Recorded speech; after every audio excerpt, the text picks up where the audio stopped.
wait, wait, wait, wait. Wait for Hasanabi.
What's going on, everybody? I hope everyone's having a fantastic evening, afternoon, pre-noon, no matter where you are in the world. I'm Hasan Piker, and this is the Hasanabi broadcast coming to you live from gloomy California, Los Angeles, folks. We're live and alive, and I hope all the boys, girls, and MBs are having a fantastic one because today's a beautiful day. Today's a wonderful day. Today is Thursday, folks. It's Thursday, April 17th, 2025. And I hope everyone is having a wonderful time, no matter where you are in the world. This is the part of the broadcast where I tell you about my personal news about what's going on in the world of Hasan Hasanabi Piker for all the parasocialists out there in between the time period where I press the stop streaming button and press the start streaming button. So help me God. That's what I'm going to do. I'm going to tell you nothing but the truth. So help me God. All right. Before everybody starts blasting me with a U.S. citizen being detained by ICE or the pickaxe guy, the famous pickaxe guy being a not ICE agent, I know everything. I know everything. If you think that I don't know the things that you are telling me that you want to inform me on, I know them. I will talk about them. Okay? There's also, I know, a shooting that took place in Florida State, 6 injuries. I know that too. Okay? Everybody calm down. We're doing personal news first before we get to the actual news. Okay? Oh my God. People do not care. I'm in the process of explaining. Please stop spamming this, and you're still spamming it. It's still happening. Why is this still happening? Okay. In any case, personal news wise, last night I ended the broadcast. I don't even know what I was doing pretty much. Oh yeah, that's right. I did the Fear M podcast. That's why I ended the broadcast at 7 after a half day, 8 hours. What is this? This guy is really not locking in. This guy has given up. It's quitting time. I shot the Fear M podcast. Austin couldn't make it, unfortunately, but I think it was one of the best Fear M podcasts that we've done so far. It was very good. It was very, very good. It's very funny, and I think you guys are going to really appreciate it. How far into Kingdom Come Deliverance 2 are you? I already finished it. I finished it a couple weeks ago. I finished it a week ago. Anyway, what was I saying? So yeah, shot the podcast, talked to Thomas T-Pain about Coachella and streaming potentially, and like how we could possibly do it and stuff like that. Talked to Kneecap about that too. Still trying to map out the logistics. Trying to figure out how to do the logistics of such a thing. Working on it. And yeah, that's it. That's what I did last night. Went to bed, woke up early. I am being interviewed by, can I say the name of the? Okay.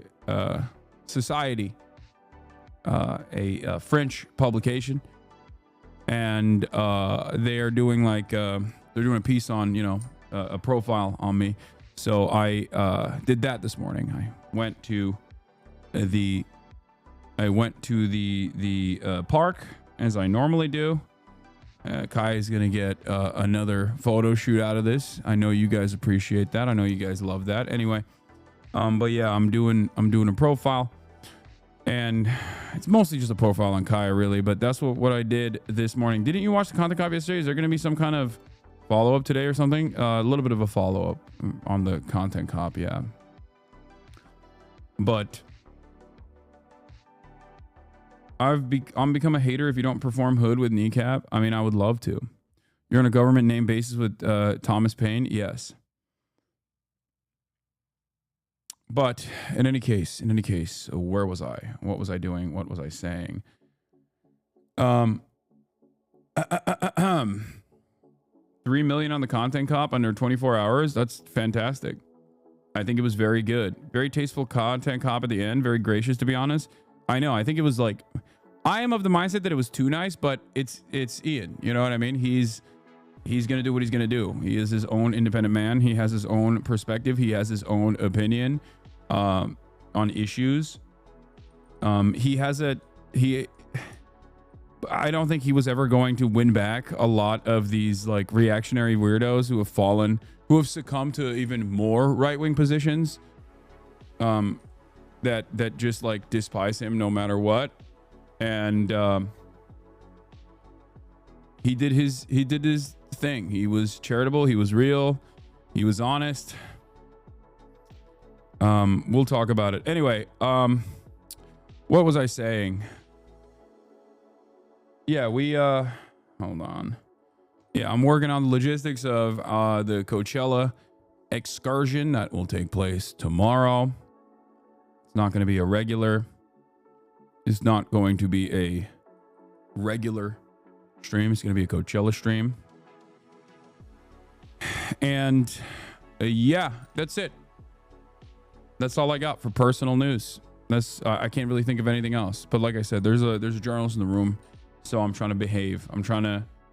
Hasan, I love your taste in clothes, man. How did you learn, or it was normal? I was a fat kid who really liked fashion, but couldn't fit into any of the clothes that I liked, and also was broke and didn't have money to purchase any of the clothes that I liked. And then I got money to purchase the clothes that I liked. It's money. Money plays a big role in it, I think. Please wear a Gucci shirt to it. Oh yeah, I might do that. Meet Lisa at Coachella. Yeah, totally. Yeah, she was just volunteering that. She was just waiting around. She's like, oh, how can I meet a tiny headed socialist man at Coachella? That's what she was.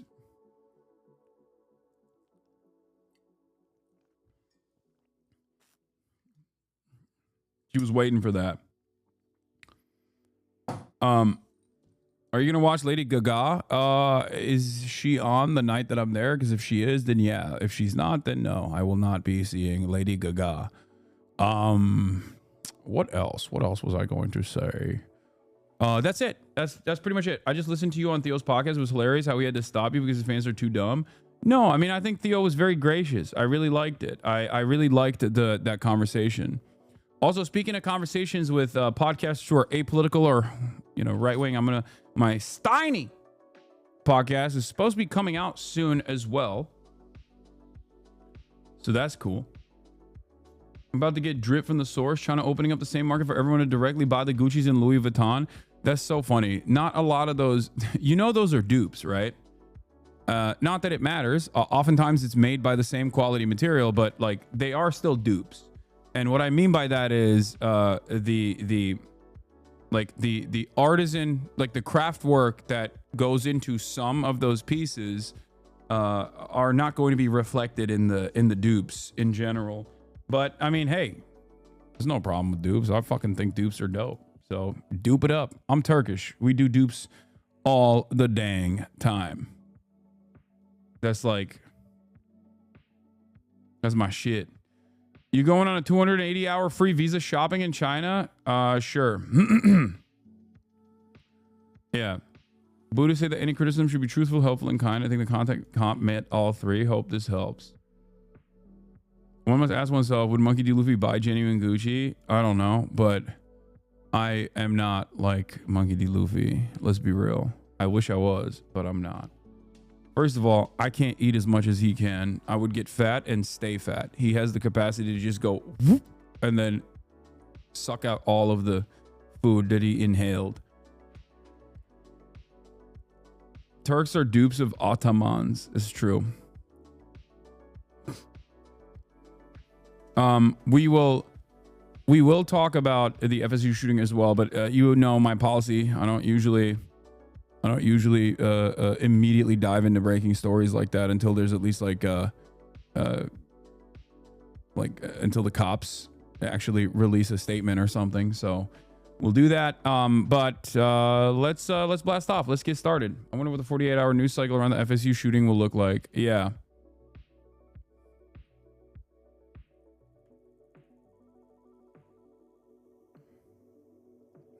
All right, let's blast off. Let's do it. Let's get it popping. Queen Kaya is amazing. She had a fantastic time this morning, as she always does. She had a busy morning. She got to see her boyfriend at the park, which she normally only gets to see at the gym. And also, she had a busy morning where she was getting photos taken of her. She was working really hard this morning. How's your finger? Shitty. Look. Gross. Yeah. Gross. Yes, Kai has a boyfriend and a girlfriend. All right.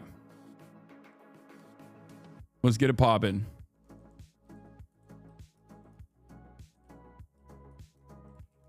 Leaves.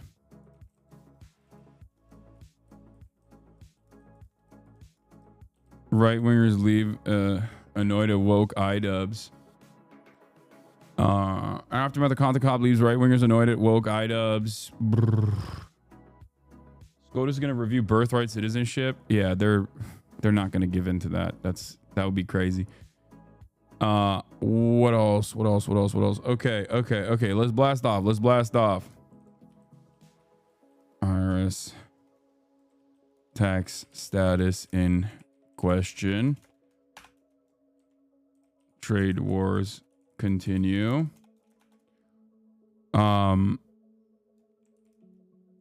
ICE agent with pickaxe might be right-wing militia member. ICE detains U.S. citizen. And bro, have you seen the news about Van Hollen refused entry at CCOT? Yeah, which is really crazy because like YouTubers have been allowed entry into CCOT, and a day before Van Hollen, a Republican congressperson actually posted about how they were allowed into CCOT. They took photos inside of CCOT, so it's like it's literally a flex.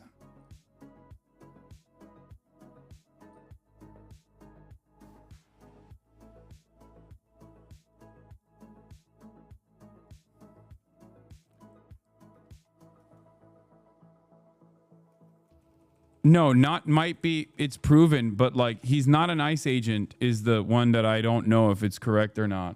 Like, I don't know if they're deputizing right-wing militia members. I don't know if they're actually technically cops. Do you see what I'm saying? Why do I have so many pessimists in my chat? Whoa, didn't see this coming at all. Why do I have so many pessimists in my chat? Okay. Aftermath of Conta Cop believes right-wingers annoyed at woke iDubbbz. Harvard IRS tax status in question. Trade wars continue. ICE agent with pickaxe is right-wing militia member. ICE detains U.S. citizens and more.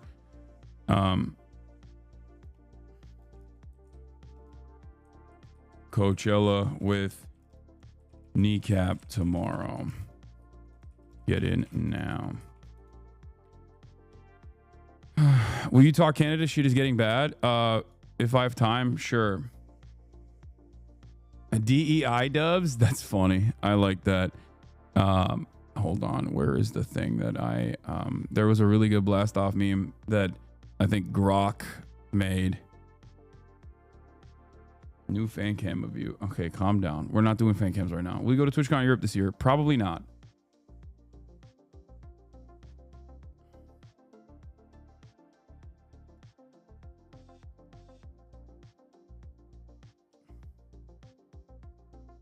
Did you see Bernard did it again? For the second time in the span of a week, Bernie Sanders was again interrupted a campaign rally. Several activists from the United Liberation Front for Palestine called out Senator in Bakersfield, California, for his record of Israel amidst the U.S.-backed genocide. Bernie again returned his campaign talking points while he refused to engage with the criticism he was facing by the protesters. Dude, I want people to criticize Bernie Sanders' Israel statements in a directional fashion by demanding that he do more, but also explain what the expectations are. There needs to be a little bit more messaging discipline on this, because like asking him to call it a genocide is fair. I think that is a fair demand, right? Like, or asking why he doesn't call it a genocide is a fair question, right? But if you're going to be like, oh, your legislative track record is like ass or whatever, why are you constantly voting it? Why won't you call for legislative action against weapons transfers to Israel? Like, well, then you're wrong. Like, he is doing that. You know what I mean? So get it right. It's important to get it right. Yes. Asking him to acknowledge reality, on the other hand, is not wrong. It is right. It's the correct thing to ask. I don't think it's a simple distraction, which is precisely the reason why I tried to enter the conversation when I talked to him. When I talked to him personally, when I talked to Bernie Sanders personally, the question that I had for him was like, what do we do about the First Amendment violations from the direction of like protecting Israel? Like, what the administration is doing at the behest of Israel is undermining First Amendment, which is something I know you care about, right? Like, that is a directional way to get Bernie to talk extensively about this issue. I got Bernie's first endorsement. I know I have that in the docket. We, of course, didn't have enough time to cover that, to talk about that, but... And it's interesting because, like, it's not like Bernie Sanders finds himself at odds with people who do recognize what Israel's doing as a genocide. He is, after all, passing the torch over to AOC, who has recognized the genocide, called it out as it is in Congress. Okay. And same with, you look nervous, lol. It's cool, you got this. Dude, imagine being this level of fucking parasocial where you think I'm nervous. Why the fuck would I be nervous, dumbass? I do this every goddamn day. Are you stupid? Anyway, here's the blast off meme, by the way. Let the people know. Let the people know.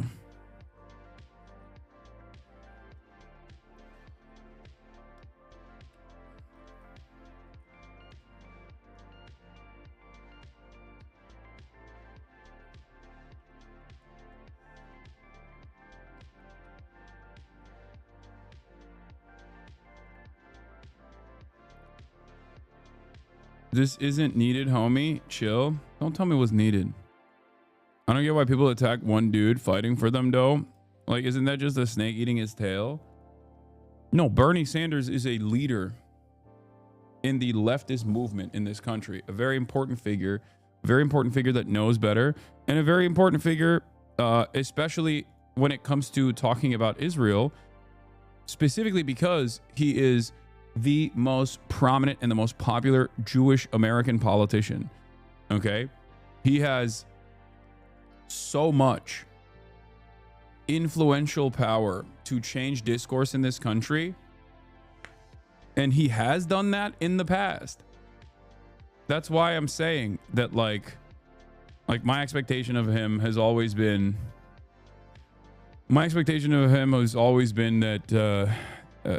that he was incredibly underwhelming and incredibly disappointing in the aftermath of October 7 with the lack of communication at first, or even how he communicated about it when he did.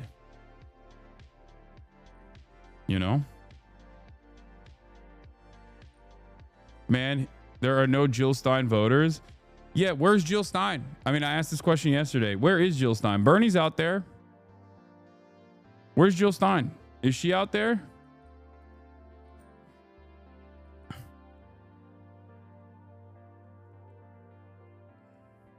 Is she out there? Where you at, Jill? Maybe she'll hear me, and then she'll come out. Just kidding. She's like the groundhog. She only comes out every 4 years.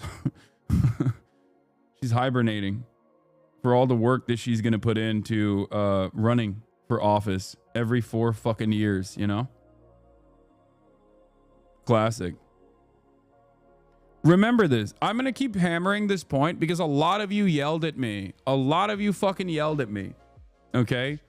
There's a lot of you that understandably are frustrated with the two-party duopoly that we have. And a lot of you yelled at me. This is not an I told you so moment. Okay? Make no mistake. I don't care. I was right and that's fine. I always find myself to be correct on these assessments regardless. I don't even fault you for daring to believe that there's an alternative out there. I don't fault you for the protest that you wanted to have, that you wanted to put forward. But I want you to remember this for one reason and one reason only. 4 years from now, it's gonna happen again. Don't get fucking duped. That's it. That's the only reason why I'm saying this. Because I don't want you to get freaking duped 4 years down the line again and forget that she's not here. Why is she not here? Don't you think that she should be here? It's not like the issues went away. Yeah, that is of course only if there is another election. What is this? That's a lie. She was just out at a conference. That's a lie. Oh my God. The Jill Stein heads are in here. My bad.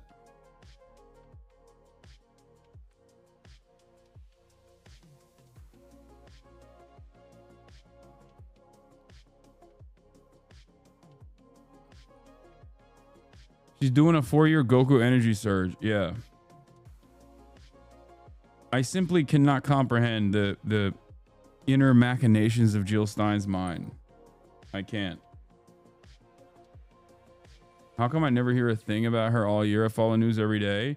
Well, I mean, look, the argument there is that she is... The argument there would be like the media doesn't cover her unless she is seen as like a spoiler candidate every 4 years or whatever. What? The Bernie copium is really disappointing. I expected a real change in opinion. What? I'm done having this conversation. It is the least productive conversation of all time. I have fucking poured countless hours into this idiotic take over and over again. If you think that I'm like, unconditionally in support of everything Bernie says and does, I don't know what to tell you. Okay.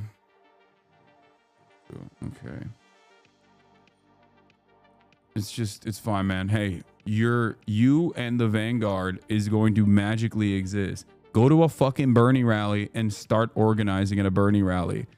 Stop chirping. Those people that participate in those rallies are literally closer to you in their opinions on Israel than they are to Bernie, but they still go out there and they still show up. It is on you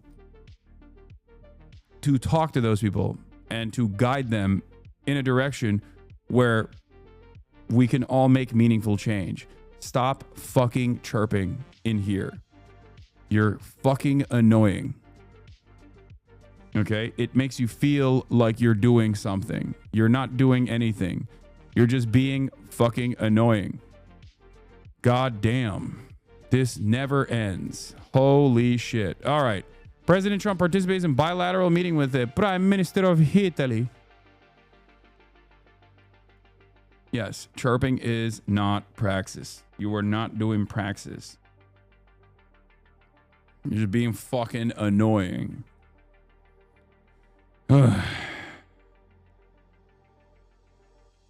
Anyway, hold on.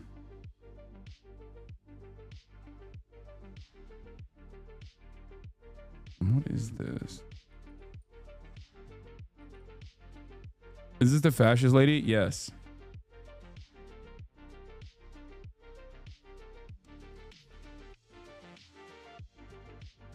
Just seen your nudes. Talk about horsecock. Make me say nigh. You did not see my nudes. I don't have any nudes. That's insane.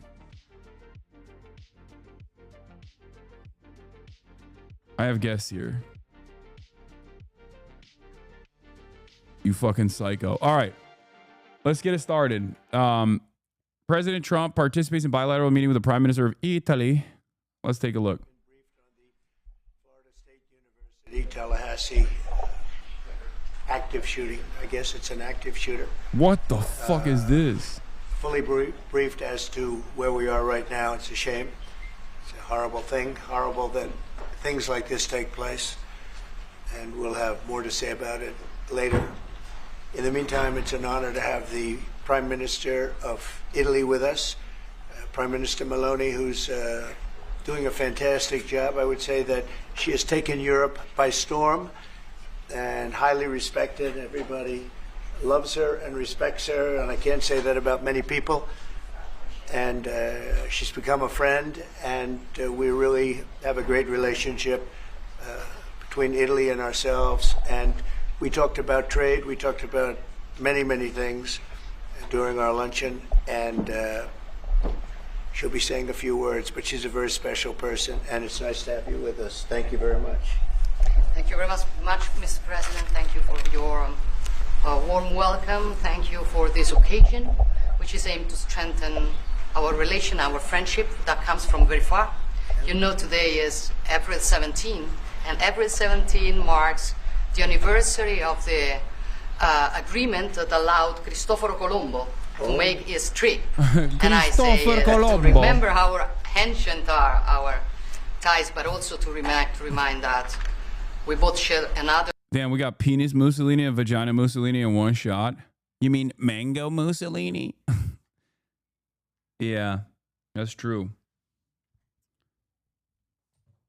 The difference, of course, I mean, she is a Mussolini supporter. She was and still is.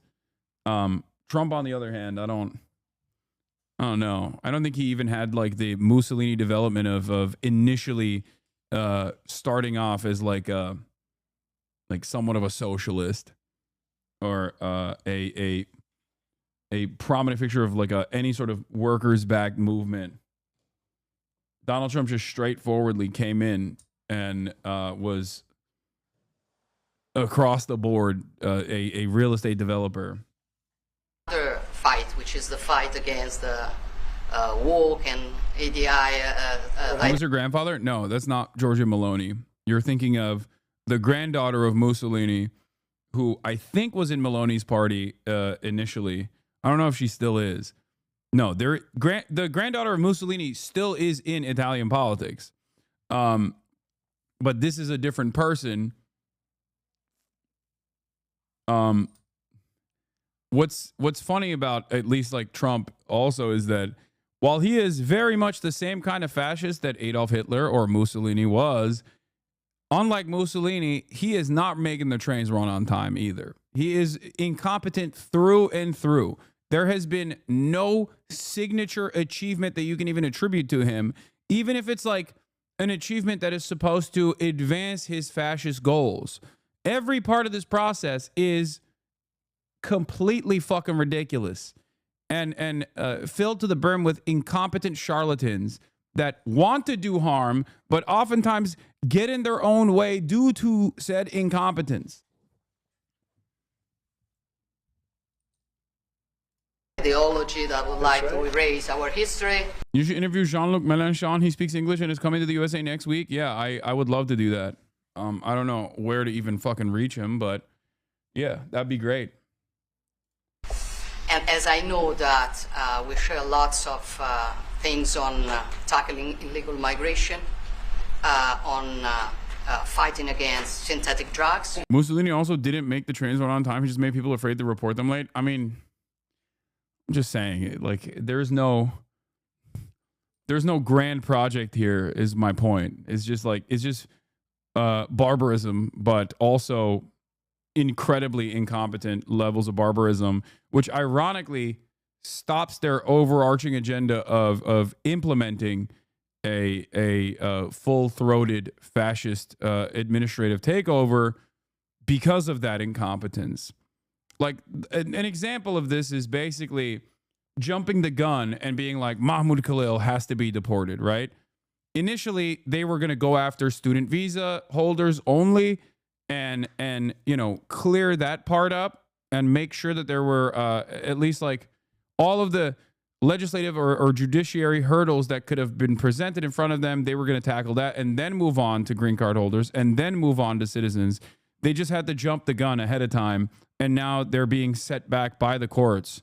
So now they're accelerating the process of having potentially a constitutional crisis.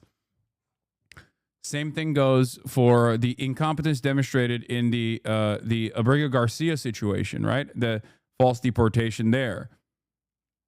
Like, they don't even have the basic competence necessary. So in a way, it presents opportunity to undermine their goals, their fascist goals in general.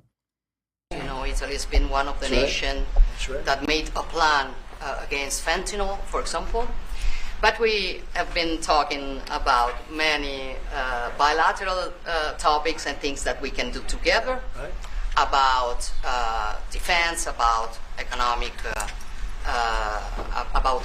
about space, about energy. Italy will have to increase its LNG import. I speak about the civilization. We want it to stop. We want the death and the killing to stop. And if we can save those lives, that would be a very good thing. And so we'll see what we can do. And I think we're getting close, but we'll let you know very soon. And you've been very helpful. I appreciate it. Thank you. Any questions? Mr. President, how much longer does Vladimir Putin have to respond to your ceasefire proposal before you put secondary tariffs or sanctions on Russia? We'll see what that will be. We're going to be hearing from them this week, very shortly, actually, and we'll see. But we want it to stop. We want the death and the killing to stop. Mr. President, on Jerome Powell, you said that the termination of Jerome Powell cannot come fast enough.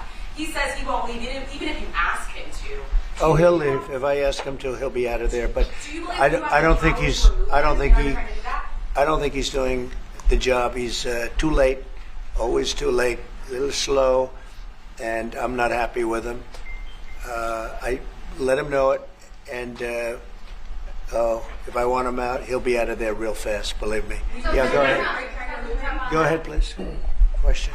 Are you trying to remove him, Mr. President? Yeah, question? Mr. President, can you get Judge Mosberg in a case against your administration? So the Constitution does not tolerate willful disobedience of judicial order. Do you agree with that statement? Well, you're going to have to speak to the lawyers. We have great lawyers. I can tell you this, we're doing a fantastic job of getting criminals out of this country who Biden allowed into the country. Hundreds of thousands of criminals, murderers and drug dealers.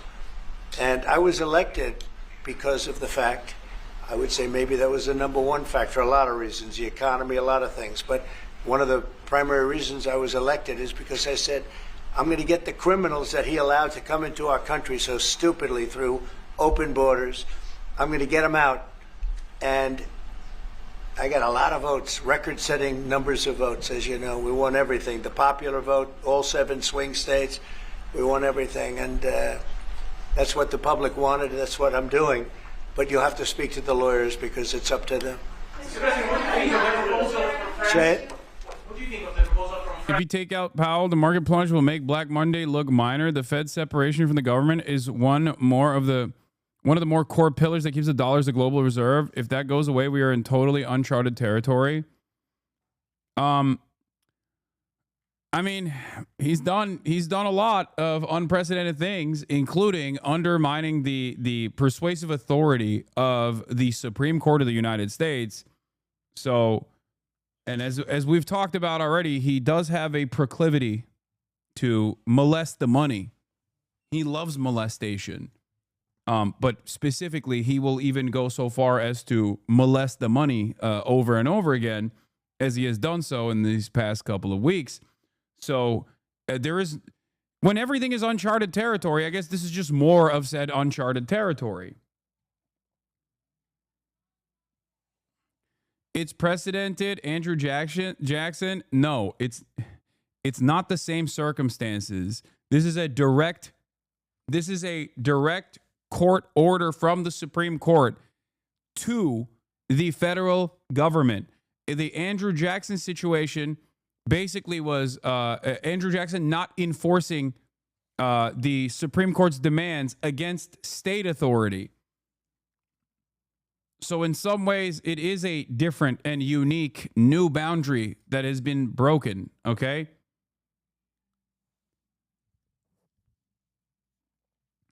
This is a circumstance where the federal government is directly at odds.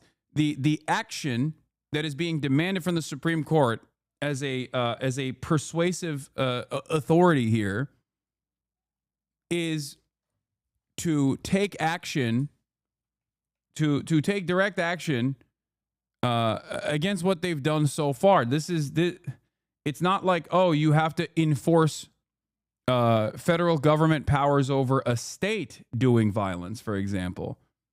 You see what I mean?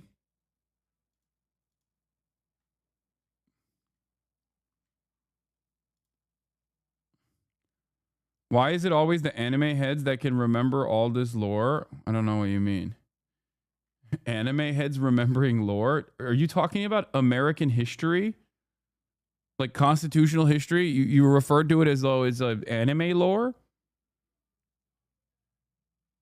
That's crazy. How can they misinterpret the ruling so bad? They're not. They are deliberately obtuse. They are acting as though they're misinterpreting the directive that they've gotten from the Supreme Court in an effort to not follow through on the directive of the Supreme Court. France and UK of a peace mission in Ukraine with soldiers, and do you think that Italy should take part in it?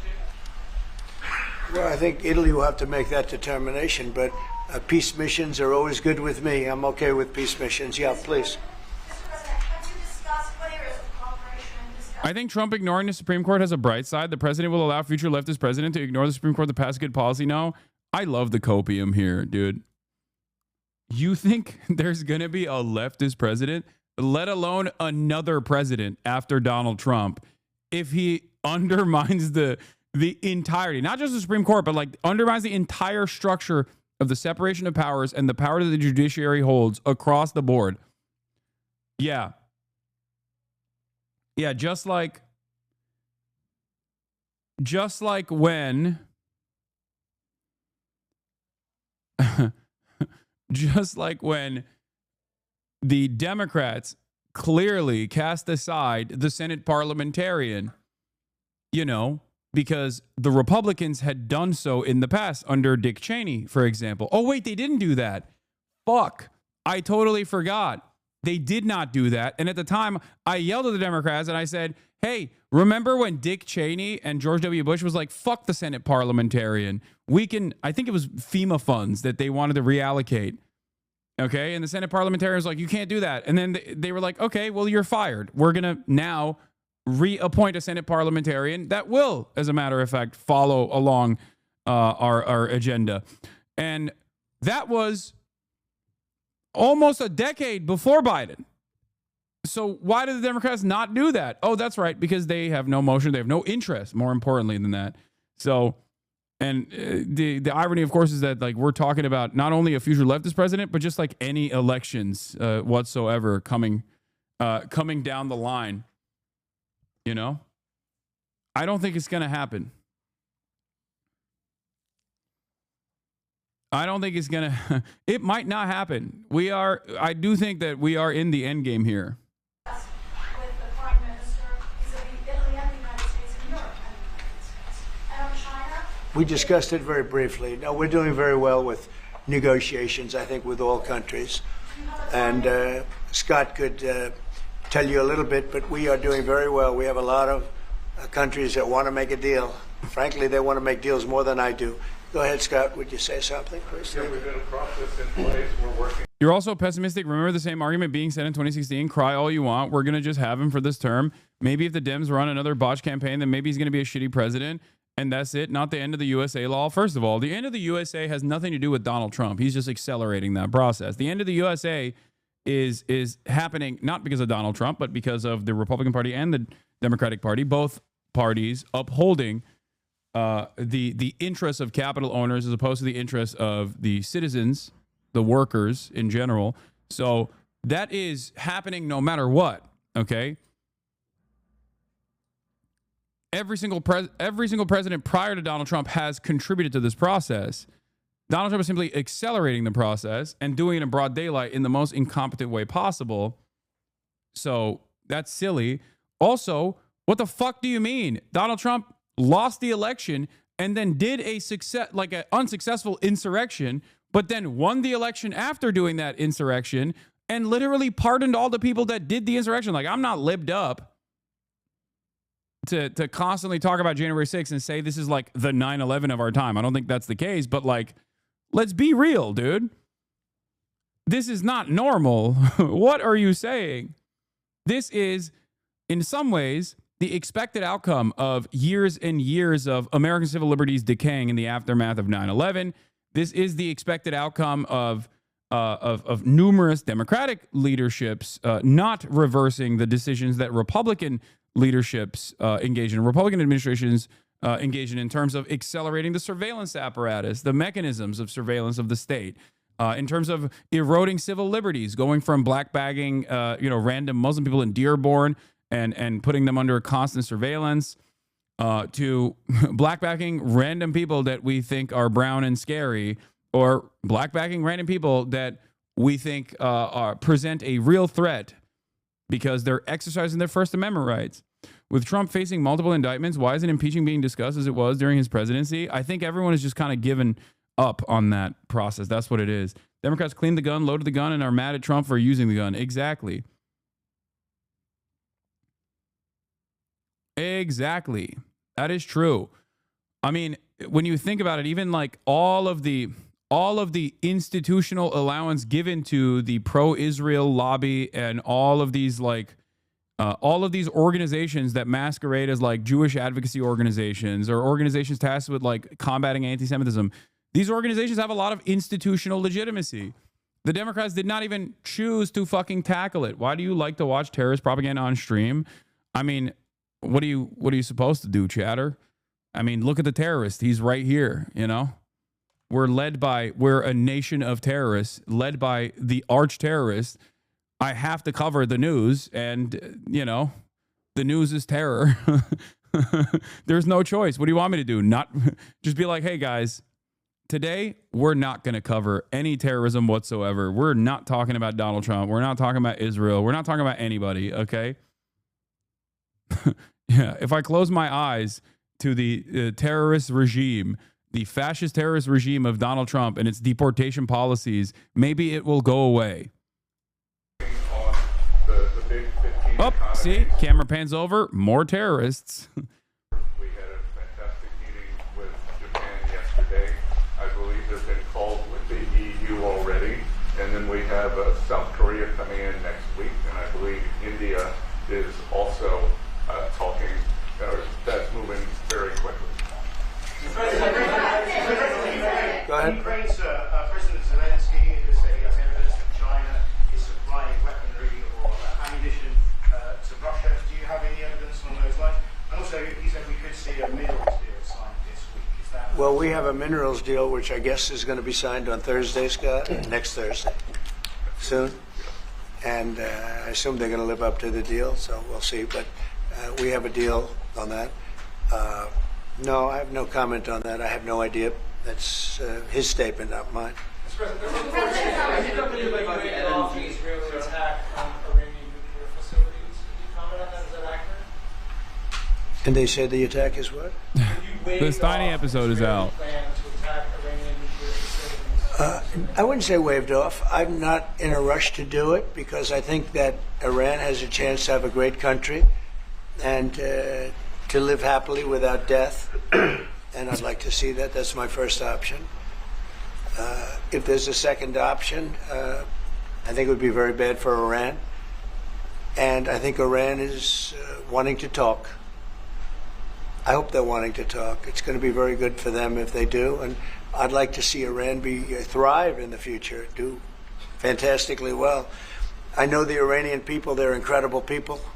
Always have been very smart, very energetic, very successful people.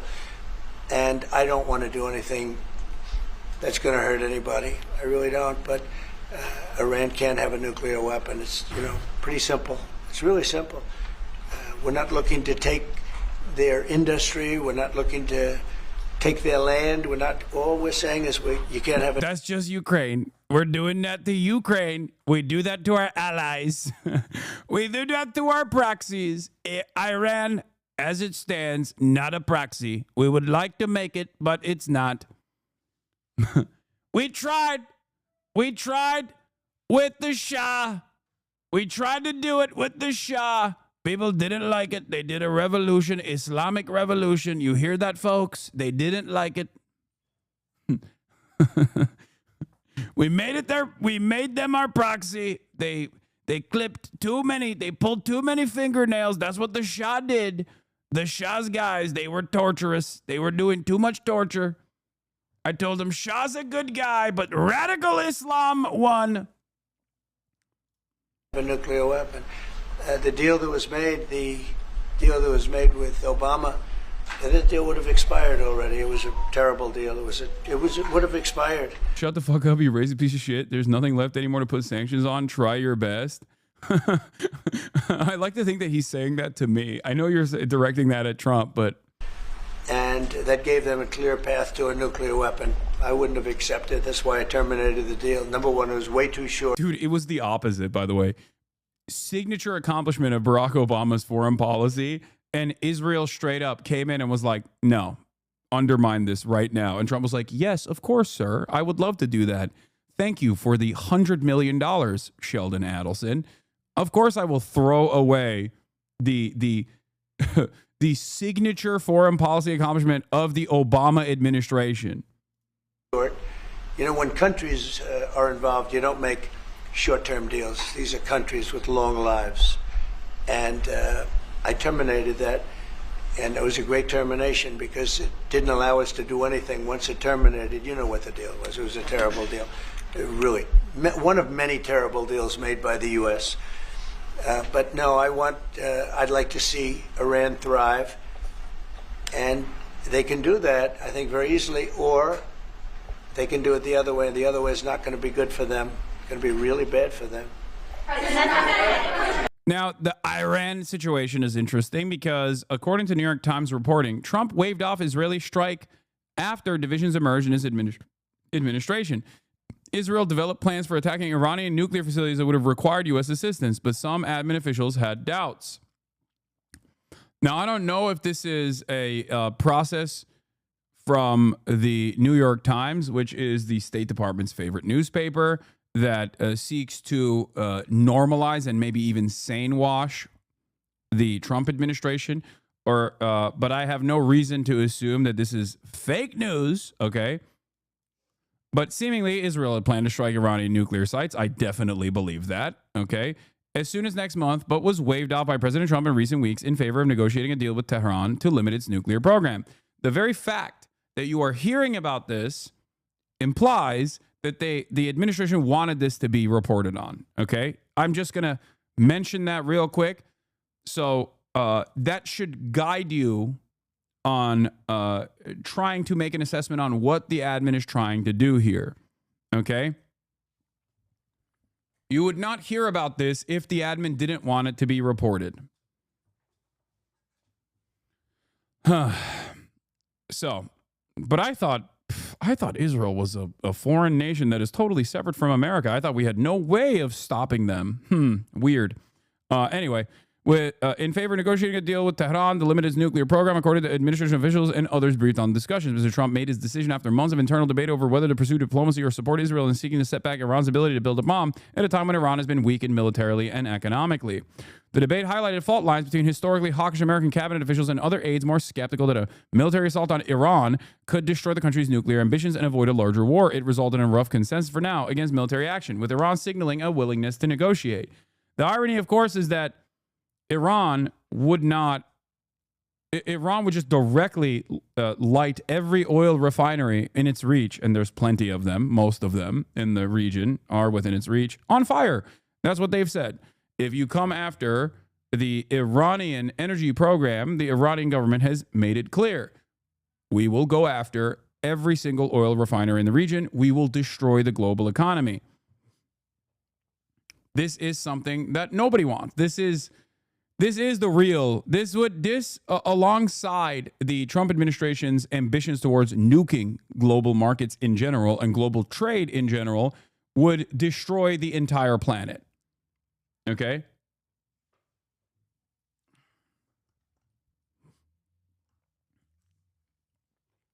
Israeli officials have recently developed plans to attack Iranian nuclear sites in May. They were prepared to carry them out, and at times were optimistic that the United States would sign off. Just fucking insane. Okay, you might as well go with the Samson option at this point. You know what I mean? Like, this is literally just the Samson option on steroids. That's what this is. This is just a way to go, hey, you know what, dude? Let's go. Let's just ruin this whole thing for the Greater Israel Project, I guess. The goal of the proposals, according to the officials briefed on them, was to set back Tehran's ability to develop a nuclear weapon by a year or more. Almost all the plans would have required U.S. help, not just to defend Israel from Iranian retaliation, but also to ensure that an Israeli attack was successful, making the United States a central part of the attack itself. What is the Samson option? The Samson option is a Israeli military doctrine of deterrence.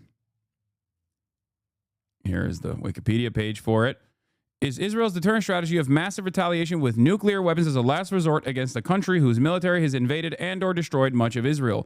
Commentators have also employed the term to refer to situations where non-nuclear, non-Israeli actors have threatened conventional weapons retaliation. The name is a reference to biblical Israelite judge Samson, who pushed apart the pillars of Philistine temple, bringing down the roof and killing himself and thousands of Philistines who had captured him.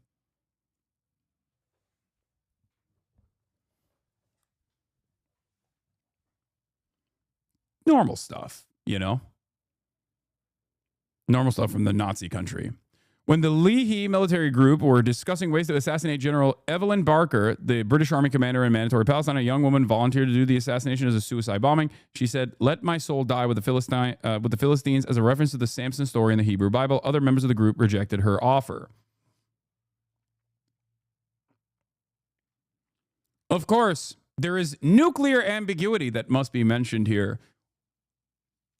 Israel has, from what I recall, never admitted to having nukes, even though, remember when a State Department official actually leaked America's surveillance on Israel when they were monitoring Israeli retaliation efforts against Iran, and they openly, the American government officially recognizes that, of course, Israel has nukes. Everybody knows Israel has nukes, and Israel operates like they have nukes. They have nukes. It's just, it's not official technically that they have nukes, but they do. Everybody knows that they have nukes. The Samson option in of itself is, a part of that process to say that, like, if we feel threatened, we will nuke the planet. That's what it is.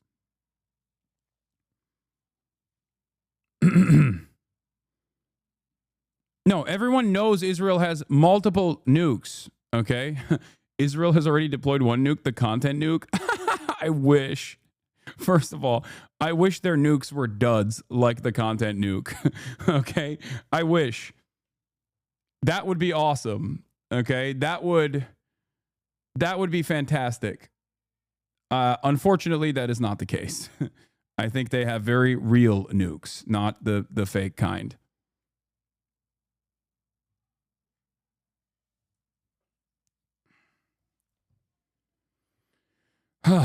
Anyway, for now, Trump has chosen diplomacy over military action. In his first term, he tore up the Iran nuclear deal negotiated by the Obama administration, but in his second term, eager to avoid being sucked into another war in the Middle East. Yeah, he's really eager. He's so eager not to be sucked into another war in the Middle East that he is fantasizing about deploying ground forces into Yemen directly to have American military die in the region so that they can defend Israel's bloody conquest. What a fucking crock of shit. God damn it, the New York Times, once again, brilliant paper of record. Thank you to the gray lady. I must say, thank you to the gray lady. You are fantastic for this. You are phenomenal. Let's keep sane washing Donald Trump and entertaining the notion that this guy is actually a peaceful dove. He has opened negotiations with Tehran, giving it a deadline of just a few months to negotiate a deal over its nuclear program. This is what I fucking expect from Fox News. This is like Fox News is supposed to say this. Like, he has escalated the bombing campaign in Yemen, okay? He took Operation Prosperity Guardian and basically did the entirety of that Operation Prosperity Guardian, which was a failure, in a matter of 20 days, as opposed to over the course of like multiple months, okay? He dumped that level of payload over the span of a couple days. Ridiculous.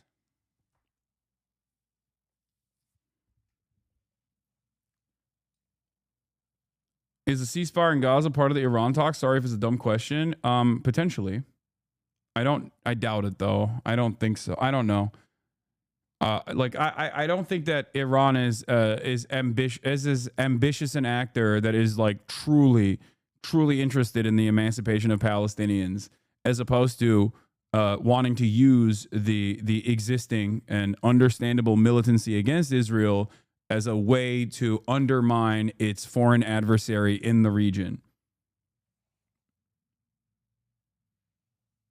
I think that as a state, they have primary goals here and secondary goals here, and I don't think that it's like they are as invested in Palestinian emancipation as one would think or one would suggest. So,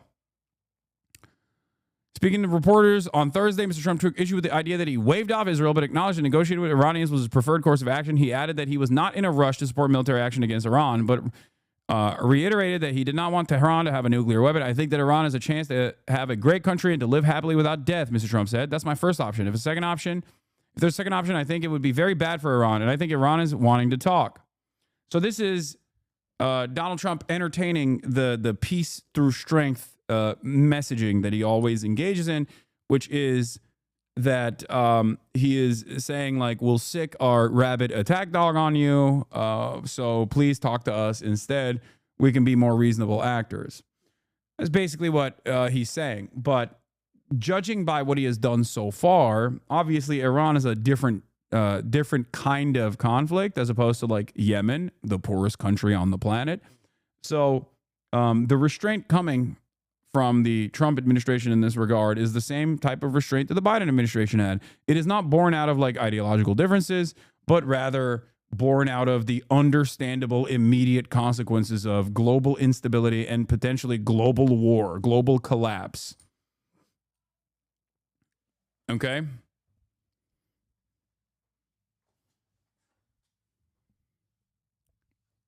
The Turkish people will starve, but they will not accept statelessness. And if the nuclear bomb in the Incirlik base is to be removed from Cuba so that the Soviet Union we took from does not threaten Turkey, Turkey will switch to a nuclear agreement with its biggest brother, Pakistan Islamic State, and Turkey already has the capacity while the Iranians are... Dude, what are you smoking on? All the Iranians are saying developer Aselsan is in a position to do it directly. You think the Turkish government would ever be in agreement with Iran? Are you kidding me? They are literally... Hello? What? Turkey is as you correctly defined, Turkey is a NATO country, second largest standing military in NATO. Turkey has American nukes inside of American military bases inside of Turkey. Incirlik is one of them. You are out of your fucking mind if you think that Turkey, you are smoking on so much crack cocaine if you think, one, Turkey is against Israel, okay, and doesn't have like regional goals that sometimes might be at odds with Israel that America will sort out for them, for the record. But Turkey in and of itself is not anti-Israel at all. You are out of your fucking mind if you think so. Turkey is very much pro-Israel. Turkey could cut off the entirety of Israel's energy if they wanted to, literally today. No, Turks ally Israel destroy Iranian nuclear program, yes. Look at Syria. What are you talking about?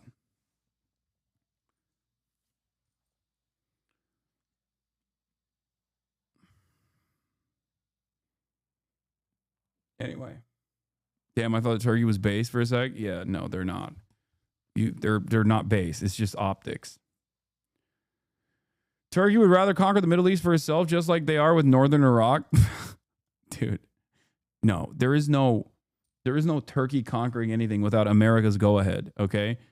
Turkey, in a way that is not dissimilar to Israel, is a part of America's grand design in the region.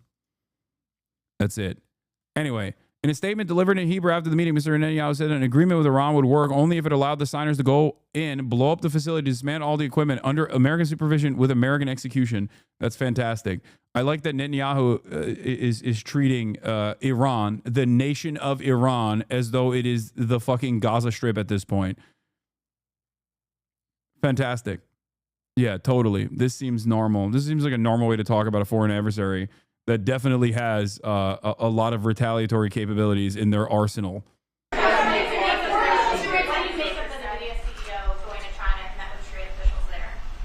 Well, Jensen's an amazing guy. He's become a friend of mine, and I don't know, he's a person that's very proud of our country. He loves our country. I'm not worried about Jensen at all. Mr. President, we're holding you in contempt. Will you take steps to return Kilmar Abrego Garcia to the United States and put him in front of a judge? Well, I'm not involved in it. I'm going to respond to that. You're the president, big dog. What do you mean you're not fucking involved in it? What an insane thing to say. Saying you'll have to speak to the lawyers, the DOJ. I've heard many things about him, and we'll have to find out what the truth is. But I will say this, you know, we were inundated by millions of people, many millions of people during the Biden administration. They say 21 million. And a big percentage of those are criminals, serious criminals. I'm not saying just criminal because they came into the border illegally. I'm saying they're criminals at the highest level, murderers. Many of those people murdered more than one person, and they're on the loose. And I was elected to get rid of those criminals, to get them out of our country, or to put them away, but to get them out of our country. And I don't see how judges can take that authority away from a president. We've done an amazing job, Tom Haldeman, Kristi Noem. We have done an amazing job. Nobody can believe the job we've done. Far greater than what I said. I mean, I got elected on that, but we've done much better. We have right now 99% border. It's a 99%. Nobody thought that would even be, nobody's coming through our border practically.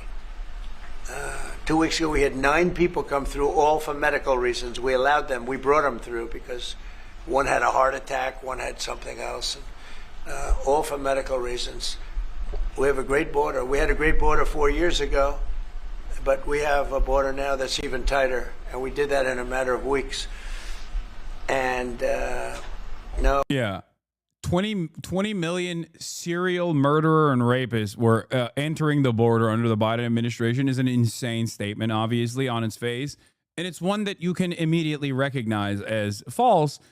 That would mean that like 1 out of every, I don't know, 15 people is a bloodthirsty monster, okay, that entered the national boundaries in the last fucking 6 years. Okay? It's ridiculous. It's so psychotic. I mean, it's just pure racism. I don't know why I'm trying to explain the logic behind it. It's just pure, unfettered, unrestricted white supremacist thought. That's it. That's all this is. We have to. We need to get murderers and drug dealers and people that were in jail for horrible. You know, they released jails, Georgia, from all over the world, and released them. Not just South America, all over the world, the Congo and Africa.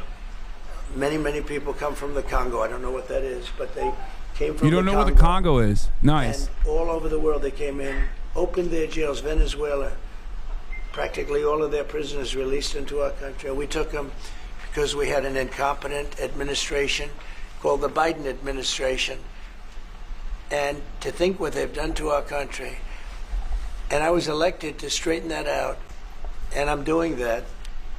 But we have activist judges that don't want murderers to be sent out of our country. They don't want killers and drug dealers and drug lords and people from mental institutions. They want them to stay in our country, I guess. I don't know. Maybe That's the liberal way, or as they call it nowadays, the progressive way. But I don't think it's the way that our country believes, and that's why I won in a landslide. Okay. Mr. President, you did say that you were confident these deals will be done, but you also said that you're in no rush. Americans are seeing prices rise. They're seeing it on their bills. How long can they expect that pain to last? So they've already seen it get much better, because if you were truthful, which you're not, I know you very well, you have gasoline that hit $1.98 yesterday in a couple of states. You have gasoline's way down. The price of oil has dropped substantially. The price of groceries are substantially down.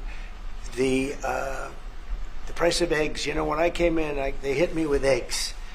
I just got there. I was here for 1 week, and they started screaming at me, eggs have gone through the roof. I said, I just got here. I was there for 7 days, and I hear that eggs have gone through the roof before I got there. And they were screaming at me, the press, the fake news, like you're fake. And the fake news is screaming at me, like, about eggs. I said, I've only been here. This is my 7th day. I and just they got were right. here. They went up 87%. Why you do you couldn't get them. expect They me said, to you fix won't have the eggs eggs? for Easter, which is coming up. Happy Easter, everybody. You won't have eggs for Easter. And we did an unbelievable job. And now eggs are all over the place, and the price went down 92%. And our Commissioner of Agriculture, Brooke, has done a fantastic job. They really have done a fantastic job. So prices haven't gone up. The only thing that's gone up, actually, is interest rates, because we have a Federal Reserve Chairman that is playing politics. Somebody that I've never been very fond of, actually. But he's playing politics. Interest rates should be down now. They should be coming down. In Europe, as you know, they reduced them, I guess 7 times. It looks like they're going to reduce them again and again and again. But our guy wants to play cute. But interest rates are pretty much even. Maybe they went up just a slight bit, but that's the only thing. But that's because of the Federal Reserve, because they're not very smart people. Do you regret Go ahead. Yes, sir, please. Go ahead, please. Do you regret nominating him? Jerome Powell? Look, in the first 4 years, we had the greatest economy in the history of our country. The stock market went up 88 points. I think he's terrible, but I can't complain because we had the most successful administration economically in the history of our country. I like that a big part of the reason why there's so much market volatility is because of how unstable Trump is, right? He's shown that time and time again with his actions. So the idea that he would take the unprecedented step of firing Jerome Powell only to put an administration lackey in that position, while he has shown time and time again that like his administration's lackeys are simply doing whatever he wants them to do, which causes that same instability. Like the idea that this would somehow stabilize the market and instill confidence is hilarious. It is fucking hilarious. He's like, I want to keep molesting the money. I love molestation. The money will be molested over and over again. I will do anything I want. Country. I think we're going to do even better this time because you will see that the numbers that we're taking in are astronomical. We're taking in tremendous amounts of money with the tariffs. We were treated very unfairly on trade, and countries are having a hard time getting used to the fact that they can't do that to us anymore because we have a real president. We have a president that understands what it's all about. We had presidents that, in some cases, were smart, but they didn't understand business, or they didn't like business, or, it wasn't like a priority. And then you had like the last administration, the only thing they were good at was cheating in elections. That's about all they could do. They couldn't do anything. They were useless. They were incompetent. Worst administration in the history of our country. Worse than Jimmy Carter. Jimmy Carter died a happy man. You know why? Because he wasn't the worst president. Joe Biden was. So I think you're going to see some fantastic numbers when this all happens. It's happening now. I mean, everybody wants to make a deal. And if they don't want to make a deal, we'll make the deal for them. Because that's what's going to happen. We'll just say, this is what it is. But we want to listen to everybody. And I think I can say for Scott and the other people that are working on it that we're listening and we're going to be very fair to people. But, you know, we're the one that really sets the deal, and that's what we'll be doing. Okay? Yeah, go ahead, please. Please. A question to our Prime Minister. Oh, you have a great Prime Minister. You're so lucky. Yes. In italiano? Oh, yes, that's right. Okay. I'm not sure that would be. Presidente Meloni, volevo sapere cosa pensava del fatto che il Presidente Trump ha considerato responsabile Zelensky della guerra in Ucraina e poi se avete parlato delle spese militari e qual è il limite massimo a cui ha detto che può arrivare l'Italia, le percentuali delle spese militari. Abbiamo parlato dei limiti massimi a cui può arrivare l'Italia, abbiamo parlato del fatto che l'Italia sta mantenendo i suoi impegni perché arriverà al prossimo. Okay, what is happening? What I don't even. Lei sa come la insieme essere Beautiful. What the hell was that? That What did sounded you say, beautiful. please? No, I mean, it sounded great. It was about. It was beautifully presented, but maybe I could hear what she said. Please, go ahead. Yeah, Go ahead. it was about asking. Guys, Hold it, hold it. Have some respect, please. Thank you. No, wait. JD, God, he's such a bitch. He is such a bitch. Guys, have some respect, please. I hate his like mealy-mouthed, liberal-ass fucking attitude as he tries to maintain this like fascist ideology. As he tries to like participate in the fascist takeover of the administrative state. He does it in the most like woke, gay, liberal way possible. Have you said thank you? God, he is so annoying. He is such a libtard through and through on the optics.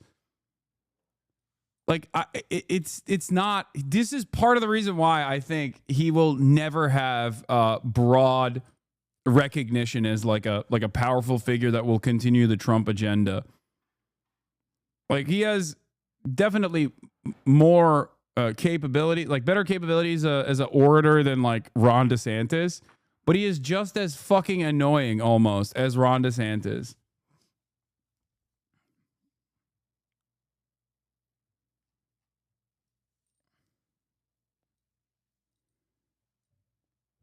Wait. I want to hear what you said. Go ahead. Yeah, Prime Minister Meloni was asked what she thinks about the fact that President Trump holds Zelensky responsible for the war in Ukraine. And Prime Minister Meloni answered, well, actually, we have no, and also if you talked about the military spending, and the raising of the military spending, yeah. And the first thing Prime Minister Meloni said is that no, actually we didn't talk about the raise in military spending. Of course, Italy will keep its commitments with 2%, and then we will see, because we are absolutely aware of the fact that it is very important well, I will do defense that. Is very wait. I will do that. Important. They've been asking if we decided another percentage about the defense spendings, NATO, and I said NATO. yes, NATO, and I said that Italy is reaching the 2% as it was already decided. We didn't speak about a specific other percentage, and They were smashed to smithereens, laying on the ground in a million pieces, getting hit by rockets, bombs, and bullets. And so I'm not happy with him, and I'm not happy with anybody involved. I think it's a war. I know it's a war. It didn't happen The for 4 Steiny years. podcast It's is not out. supposed He to did your happen. graduation. Never Have you even considered thought. graduation? And I spoke to We did. President Why am Putin I about it a speaking lot. It was personal? the apple of his eye, but there's no way he would have ever gone in if I were president. Now I'm trying to get him to stop because, as you know, Russia's a lot bigger. It's a bigger military force. And if you're smart, you don't go involved and get involved in wars that you can blame the man that was sitting in this seat Biden, he didn't know what the hell was going on. But I can guarantee you that, and everybody agrees to it, if I were president, that war would have never taken place. I'm not blaming him. But what I am saying is that I wouldn't say he's done the greatest job. Okay? I'm not a big fan. I really am. I'm not a big fan. Go ahead.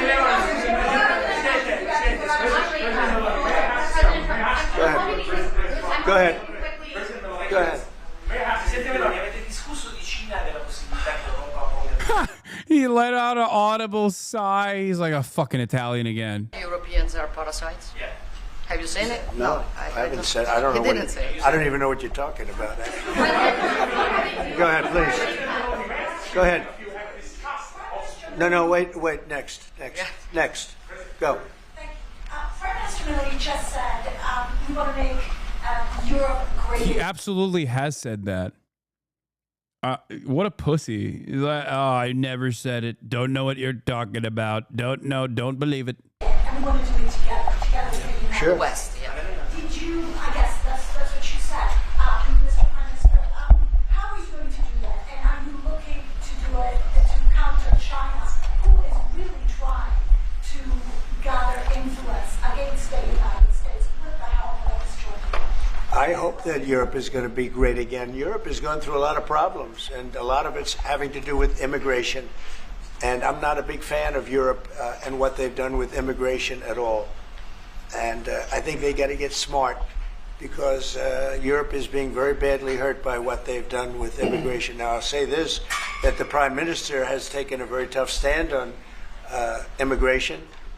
And I commented to her before. I said, I wish more people would be like you having to do with that subject, but they're not. Europe is very important to me. Europe is very important to the world. I want Europe to do very well. I think they have to get a lot smarter on immigration.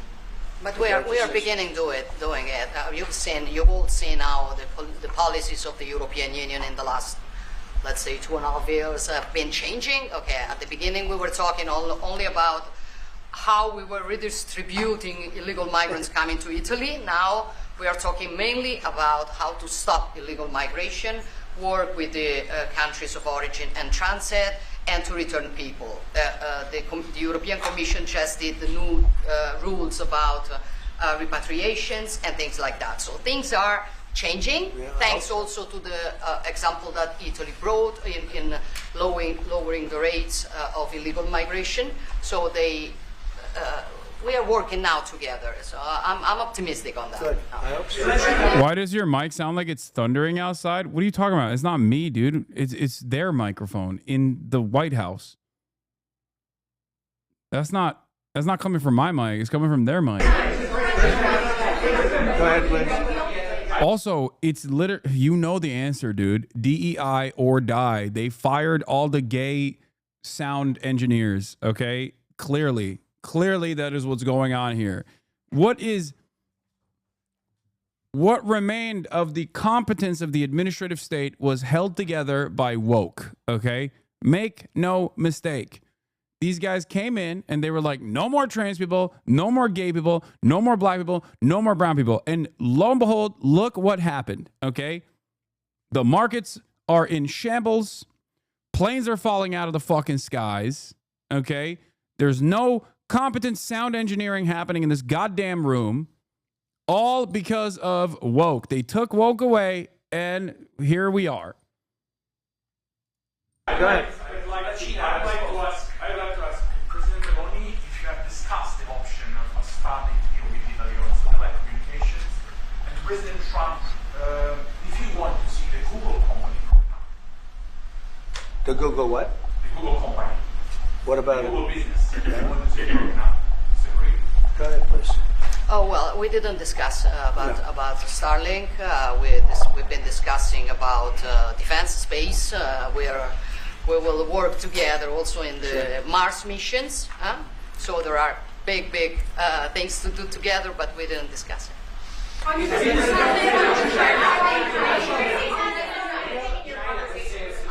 That changed your mind potentially about tariffs and what you plan to do going forward? No. Is there anything the Prime Minister said to you that changed your perspective? No, tariffs are making us rich. We were losing a lot of money under Biden.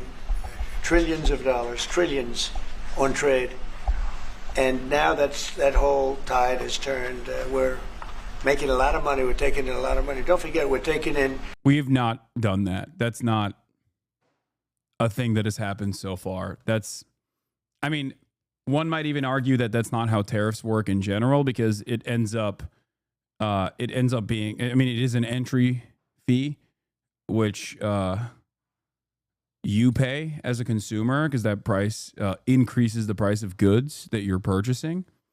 So when he says like we're taking in a lot of money, he means like from you in the form of a universal sales tax. But of course, they haven't done that. They haven't done that at all yet. So he's lying about how tariffs work, or maybe he's oblivious to how tariffs work, probably a little bit of both. But he's also lying about the fact that tariffs have brought in a great deal of revenue so far.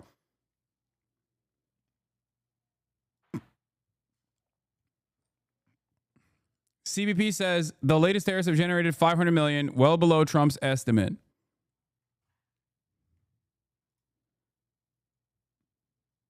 U.S. Customs and Border Protection told CNBC the department has collected more than $500 million under Trump's latest tariffs. Trump has repeatedly said the United States is taking in $2 billion per day from the tariffs. CBC says the average $250 million a day was collected even during the glitch that impacted the freight already on the water. This is what I was talking about when I said there was a glitch.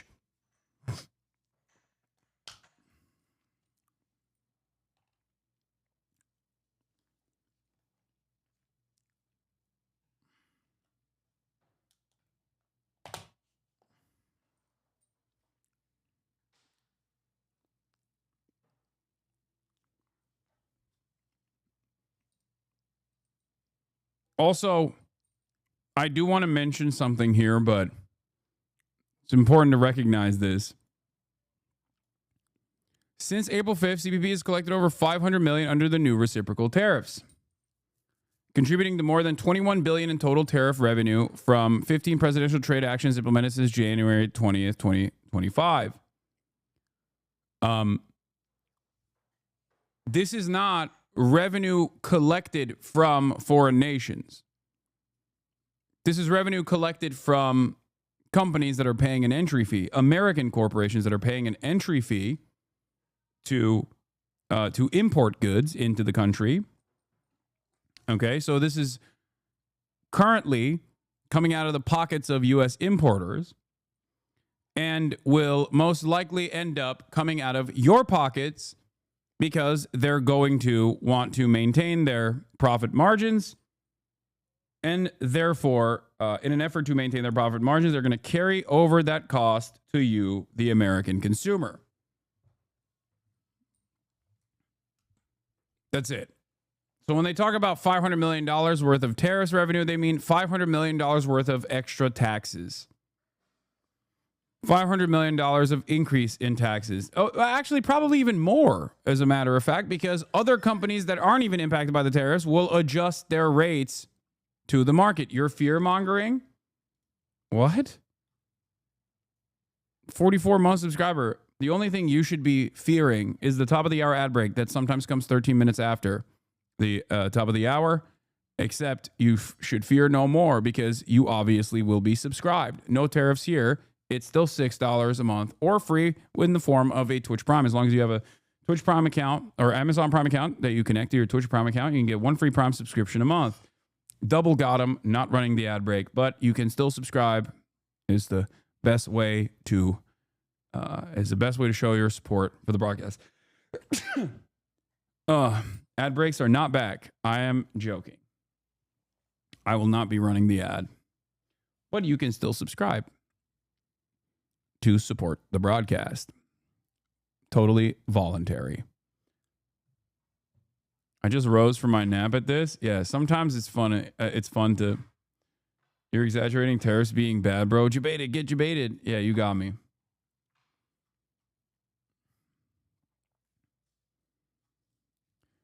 Anyway, even during the brief glitch, CBP average $250 million day revenue stream remained uninterrupted. Trump has repeatedly said the United States is taking in $2 billion per day from tariffs, including revenues directly resulting in a so-called reciprocal tariffs. The most recent data released Monday by the Treasury Department shows the department's daily statement of total deposits listed under customs and certain excise taxes at $305 million. All tariffs are collected by U.S. Customs at the point of entry. This is all of the tariffs combined, not the latest tariffs that Donald Trump is touting as bringing in $2 billion of revenue a day. 25% on cars, 25% on steel, 25% on aluminum, 10% baseline. We put penalties on China for sending us fentanyl. We put penalties on Mexico and Canada, 25% for allowing fentanyl and allowing the borders to be weak. Now we're taking in billions and billions of dollars while I sit here and talk to you. And we didn't take in anything before other than the tariffs that I put on previous to Biden, which were the tariffs I put on China, where we took in, up until this point, probably $700 billion. They were Trump tariffs. He tried to weaken them. He did everything he could. You know, he got paid money by China, right? The family got paid money, he did. And so I don't know, maybe that was the reason or maybe it wasn't, but he tried to weaken them, but he couldn't because there was so much money that his budgets, you know, they couldn't stand not doing it. But I took in the, up till this point, my tariffs on China. Nobody ever took in 10 cents from China. No other president took in 10 cents. I took in more than $700 billion from China. So we're doing very well. I mean, our country's doing very well. They had a bad report today from one of the healthcare companies that had an impact on the stock market. But this isn't about that. This is really, we're building a base. We're building a country like no other. And again, I had the strongest economy in the history of our country by far, history of any country probably, but the history of our country in 4 years. And I think this has a chance to be much better. Can you clarify on the mineral field? Will that be signed here at the White House with Ukraine on Thursday? Will President Zelensky be coming here for that? I don't know exactly. I'm going to leave that to Scott. What do you think? Where would it be signed and when? Yeah, we're still working on the details. We're shooting for around April 26th. Is there any more detail that you could tell us about what's in that deal and how it came together? It's substantially what we'd agreed on previously, but the president was here. We had a memorandum of understanding. We went straight to the big deal, and I think it's an 80-page agreement, and that's what will be signed. President Trump, on rate cuts, can you clarify on rate cuts? Do you intend to seek Powell's firing if he doesn't change his stance on rate cuts, or is that on the table, or is it out? Well, I think he should do the rate cuts because I think if Europe has done it, it puts us at a disadvantage to Europe. I mean, he plays right into their hands. So I think he should do the rate cuts. We don't have really inflation now. I just said the major things are going down. Oil is great. Oil is way ahead of schedule, and that's because of our policies. But oil is down into the $60, $65 range now per barrel. And I told you in certain states we have less than $2 for gasoline. And food is down. Groceries, as we call it, are down. Other than interest rates, everything's down. Interest rates are pretty flat. They're not, it's not that they're up, but we should be better than flat. We should, if he would lower the interest rate, I think it would have a good impact on that too. But the costs are down. We have very little inflation. I would say we have essentially no inflation. Hard to have inflation when oil goes down, and oil goes down. When Biden came in, oil went through the roof. That's what caused our problem. That and his very dumb spending. But when the oil prices go down, and they have gone down a lot, we've gotten it down really good. We've opened it up and we've gotten them down. And that means that people driving cars are going to be paying $2 and $2.50 instead of $4.50. And, you know, even at the end, they tried just for the purpose of the election to get it down. But they had really lost that sucker. That was really, it was not good. But if they had won, oil right now would be at $7 or $8 because of their policy. And we're going to be at about $2. Could be even a little bit less than that. And you're starting to see it. So I don't One of the most fascinating things that Donald Trump says, in an endless sea of fascinating things that he says, is groceries. Whenever Donald Trump talks about groceries, he sounds like a fucking alien. He'll be like, the concept of grocery, a word, a term that people use. And I don't know if it's because, like, he's just so rich that he's never actually fucking went out to shop for his own groceries. So, like, he just thinks it's a thing that people do. He's never encountered it. But it's such a funny thing that he says that I feel like more people don't get weirded out by. Where the concept of groceries, as they call it, as I call it, beautiful word, grocery. Many people are talking about grocery. I don't know what it is. Old-fashioned word. No one uses it any longer. He's never done grocery shopping, so he thinks it's like a technical term. He's been in politics for years. There's no way he doesn't know what groceries are. Some weird reason, hyperfixation. No, of course he knows what groceries are. I just feel like maybe it's the way he talks. You know how I have like sentence modifiers to extend my train of thought when I'm bobbing and weaving in the same way that this fucking asshole is? And in a lot of instances, me cursing, or there's just like certain phrases that I always slap in between statements, right? And I feel like for Donald Trump, he does like he does that thing when he's like talking about groceries, as they call it. Like, that's just him trying to maintain his train of thought, and he's just enhancing the sentence that way, just slapping on a couple words, and it comes across like he is truly alien to the phenomena of groceries. I don't know how you can have inflation when oil has come down quite a bit, and I would say the Fed really owes it to the American people to get interest rates down. That's the only thing he's good for, and he would have an effect on that if he lowered them. And I think at some point he will. He's going to have a lot of political. I'm genuinely confused why Trump is fucking everything up so bad. Is it just money? No, he just sucks. He's stupid. He's incompetent. He does not care about what happens to the average American. That much is clear. That's it. Those are the reasons. And also, he's hell-bent on destruction. He has petty grievances that he will address no matter what the cost is.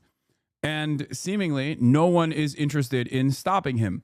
No one in his administration this time around is interested in maintaining a loyalty to the state or to the regulatory bodies. Like last time, it was a leaky faucet in there, you know? There were people who would constantly come out and be like, nah, we're not doing this, or leak information to the press. Now, his entire goal, which perfectly aligns with Project 2025, mind you, is to make sure that every aspect of the administrative apparatus is loyal subjects of the God King, the Holy Emperor. So this allows him to behave in the insane ways that he wants to behave. This gives him a lot more opportunity than last time to, in the words of Felix Biederman, molest the money. Pressure, you know, they are political also. And I think there's a lot of political pressure for him to lower interest rates. Okay? Yeah, this is a big point of contention here. He wants Jerome Powell to lower interest rates. He's like, you gotta lower him. You gotta lower him. We need more free money. That's what he's doing. He's like, I'll fuck up the economy. If you don't give me free money, I'll fuck it up. I'll fire you. I need more free money. Money, money, money. Breaking news, Trump takes multiple reporter questions while hosting. And Giorgia Meloni in the cabinet room.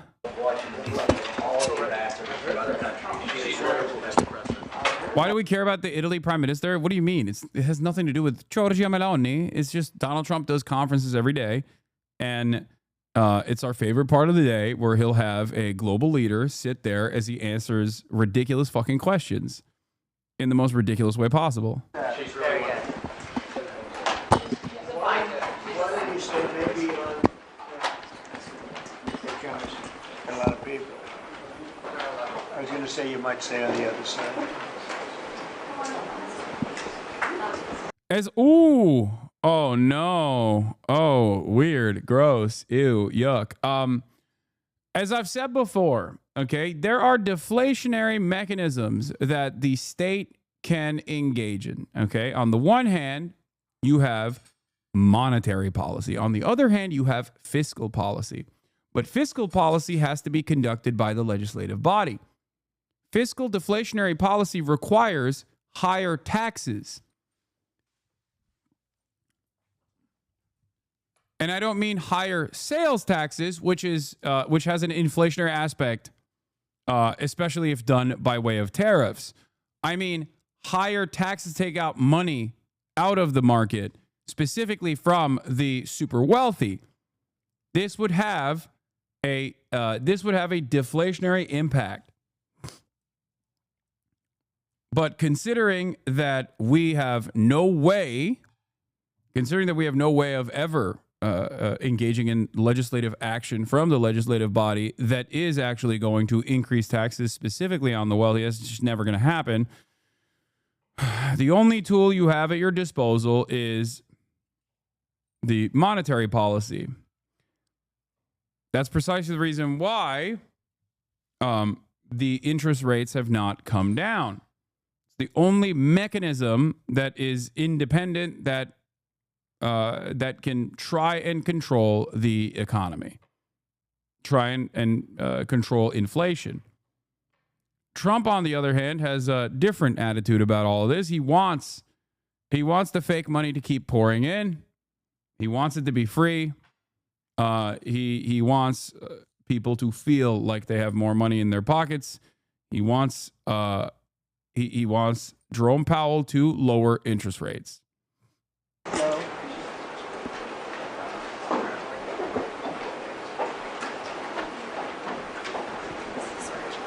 Okay, thank you very much. And we're going to be seeing you in a few minutes, right after lunch, for a press conference in the Oval Office. And I assume you'll all be there. It's the same group. If you had a question or so for the Prime Minister, please, you could ask. Anybody have a question? Okay, good. Then we'll just end it right now. Prime Minister, you have said that the president's tariffs are wrong. Do you still believe that the United States is a reliable? They always try to help. It could only be her. Should the European Union still believe that the United States is a reliable trade partner? Well, I'm here exactly to work for make the West stronger.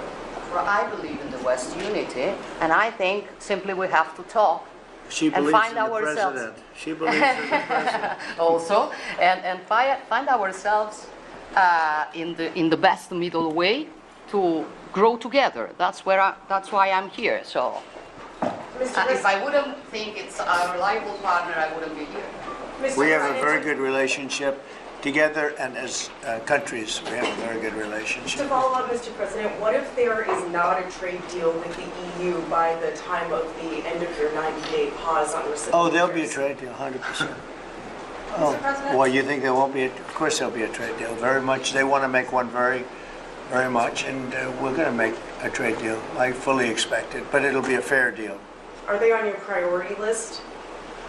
Everybody's on my priority list. Mr. President, do you plan to meet with the President at you? Say it. Do you plan to meet with the Wait, President? one at a time, please. Do you plan- No. You, and then we'll. Do you plan to meet with the President of the EU, Ursula von der Leyen? Do you plan to have other meetings with EU leaders as well? Many. We had a meeting yesterday with Japan. As you know, we've had numerous talks, very, very, at the highest level, frankly, with other countries. Yeah, we're doing very well, and we're moving along on trade very well. The United States was ripped off and taken advantage of by every country in the world, practically. I mean, I have to say practically, but just about everyone. That's not going to happen anymore, but we're going to make fair deals. Mr. President, given talks with Japan and Italy this week, do you expect to announce an initial trade deal with any of these countries by next At a week? certain point, yeah, we're in no rush. We're in no rush. You have to understand we're getting right now 25% on cars, 25% on steel, 25% on aluminum, We're getting a 10% baseline. We took that down just because it was, the appropriate thing to do until we decide what the number will be. And we're, taking in a lot of money, which we've never done before, frankly. With Biden, we were losing a fortune on trade. But we're moving along very nicely, and we're going to end up with a baseline of a substantial number, which we never got anything. The United States never got anything until I came along, and then I put very substantial tariffs on China, if you remember. And we took in hundreds of billions of dollars. But then we had a rigged election, and it was just one of those little things, and it got away from us because Biden allowed every country in the world to rip off the United States. And I'm here to save our country. Mr. President, on China, Mr. President, you said you have Yeah, China. please. You have said in the past that you aren't worried about allies growing closer to China as a result of your tariffs. And this week we saw Chinese President Xi Jinping visit with 3 of our allies. Should you be worried that they're growing closer? No. Mr. President, will you pick up the phone? Nobody can compete with us. Nobody. You said that you have a good relationship with President Xi. Why not pick up the phone and call him and make a deal? Oh, we're going to make a deal.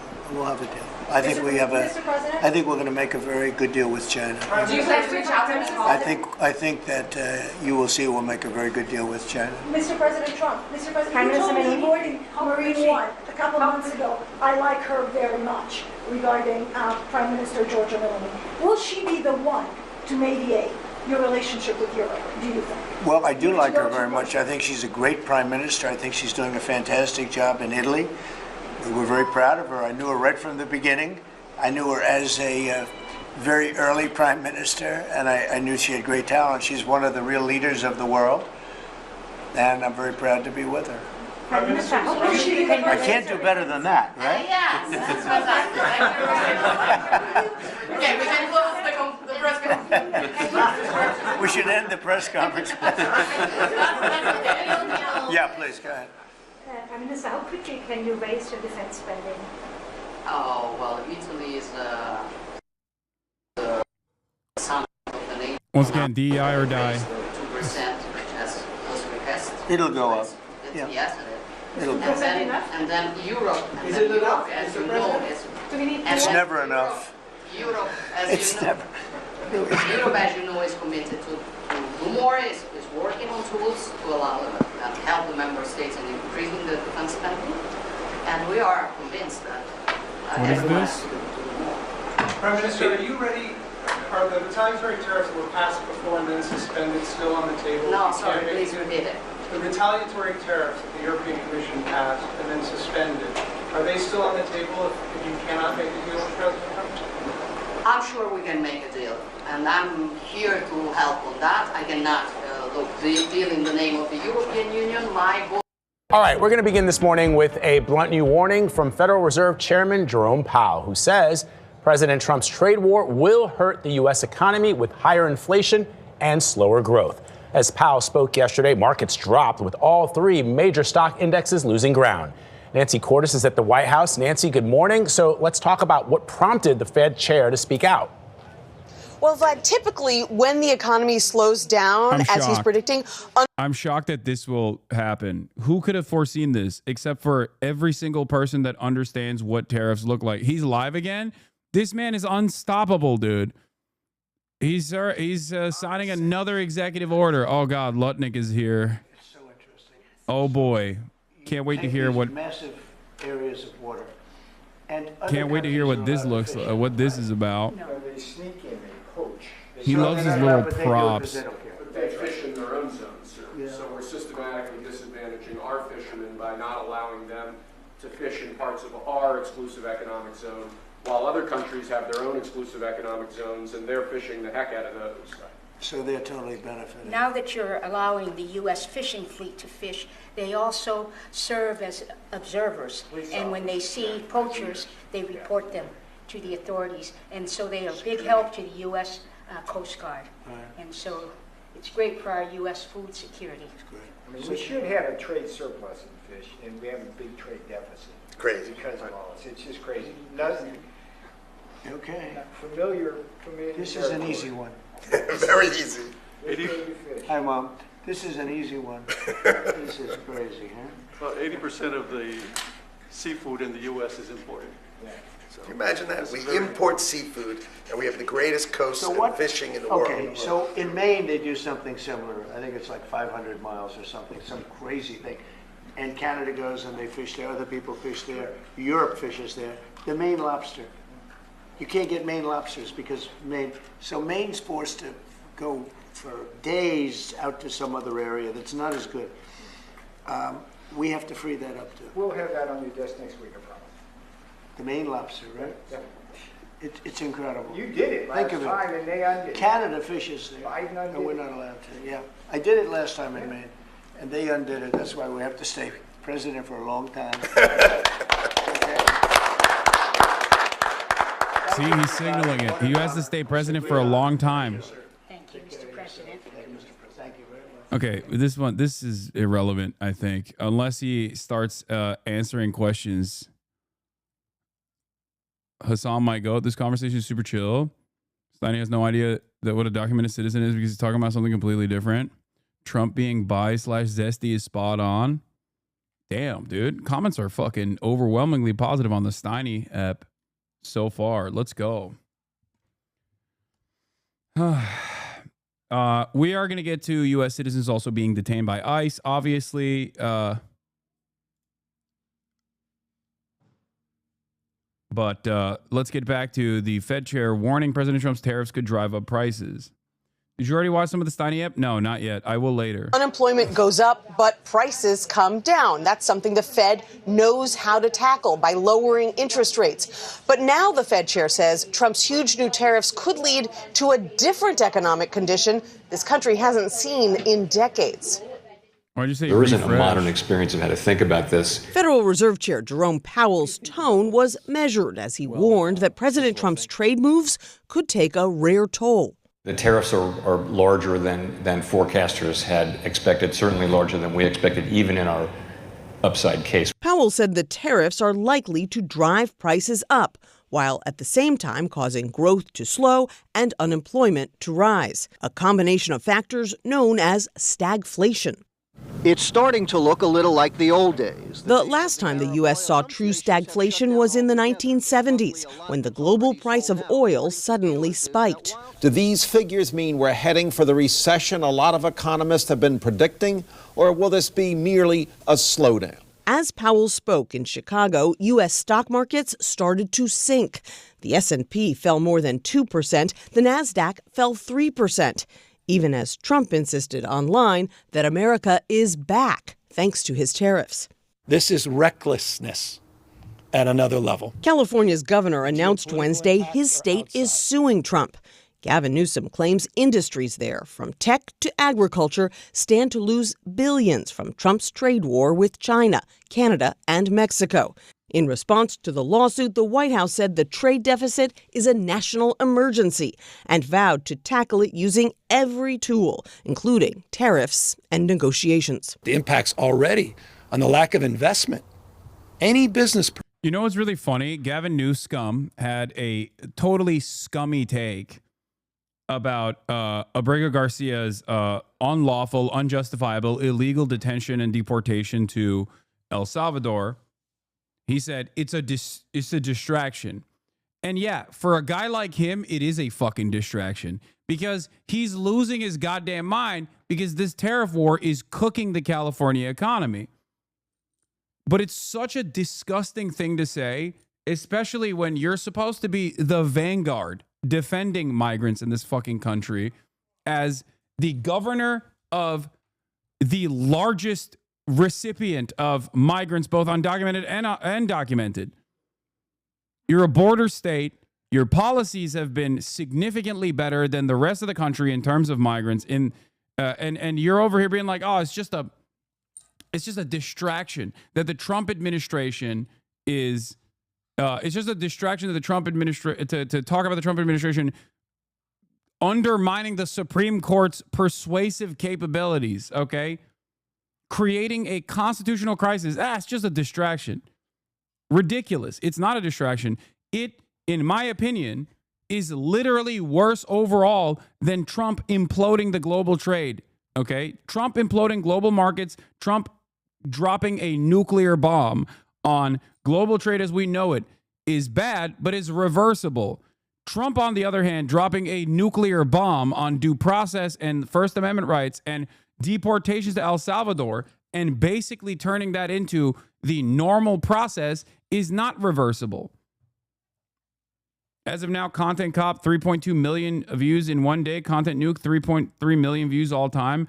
Yeah, that means that it has more than 3.2 million views in one day because YouTube doesn't show the actual views. I saw that, though, yeah. If it says 3.2, that means it's probably 3.4 at this point. Because YouTube doesn't show the actual view count instantly. Especially when a video's out in the first 24 hours. It takes a while for it to catch up.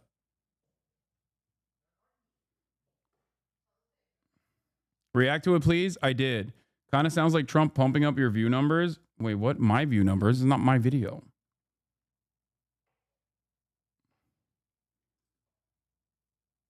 What chances do you think the Green Party will have breaking through Canada's election this month? I don't know.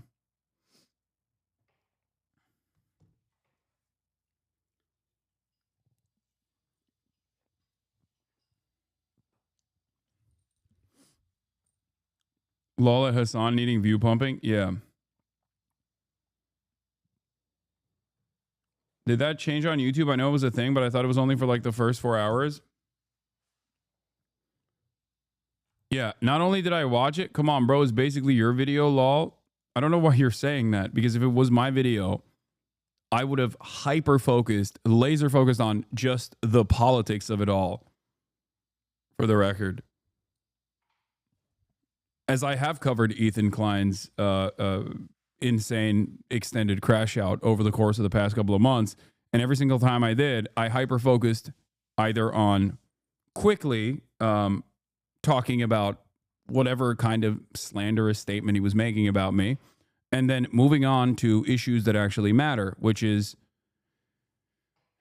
issues that pertain to the politics of it all. That's what I care about. That's what I do. This was D's framing, and likely why people are coming in here saying that. His viewers are saying you paid to commission the video. Yeah, definitely. It's good that this to me implies that the haters have reached a new level of copium if they're simply engaging in QAnon-style conspiracies again to suspect that I paid iDubbbz to make this video.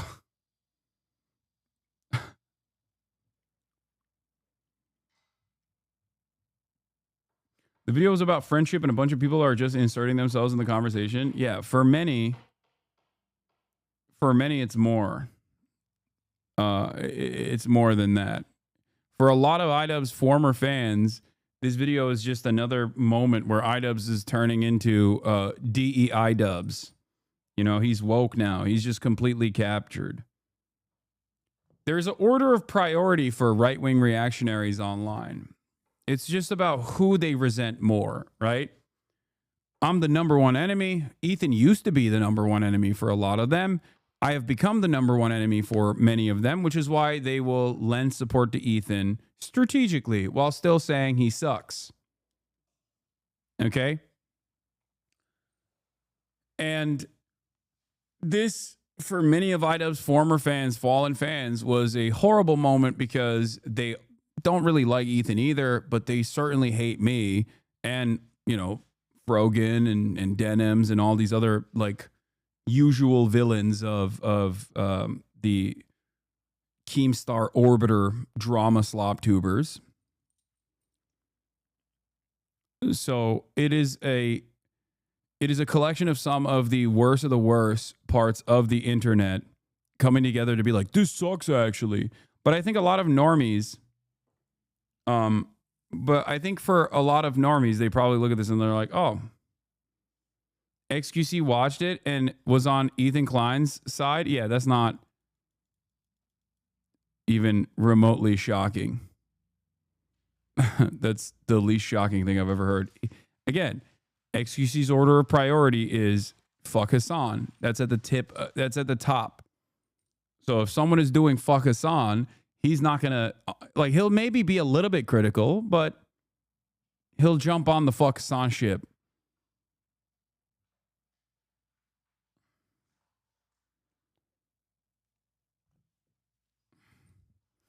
I'm begging you to get back to meaningful news, please. Dude, this is hilarious. Brother, I took a fucking 3-minute sidestep after 2 hours and 3 minutes of nonstop news coverage, and you literally can't even stand for a fucking, not even a 3-minute, like a 30-second sidestep. It's like, dude, get back to the news right now. Calm down.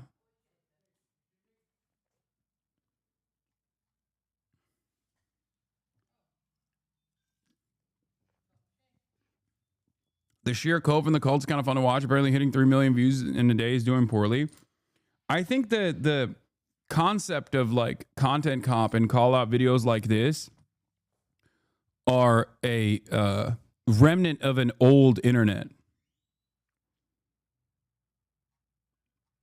That's just the unfortunate reality. I think most people just know how shitty their favorite content creators are and they don't give a shit. And the reality of the matter is, like, even with someone like myself, right? There is an endless sea of misinformation that people have pumped out there that has created this idea that I'm like a fucking arch villain, right? Just a bad person who doesn't care about the issues he speaks on, grifter, yada, yada, yada. And of course, people that want to make up their own minds can come here and you know, look into it on their own. But for many people, even like truly evil content creators, like that do awful shit, truly awful shit, their audiences don't really care. Like there's nothing that will shake away people's support. Maybe you can like, maybe you can chip away at some of those in the margins. But that's it.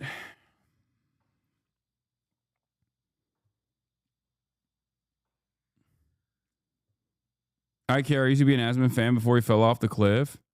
Yeah, I mean, that happens. There's still people that, again, there's still people that are independent thinkers, people that choose to make up their own minds instead of being fucking manipulated by some of the dumbest people that you've ever encountered, that lay out a convincing argument by rehashing shit that they saw on subreddits, right?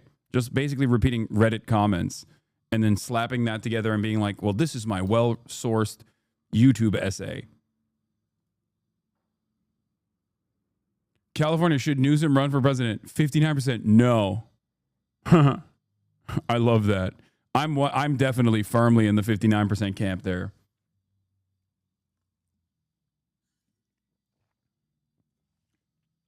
They are perma-stalk calling you terrorist, so that makes people curious. Yeah. Do you think the video will make Ethan rethink some things? I would be shocked.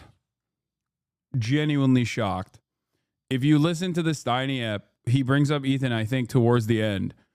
And he's like, can there ever be reconciliation? And I basically said, like, he would have to apologize for all of the things that he's done. He'd have to, like, look within. And he literally laughed at that. He was like, that's not going to happen. So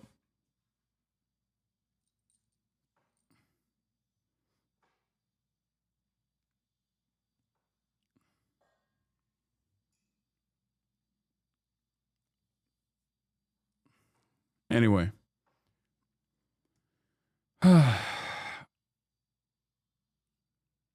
The entire reason I'm here is because someone hated on you one time, and instead of watching the 5 out of context clips in the Discord, I came here and sat for a stream. Almost a year later, I'm basically here every fucking day. The ironic thing is people who posted those clips probably would agree with a lot of what you would have to say if they actually would just watch you for an hour. I know.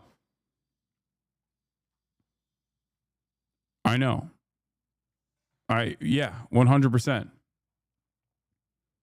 That's why I try to uncompromisingly keep doing what I'm doing with the hopes that, with the belief, maybe it's naivete, but the belief that like people will maybe by accident, by choice, maybe will come in here and make up their own minds, even if the well has been poisoned long before they ever encounter my content, without a filter that says this is the worst evil villain of all time.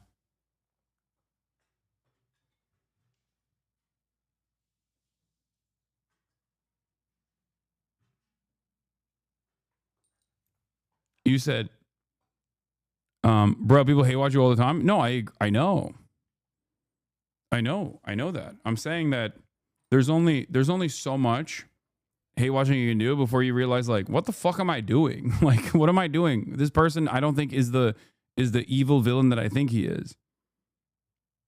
You know? I think there are plenty of people in here that also came in with that motivation and then had their minds changed too. Person, small or large, uncertainty is the number one enemy. Just give us certainty. President Trump met with a Japanese trade delegation yesterday. He said they made big progress in their talks. But after Powell's sobering warning, President Trump is firing back. This morning, he posted that Powell should have lowered interest rates a long time ago and that his termination cannot come fast enough. Nate? Nancy, thank you. I wanted Trump. You wanted Trump? Yep. There was no way in hell I wanted her out there. But now I don't know. What would have been better? What were you expecting? I was expecting the lower cost of a lot of just your everyday living things and hoping that he would make things better for everybody in America, because that's what we need. Groceries are already outrageous. And then we put the tariffs on across the seas or whatever, like China, all that. It just makes everything more expensive for everybody. Jamie Basinger is the only person we met in eastern South Dakota who openly questioned her own political views. Most people we talked to said it was risky to talk about politics here, even as the effects of Trump's tariffs loomed over the agricultural economy in an area that voted for him by about 70%. Generally, opinions were divided between trust Trump's plan and how can you still like this guy. Wait, so Becky, let me ask one thing. Are you in a politically mixed marriage? Yeah, did you see the Joe Biden sign? Would you like to talk about that a little bit? Yeah. Becky Hofer was not afraid to talk. She's a Democrat. No. Chatters are saying you predicted this segment. No, not yet. Not yet. Okay, wait for it. I don't know if it'll happen. And her husband is a conservative. Like, I predicted this stuff as well, but there's one thing that I said. There's one thing that I said that I need to see with my own two eyes. I said, yes, that the former vice journalist is going to go to Trump country. They're going to talk about how fucking sad they are. But there's one aspect of this that hasn't been fulfilled yet. Okay. Non-voter. What is She's this? a freight broker. Basically, if a company He's not needs to ship saying bricks, she'll find you a flatbed truck. If you need to ship meat, she'll get you a refrigerated truck. Ooh, you need the truck tomorrow? Can you guys, fork a pallet jack into the back of the trailer for him to pallet jack him to the front? This gives her a window into real-time shifts in the economy. Everybody's nervous. People are making different decisions for different reasons, but, some of it's hesitation, some of it's actual price changes. Everybody just wants some stability right now. And those shifts can be complex. She says China's retaliatory tariffs on American pork and beef could lead to higher prices on fruit. Right now it's produce season in California. We need to get out to California. What goes out to California? Meat. We haul pork, we haul beef. Where does it go? It goes to Asia. If it doesn't go, the price of produce is going to go up even that much more because they're going to have to pay more for the trucks. As we've talked about, you're in a really conservative area, very pro-Trump area. Do you feel frustrated in trying to talk to your neighbors about what's going on? Yeah, it's the biggest thing that frustrates me is that I just feel like nobody cares right now until it affects them. And I don't understand how they don't see that. They're not dumb. These people aren't dumb. And they're not unkind people and selfish people and thoughtless people, so I don't understand why they're okay with it. Hofer introduced us to her neighbor Rod Olerud, who is feeding cattle and who, for now, is okay with it. I just think we need to let the president do what he's doing, and we need to just see what's going to happen here and give him a little latitude so that, if it doesn't work, then we're going to have to try something different. Okay. So you're willing to let the president try some stuff to see? Yes, to see if this works. Let's give the president a chance, and we'll just have to go from there. Looks like a little boy. Tommy Baruth thinks we already give it a chance. He's a retired soybean farmer who saw what happened in 2018 when Trump put tariffs on China. The export market just went right down the tube because these countries could buy them from other places cheaper. Brazil and other countries were the ones that benefited from that. I read that it stayed that way, that now China buys a lot more from Brazil. Exactly. And a lot of times those markets don't come back. Doug Bjerke runs a lawn mowing business. He says Trump's plan will work out in the long term, even if some crop prices. Oh, shit. I didn't realize. Why? Pure faith. Pure faith placed upon. Pure faith placed upon a man who has done nothing to deserve said faith. We are simply wish casting. Okay? It's just cultish thinking. It's fucking hilarious. Like, oh, it's going to work out. Why is it going to work out? I don't know. It'll just work out. I have placed faith on the man, the myth, the legend, my goat, the God King Savior, Donald Trump. I wish I could have someone love me like this. Okay? Jesus Christ. It's fall. Yeah, the price might come down, but when them people start starving, they're going to come back to the table. You mean in the other countries? Yeah, we're a gracious nation feeding the world, and we shouldn't have to without getting something for it. What? Rick Ekman says in the 3 days after the tariffs, cattle futures dropped below the point of break even for his farm. Never had him do this before. Yeah, he really likes you. No. Did you vote for Trump? No. No, I did not. Why not? You want me to be truthful? I think to get to where he's at today, he's stepped on people, and he's got no morals, I don't think. I don't like the man. I don't like him. Hasan is part of the male loneliness epidemic. True. Do support I don't know. I guess I don't see anything good about him. Does it affect the way you think about America? It scares me. Terry Nebelsick, a lifelong Republican and retired school superintendent, was very careful in how he talked about the political climate. He's concerned that Trump's push to dissolve the Department of Education will cut public school funds for needy kids, potentially at a time of economic turmoil. If poverty... They're whispering because they're in an area of South Dakota that voted for Trump by roughly 70%. So any kind of dissent against dear leader must be done in a hush-hush manner, okay? You never know. You never know where the prying eyes are. You never know who might overhear this conversation. They're like, oh yeah, I didn't vote for him. I'm so sorry. No, it is okay that he is completely destabilizing the global economy and ruining my livelihood. It is fine. Things will work out, I think. It's happening to adults. Children are hurting. And where adults sometimes just have to work through it and make sure there's food on the table. During that time, we have children and adolescents who are forming who they're going to be. And I do think that the public school is a collecting point for people to be able to reach those kids and make sure that they're fed and have medical attention and have their basic needs met. Again and again, our conversations in this Midwestern nice town came back to character and values. When Sheila and I raised our children, we taught them to be honest, not try to cheat anybody, to respect. Trump doesn't do any of those things. Do you find a lot of farmers around here agree with you, or are they fans of Trump? This is a very Republican state. I think it's too soon for them to say they're wrong. Ellie, I love the conversations that you are able to bring to us and bring to light. Given everything that we just saw, do the Trump supporters that you spoke to, do they regret their vote? I get that question so much, particularly from people in bluer states, and again they say no. Right. They really put a lot of faith in him. One man described him as courageous, and they said people have told me they're willing to take a serious financial hit to their own personal finances in order to let him do his thing, because they really have faith in him that he's the only one willing to do what needs to be done. To turn it around. I think that's fascinating that they are willing to say, I'm willing to take the hit. Yeah.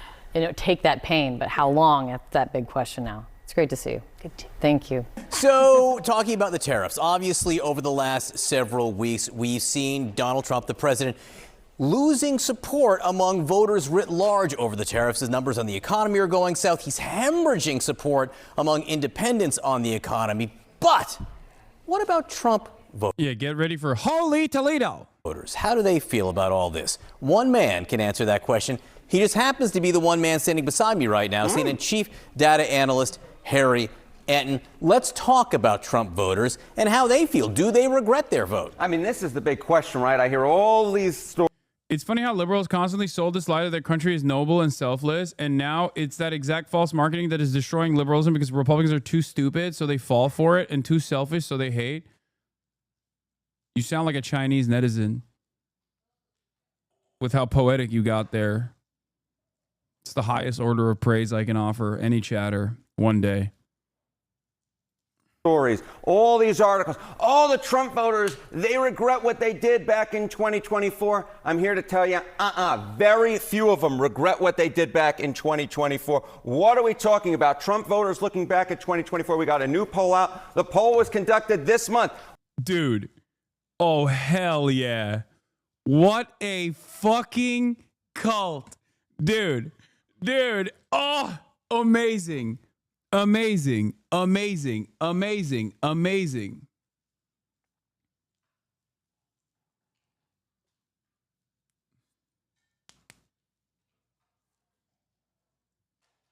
What? Doomer TV?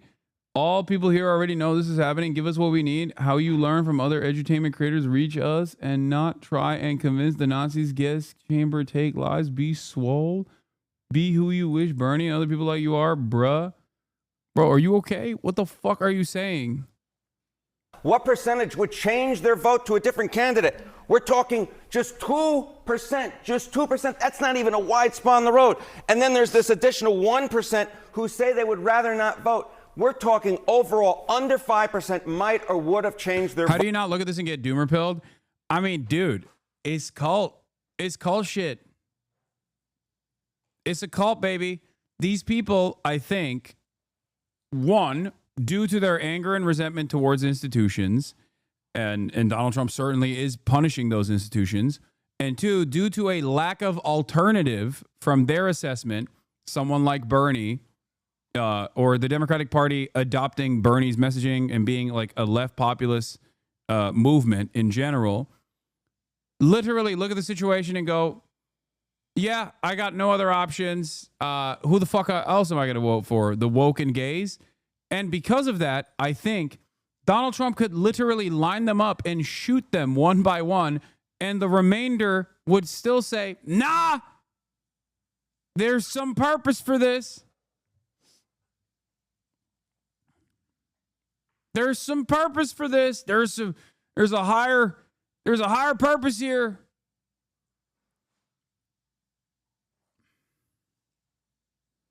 That's it. This shouldn't make you black-pilled, however. It should not. One, because sometimes these polls are not exactly accurate. And two, people have the capacity to change their minds.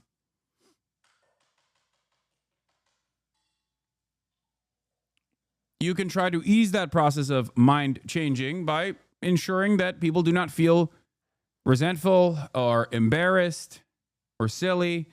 I know we like to have fun looking at, the soybean farmer that's like in tears saying, I voted for you, Mr. President. Please, I'm begging you not to do these terrorists. What are you doing? You're killing my family. Okay.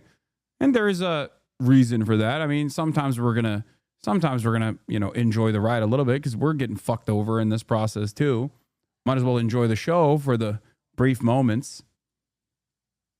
But ultimately, when you're addressing people in the real world, you shouldn't do that. You shouldn't be fucking annoying, smarmy, elitist. You should do everything in your power to be open-minded, understanding, demonstrate empathy, and recognize that everyone has the capacity to change. But more importantly than these guys who don't who are voting for Donald Trump and haven't changed their minds yet, there are plenty of people who are inactive that you can organize. There are plenty of people who did not vote that you can get on board. So it's not just the Trump voters that you can change the minds of. Even though plenty of them can have their minds changed, the reason why they haven't had their minds changed is not just because of their cult-like thinking, but because there is no alternative that they see as an earnest counterbalance to all of the madness and mania of the Trump regime. Vote Donald Trump voters back in 2024, and then you ask, okay, the same question to Kamala Harris voters, and it turns out the numbers are rather similar. So if there was a repeat, if folks got to be able to redo their vote that they had back in 2024, would the result be any different?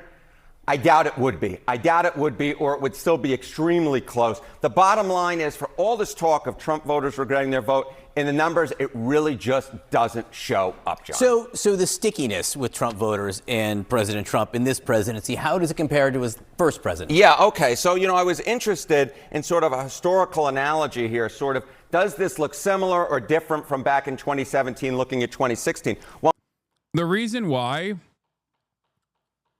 the felt bad about my voters in 2017 was a higher percentage. Well, despite the fact that demonstrably he did less bad shit in that short period of time, for the record, is because a lot of new people were voting for him, assuming that he was an outsider, that was more moderate than the way that the media had presented him. Okay? That's a big part of the reason. It wasn't because of the impact of his policies, but more so that he was new. Like, people voted for him. You're laughing when I say moderate, but yes, I think you forget how people perceive Hillary Rodham Clinton, okay, for a lot of good reason and also even insane ones. You literally are talking about a group of voters that range from saying she is a pedophilic vampire to people that directly see her as the human manifestation of like all of the out of touch elitist technocratic approaches that have ruined the economy for a lot of people in the Rust Belt. And for others, the person who did Benghazi, which was such a big deal, the Benghazi and the butter emails. Both of those things are true. No, she's not a vampire. Pedophilic, yes. Vampire, no. Anyway, that's besides the point.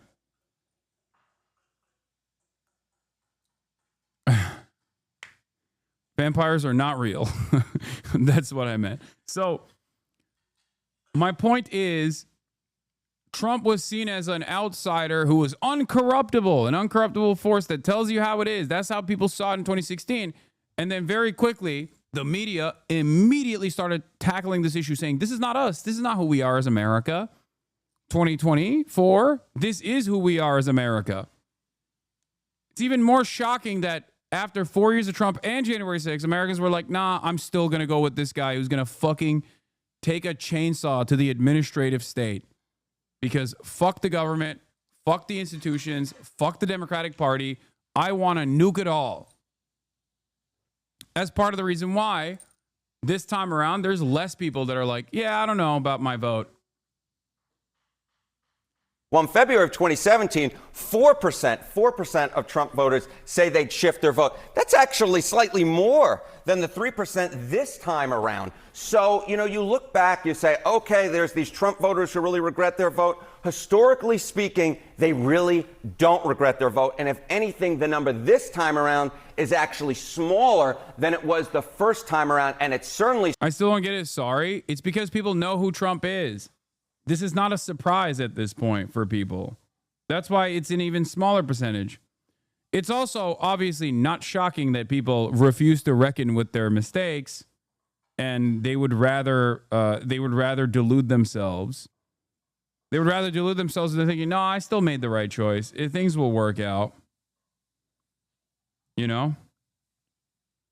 Smaller than the number we saw coming out of 2020, of course, after the events of January 6th. So the bottom line is this. If there's some idea out there that Trump voters are going around, man, I wish I had voted for Kamala Harris instead of Donald Trump, the numbers say that is a fanciful universe. It really, for the most part, does not exist. What about the Republican brand in general? Any evidence that people are, leaving that brand faster than they're leaving the Democrats? Yeah, exactly. Yesterday we spoke about Trump's approval rating, right? But it's very important to note, nothing cannot be nothing. That is, when you put two folks together or two folks against each other, the results might look different than just looking at one of them.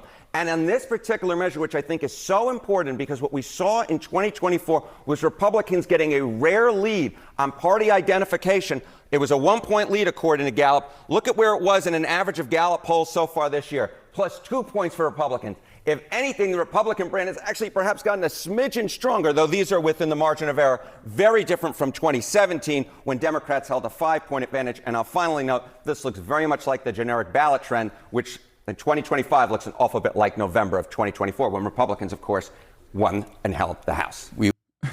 Long way to say that the Democratic Party's incompetence and overall horrifying approval ratings is creating a situation where Trump continues to destroy the economy. Trump continues to destroy due process, rip apart the fucking Constitution. And yet people still go, best we got. When you say trans issue, I bet that right there is the greatest demonstration of what I'm talking about. Okay? The very fact that we still spend any time talking about trans people, which are such a tiny sliver percentage of the population, when all of the things that I just mentioned in terms of global markets on fire, American dollar dominance possibly on its way out, okay? Not immediately, but, accelerating the process. American empire dying. The mass layoffs at the federal level, the undermining of the regulatory agencies, undermining of the Constitution, undermining of due process, black bagging random people in the middle of the fucking street, and then openly admitting that you made a mistake and then refusing to listen to a unanimous Supreme Court decision to return this person.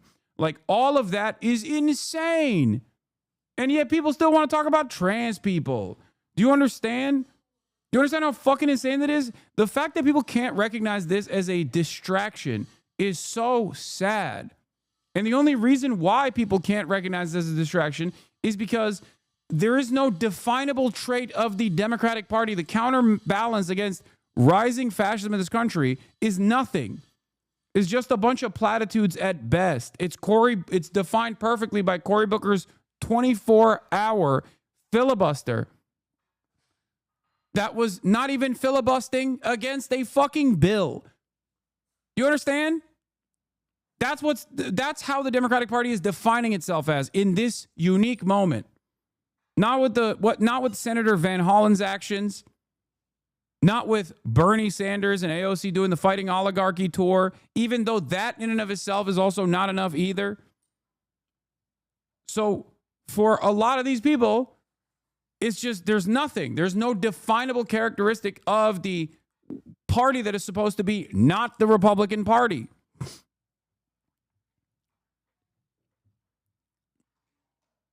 So what are people supposed to expect here? Like, I know that this is a lot of animosity, a lot of dumb people, a lot of reactionary tendencies as well. But like, if that is already existing, you have to combat it. You have to work. You have to actively undermine these reactionary tendencies. You have to build a base of support. You have to be a counterbalance.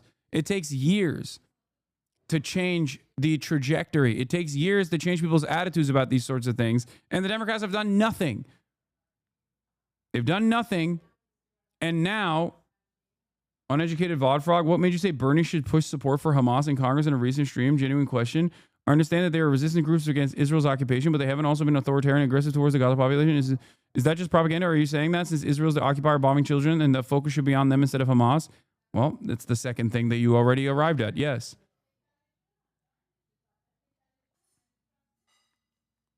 Yes. You asked the question, and I think you asked a question in because you were genuinely interested in hearing my perspective, and then you figured it out immediately. I didn't say Bernie Sanders should push support for Hamas.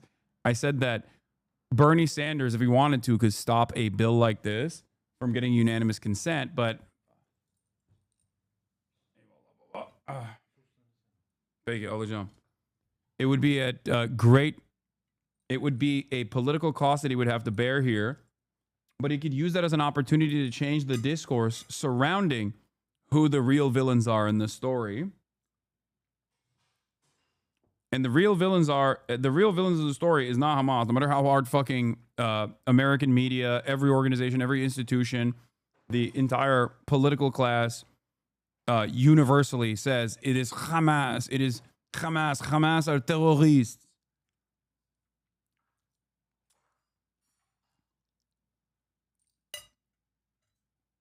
It is Israel. They hold all the cards. They hold all the power.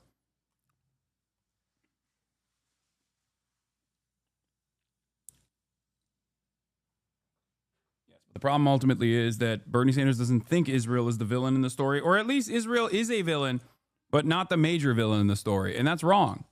Israel is the major villain in the story, is the primary villain. And the primary responsibility lies on Israel.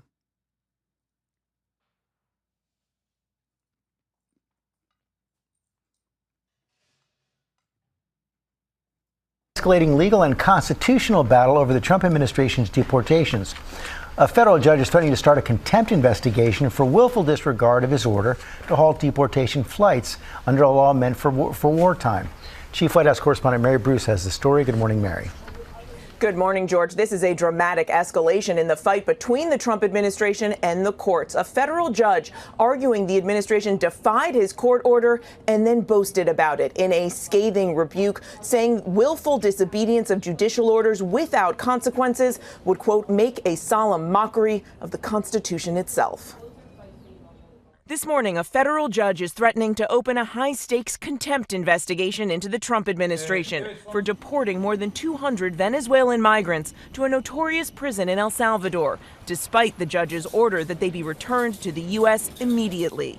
Questioning why the administration allowed these flights last month to go ahead, Judge James Boasberg declaring the administration displayed a willful disregard for his order, determining there was probable cause to find them in contempt. The judge saying he will begin contempt proceedings if the administration does not give each deportee the chance to challenge their detention. Boasberg even proposing appointing an independent lawyer to prosecute the government for contempt.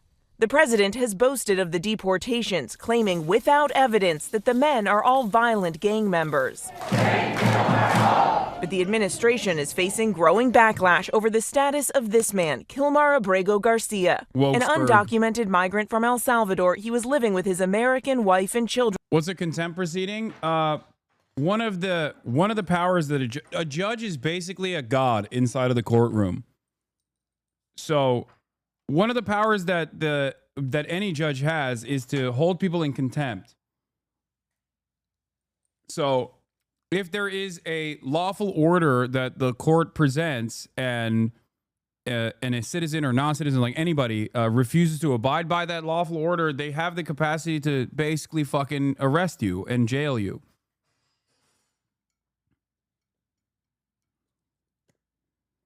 And then outside of the courtroom, they're a peasant. Okay, wouldn't go that far, but yeah.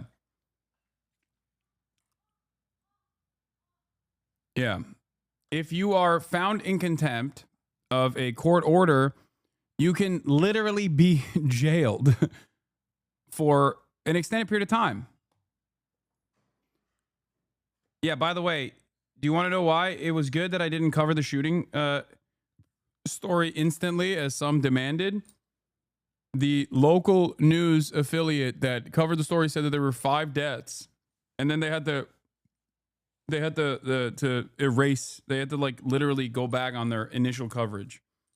So that's the reason why I don't immediately cover mass shootings. Okay. They had to rescind it. In Maryland when he was put on that plane, And retract the despite story. a 2019 court order that he not be deported to his native country because he might face danger there. A mistake the administration previously acknowledged. In a unanimous ruling, the Supreme Court ordered the administration to facilitate Abrego Garcia's release. But the president, who is paying El Salvador $6 million to keep the migrants, says it's up to that country to send him back. The entire purpose has been to bring Abrego Garcia home. Visiting El Salvador, Democratic Senator Chris Van Hollen says he asked the country's vice president why they're keeping Abrego Garcia. His answer was that essentially the Trump administration is paying the government of El Salvador taxpayer money to keep this person here despite the court order. The White House insists Abrego Garcia is a violent gang member, even though he has not been criminally convicted in the U.S. or El Salvador. In 2019, a confidential informant named him as a member of the MS-13 gang, but judges have found that evidence unconvincing. The White House now noting that in 2021, his wife obtained a temporary protective order against him, but no charges were ever filed, and that case was later closed. Now she's fighting for her husband's safe return, but the administration says that will never happen. He is not coming back to our country. President Bukele said he was not sending him back. That's the end of the story. The White House is standing by their actions, and just days after Trump welcomed the president of El Salvador here to the White House, Trump saying he would send even more deportees to that notorious prison if they had room. ABC News now learning that President Bukele plans to double the size of that facility. The prison in El Salvador, where Kilmar Abrego Garcia was sent, the Trump administration says by mistake, is. A lot of people ask why there is no proof of life here, or why they refuse to entertain this, or they refuse to reverse the decision and make up for their mistakes. And a lot of the speculation, understandably, revolves around the notion that Abrego Garcia is most likely dead, killed in this CCOT facility. The reason why I don't entertain this without any proof whatsoever is because, one, I think it's an unproductive speculation to entertain. And two, because I think there is a different reason. I do. While I understand why people feel that that this is the worst outcome and it might have happened,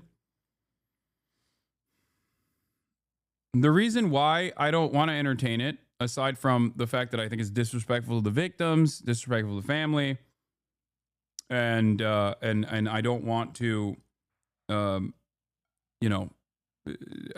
don't want to cut away at like the idea that he is someone who can still be returned to U.S. soil.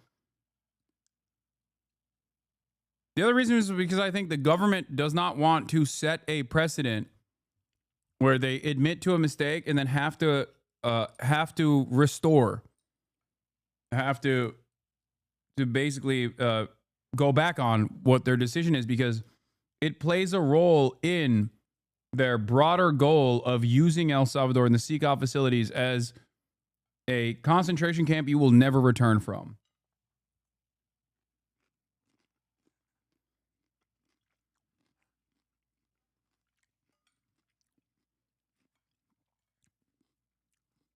Their goal is to use El Salvador and CCOT as a concentration camp that you cannot return from, as a death camp, functionally. It's a de facto death camp. The other reason is because it would offer direct voice to the cruelty inside of these facilities from someone who has been returned from these facilities.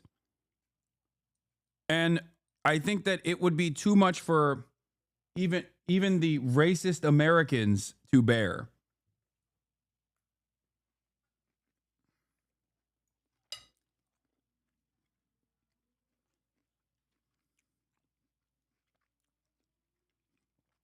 That's why. It would turn into Trump won with the deterrence policy that Trump won implemented quickly falling apart and even playing a role in Trump losing the election.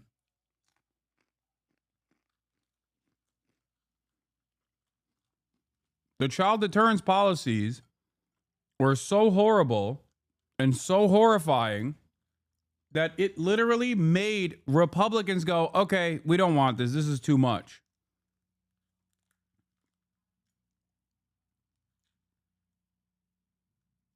Even racist Americans were like, all right, well, that's a bridge too far for me. They can't have that, especially because that would totally ruin their grand design here. That will totally ruin their greater goal, their greater cause, the ultimate goal of using this as a concentration camp or a death camp or a slave labor camp that is outside of the reach of America, even though it's not outside of the reach of America, obviously, but like to claim that it is outside of the reach of America. Is one of the largest maximum security prisons in Latin America. In recent weeks, that prison has become a kind of photo op for members of the Trump administration and his Republican supporters in the U.S. Congress. Homeland Security Secretary Kristi Noem toured the prison in March, posting an Abu Ghraib-style video and photos of herself in front of a crowded cell. This week, Republican Congressman Jason Smith of Missouri posted his own photo from inside the prison in El Salvador. So did Republican Congressman Riley Moore of West Virginia, who shared this photo, double thumbs up, in front of the cells of the prison. Today, another lawmaker arrived in El Salvador, this time a Democrat, and he's there for a very different reason. He is the senior senator from the state where Kilmar Abrego Garcia lived with his family until the Trump administration had him arrested and took him to this foreign prison in a move the administration, again, admitted was what they called an administrative error. Democratic Senator Chris Van Hollen of Maryland landed in El Salvador today with the hope that he might see Mr. Abrego Garcia or be able to talk to him. I hope to meet with some high-level government officials from El Salvador. As I've said before, the goal of my visit is to talk to people here about the release of Kilmar Abrego Garcia. I told his wife and his family I would do everything possible to bring him home, and we're going to keep working at this until we're successful. I also hope to have the chance to meet with him, but we'll have a better idea if that works out a little later on. Senator Van Hollen landing in El Salvador today, hoping for a chance to meet with Kilmar Abrego Garcia in that prison. Senator Van Hollen says the vice president of El Salvador told him he would not be able to do that when he met with him today. Joining us now for the interview is Senator Chris Van Hollen of Maryland, who joins us from El Salvador. Senator, thank you so much for what you're doing and for being here with us tonight. I know it's been a very long day. It has, Rachel, but as you said in the intro, I promised Kilmar's family that I would do everything I could to bring him home because, as you said, a court in the United States has determined that he was illegally abducted from the United States and landed in the most notorious prison in El Salvador. So that's why I raised these issues directly with the vice president of El Salvador. The president is not in the country now. So I met with the vice president to talk about these issues and ask for the opportunity to go visit Kilmar. What's sort of the range of potential outcomes here that you think are possible? What are you hoping to accomplish on this trip? And how did those expectations match up with the experience that you had today meeting with the country's vice president and hearing what you did from him? Well, my goal is to keep a spotlight on this issue until justice is done, until the 9-0 opinion by the Supreme Court is implemented by the Trump administration, which is ignoring entirely that order that they need to facilitate his return. I asked the folks at the embassy whether they'd been ordered by the administration to do anything to facilitate his return. The answer was no. So they're clearly not in compliance. And I said to the vice president of El Salvador, look, you've got somebody in your worst prison, the prison for terrorists, who the United States court has said has committed no crime. And so I asked him if he had any evidence that Kilmar. The United States, much like many other countries, also has a non-extradition policy for prisons that are even worse somehow than American prison conditions, for the record. And that is for people who have done crimes on Salvadoran soil. So if an American citizen had done a crime on a Salvadoran soil, the U.S. literally would not send the American citizen to El Salvador up until this administration that is entertaining people that have done crimes as Americans on American soil to be shipped off. This, in the United States history, has never happened. Okay? Exile is not a thing that the United States government has ever done.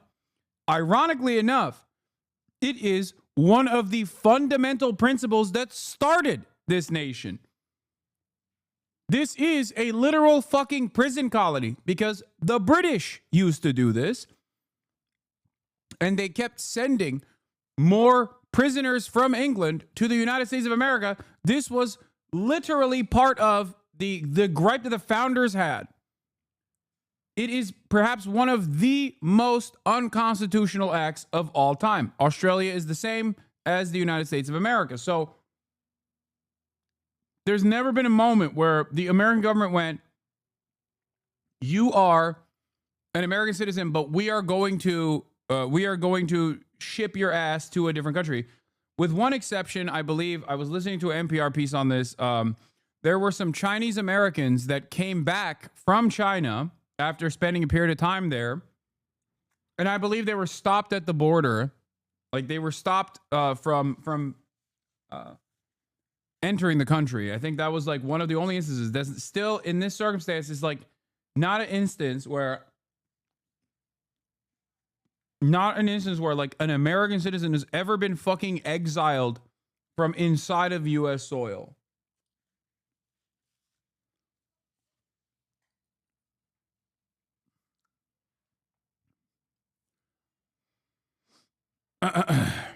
It happened to Mexicans in the 50s? Yes. The only other time where it took place was the Bracero, in the aftermath of the Bracero program, where Operation WB I'm just going to say it, Operation Wetback, which was the official, it's racist, but the official name for it.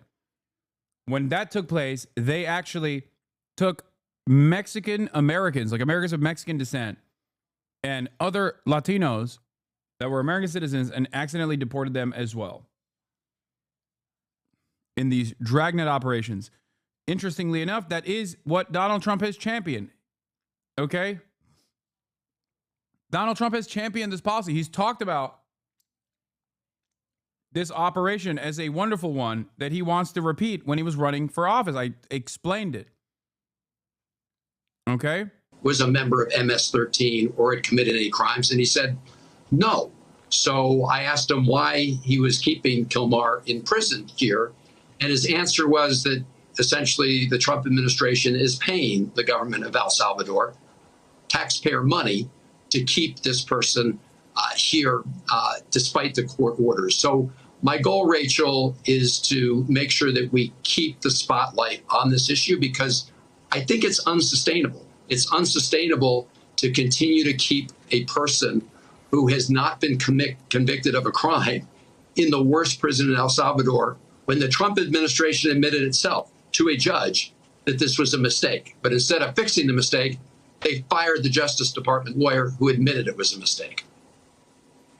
I just want to underscore what you just said there, that you were told by the U.S. Embassy in El Salvador that they have received no request from the White House or from the Justice Department, from any other entity in Washington, asking them to take any steps to obtain the release of Mr. Abrego Garcia. Presumably, it's the local U.S. officials at the embassy there who would be the relevant point of contact, the first point of contact for the U.S. government trying to attain that outcome, correct? Well, that's exactly right. And it is pretty clear that the Trump administration has not lifted a finger to implement that court order. And so I think it's important that the courts know that, and they will know that. And again, denying his family an opportunity to even have a phone call with Kilmar is just a gross violation of basic human rights and human decency. And, I asked the vice president if I came back next week, whether or not I could go visit Kilmar. And the answer was no, he couldn't guarantee that. I said, look, I may be the first member of Congress here, the first senator, but I can assure you more will be coming. And you cannot continue to keep this man locked up in this worst prison in El Salvador, and one of the worst in the hemisphere, when he hasn't committed a crime. And so we're going to keep at this. And I asked the vice president just to let him out the gate, because you may remember at the White House, the president of El Salvador said, well, we can't smuggle Kilmar back into the United States. He said, you don't have to smuggle him back to the United States. We know you can't do that. Just open the prison door. And Attorney General Pam Bondi said the United States would send a plane down here. And if she doesn't, at least he would be free for now in El Salvador as we work to find a way to get him back into the court system and due process in the United States. Again, nothing. You mentioned that other. So sorry, go ahead. Sorry, I didn't mean to interrupt. No, I think you. There's other senators that are going, by the way. For those of you saying like bullshit, I don't think that other senators are going. No, even Cory Booker has like seen this as an opportunity to at least like do Cory Booker propaganda. But it's great. You should do this. I mean, this is of course about the family and making sure the family gets justice. But it's also, as you say, about the Trump administration trying to deprive individuals in the United States of their liberty without any due process, right? This is like taking away people's freedom. That does not sound like a conservative idea to me. That is something that, of course, authoritarian governments engage in, and it's a very fast road to tyranny if we don't all stand up against it. You mentioned the possibility, and now it seems like the likelihood that other members of Congress are going to make their way to El Salvador. Senator Cory Booker of New Jersey has expressed interest in going. Congressman Maxwell Frost, the young congressman from Florida, has formally requested a congressional delegation, a CODEL, to El Salvador. Given that a couple of the media tour sadly reflects the values of the Democrats. I don't care, man. What are you talking about? Who gives a fuck? Yes. It's done for optics, but you're putting bodies on the line. It's fine. Why the fuck don't you run for office instead of just constantly shitting on every single Democrat in government all the time? This is literally me defending Democrats in government. What are you talking about?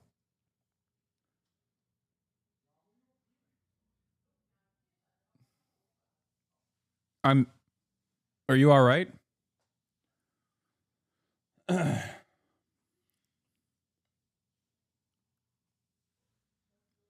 I'm currently defending the Democrat in office doing the right thing, and even defending him against chatters who are yelling at the congressperson for doing the right thing.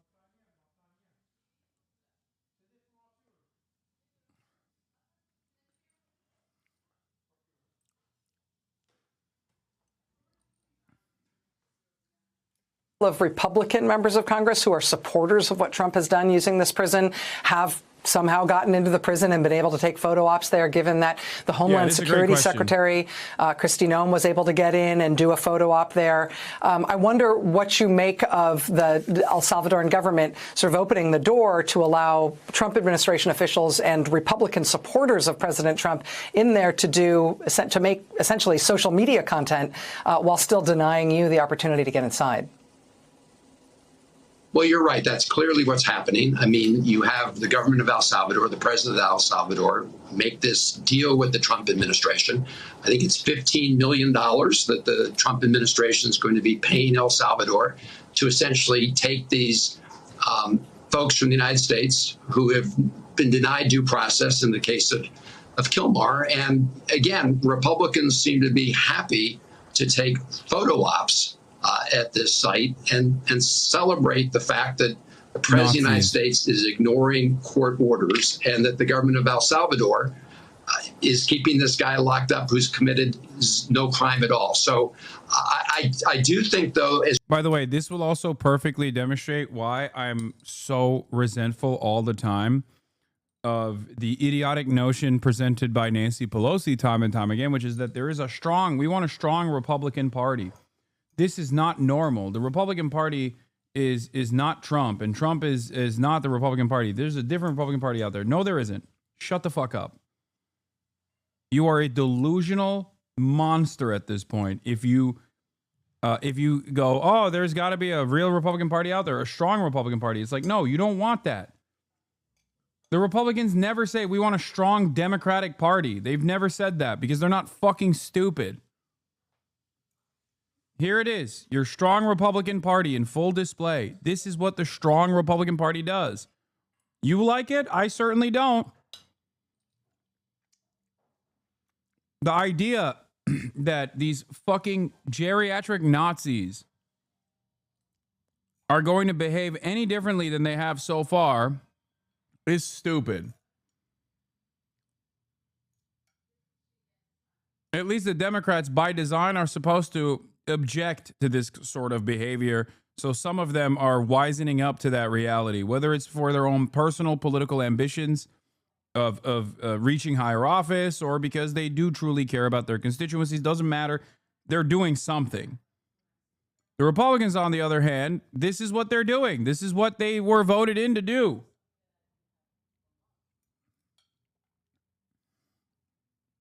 As we continue to put the spotlight on this injustice, that they ultimately will have to let him go. I believe that will be the case because I believe people will keep pressing for justice. Maryland Senator Chris Van Hollen joining us live tonight from El Salvador. Sir, thank you again for making time to be here and helping us understand this and explain it to our audience. Please keep us apprised. I know a lot of people are worried about you being there, given what's going on between our government and the government of El Salvador and the kind of language used by their president in talking about this standoff. So please be safe, keep us apprised, and we'll look forward to having you back on soon. What's he going to do? Will do. Thank you, Rachel.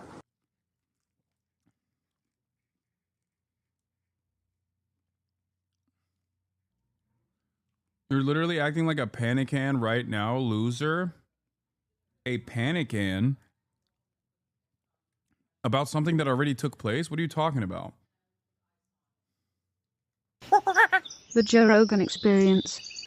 But then there's also legitimate arguments on the other side. Like the other side is making a very legitimate argument about the right to due process if you get processed and shipped out of the country and put in a prison in El Salvador. You know, what is the quote? Was it Benjamin Franklin's quote about innocent and that it's better to allow 10 guilty people to go free than one innocent person arrested? You know, I'm on that side of things. Yeah. I think due process exists for a reason, and the reason is... Told you.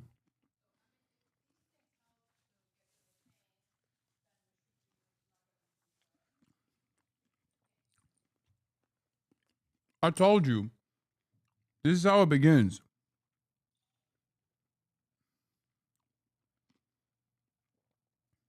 There's only so much insanity that even the ape man and his supporters are going to take. This is how the process begins. The process of discontent begins amongst the ranks, amongst those in the margins who go, maybe this wasn't the best decision. I still like Trump. I think he can restore order here and right this wrong. It is horrific for someone to be accused of something they didn't do, be imprisoned for crimes they didn't commit, and then live in a cell, live in a cage with a bunch of people who did commit shit. Here it is, Benjamin Franklin. It's better 100 guilty persons should escape than one innocent person should suffer. That is wisdom. Yeah. That has survived hundreds of years. It's incredibly accurate, and it is the foundation of freedom. Like, we have to make sure that these people are actually guilty, otherwise we become monsters. You can't Like, what is that? When you fight monsters, be careful that you don't become one. Become one. Yeah. Yeah. That's very important. It's very important. You know, you can't do that. But also, you can't, also have to deal with the fact that the current administration is dealing with the past administration allowing known bargaining. He's in the bargaining phase. I'm telling you, what you're watching is the bargaining phase of the process. He's like, oh, well, you know, all the previous lies that Trump told me that caused me to vote for him, I have to maintain are real and true, right? Otherwise, I have to recognize my mistake. Yeah, he's going through it. Gang members and terrorists to go right through the border unchecked. That a lot of them they know got through. They don't know the exact numbers, but they know there's millions and millions of people illegally just walk through unchecked, and a bunch of them have to have criminal records. A bunch of them have to be dangerous, and we've seen crimes that have been committed. It doesn't help anybody on the progressive side to deny the fact that that's a real problem. And if it happens to your family, God forbid, I don't want it to happen to anybody's, but if it does, you will feel a sting of regret if you supported that, unlike anything you've ever experienced in your life. You'll be like, I mean, it's, you know, it's one of those things where vibe shift is already beginning. The apolitical Trump dick riders are now souring on at least some of the aspects. Why did it happen? How do we get here? What did I fucking tell you? If there is enough counter messaging on the cruelty of these actions and the media starts covering it because Democrat leadership is making a big fuss about it, then people are going to be more aware of the actual impact, the actual consequences of these decisions. Americans are very malleable.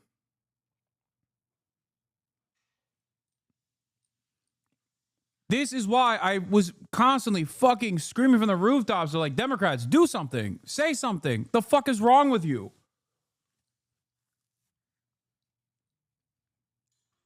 And here it is. And this isn't like, there will be ups and downs. They're not regretful of their vote yet. And they might never be regretful of their vote. But there are people in Joe's audience that will look at this and go, yeah, maybe this isn't the best fucking idea. Because it's not. Because it's a genuinely dangerous precedent. It's genuinely terrifying. I'm glad that I'm at least vindicated for once in the right direction, where I said, if Democrats start making a big fuss about this and the media starts adequately covering the fucking cruelty of this deportation regime, then people are going to start souring on the mass deportation protocols. And lo and behold, that's what happened. That's exactly what's going on right now. This is just the beginning. It's going to get worse. No one from this point on is going to turn around and be like, no, actually, it's fine. It's actually cool. Yeah, it's really fucked up. There will be Republicans that say it's cruel, unusual punishment. It's Holocaust-style concentration camps, and I like it. But there are plenty of people in the margins that will not like this. And this isn't just about democracy or the democratic process or whether or not they'll ever vote for Trump again. I don't even know if there will be another fucking election at this point. But the only way to stop that from happening is if there is an alternative out there. An alternative that speaks to the anger and resentment that a lot of people are experiencing, and an alternative that actually speaks to the dangers of this administration with great focus on the individuals that are being harmed in this process, to generate stories that people can identify with. That's why I keep maintaining the position that although 90% of those who were unjustly deported to the CCOT facility have done nothing wrong, and were along their process of getting either temporary protected status that they had already or going through the court asylum application process, and they were falsely deported to this fucking torture slave labor camp. The one that everyone is talking about is Abrego Garcia. The reason why they're talking about this is because the administration fucked up and admitted to wrongdoing. I will take that anywhere I can get. I've explained to you already that these things take time, but public sentiment shifting in this dramatic of a way will either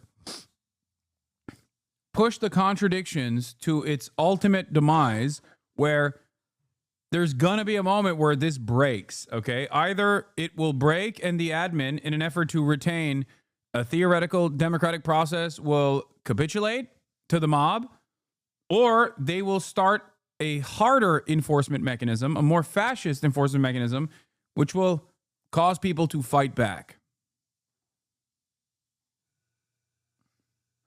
That's why I'm talking about public perception here before you guys say, why does public perception matter? Of course it fucking matters. Public perception always matters. It matters in the short term, as we seemingly still have a democratic process, and it will matter in the long term as well. Let's say the admin says, fuck you. Protesting is now illegal. People start getting fucking locked up for protesting. That's the breaking point. That is the breaking point. At that point, it's just like you're gonna see people taking matters in their own hands. Okay? What a lot of people don't understand is voting is a pressure valve. Okay? Theoretical democracy is a pressure valve. It is a way for people to feel like they have a say in the process. If there is no pressure valve, if there is no release, this shit will implode. That's it. You cannot maintain authoritarian control over 330 million people that are fucking gadded out the wazoo, okay? People say, oh, the military, they got drones or whatever. But ultimately, the military is people too. They're still part of the people. They got family members. They got their own personal opinions. That's how fucking coups happen.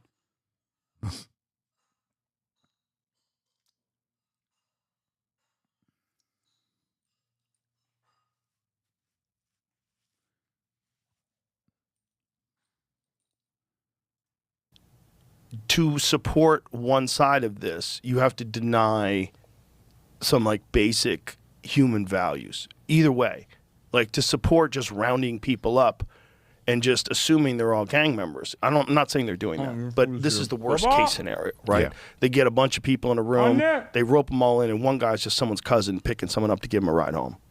That's possible. And now you're back on the one innocent person now you're right back. And what if that dude is not doing anything wrong and he's got some stupid tattoos and they decide that this guy's a gang member, and now you're in a prison in El Salvador and you're not even from El Salvador. And now, you were just a hairdresser or you were a tattoo artist, family or whatever man. you are. Yeah. And you came over here and maybe you got a green card and maybe you don't. Maybe you were just given asylum, because a lot of people from Venezuela were given asylum in America. Yeah. And then you get shipped to El Salvador, where you're not even from El Salvador. So that the fact that exists scares the shit out of me. But also the fact that they were just letting terrorists and gang members flow freely into the country is fucking horrible. And when you talk about innocent people, what about the innocent people that got murdered by terrorists and well, not terrorists, that really hasn't happened, but gang members, and this Trender Wagwa that were taking over those apartment buildings in Aurora, Colorado, and like that's scary shit, man. Armed with machine guns, taking over apartment buildings. Like, what are we talking about here?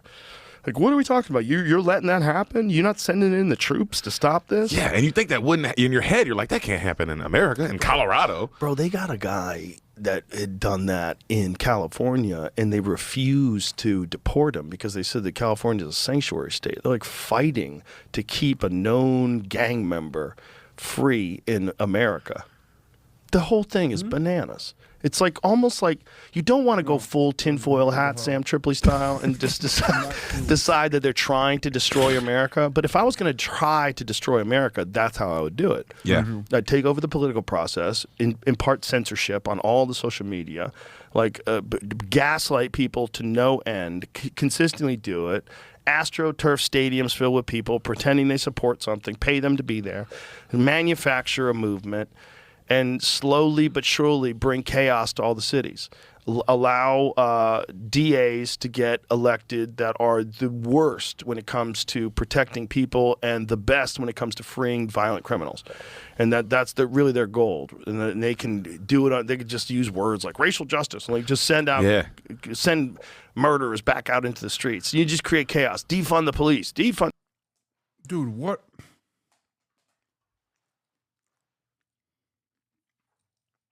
It's so funny because the underlying sentiment that Joe Rogan is demonstrating here is a hallmark of the Republican Party, which is to fucking lie about shit that isn't happening in an effort to get your ridiculous agenda across successfully. And it's not that he's close, because he's literally doing that right now in defense of the Republican Party. The idea that there is like this notion that like people are being sent home after doing like rapes and murders because they're undocumented migrants is so fucking stupid that if I heard someone say this to me in the wild, I would probably immediately call their family members and be like, your immediate family member is experiencing a stroke. He's got the John Fetterman brain disease. He's got a bad brain. You need to come down here. You need to pick him up because he can't drive a fucking vehicle. Okay? He is a danger to himself and others. He is very obviously experiencing a fucking stroke. Like, it's so insane that this is the underlying basis for why the Republicans must be so aggressive with combating immigration. Because why? One, they're doing rapes and murders every day 100,000 times a year. Not true. It's just literally not true, okay? What a psychotic fucking thing that they're claiming. The only evidence that's out there that is readily available for all to see is the exact opposite of this. It's the evidence that shows that this is incorrect. There's no evidence for the statement whatsoever. Okay? And number two, the idea that like these guys are doing rapes and murders all the time, and then under the Biden leadership, our court system would look at a bloodthirsty rapist serial killer and go, oh my God, are you from El Salvador? Oops, can't deport you. You're free to go, sir. Please go out and rape and murder more Americans. Like, that's if this is genuinely what you believe, you are hallucinating. And previously, when someone said shit like this, they'd be on top of a soapbox outside of a goddamn subway station, and people would just be throwing coins their way to be like, all right, big guy, you know, I hope you can, you know, buy something fun with this. Now you get to be fucking Joe Rogan and make $250 million a year entertaining these insane statements. And those insane statements are not even something that you came up with in a fucking paranoid schizophrenic attack. But instead, it's you regurgitating what the administration has said while they were campaigning successfully for office and has continued saying since they assumed the role of the presidency. What the fuck is going on? No wonder so many people that we know that we exist with in our day-to-day existence are fucking psychotic at this point.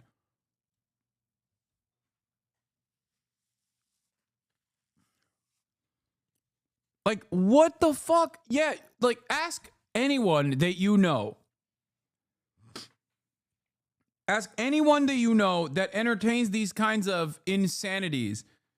Are you telling me that the previous administration, under the Biden administration, you genuinely think when someone did a fucking rape or murder and they were found to be an undocumented migrant, that they just released that person? Like, just think, close your eyes for a brief moment and try to imagine that world where they go, where some fucking judge, 75-year-old white dude is from, you know, appointed during the Reagan administration, goes, oh my God, you're Guatemalan? Well, that means you get multiple free rapes, like a fucking Subway punch card. Come back when you filled 10 rapes. Like, that's what you think is going on.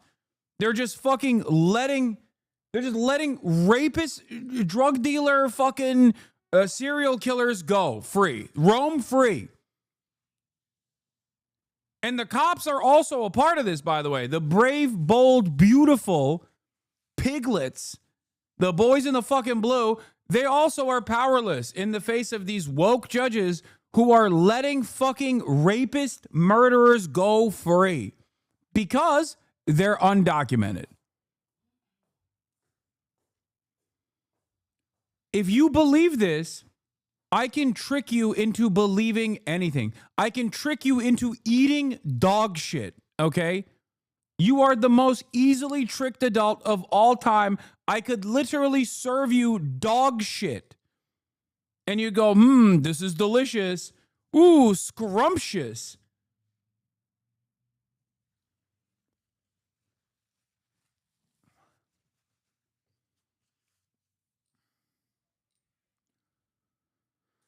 Oh my God.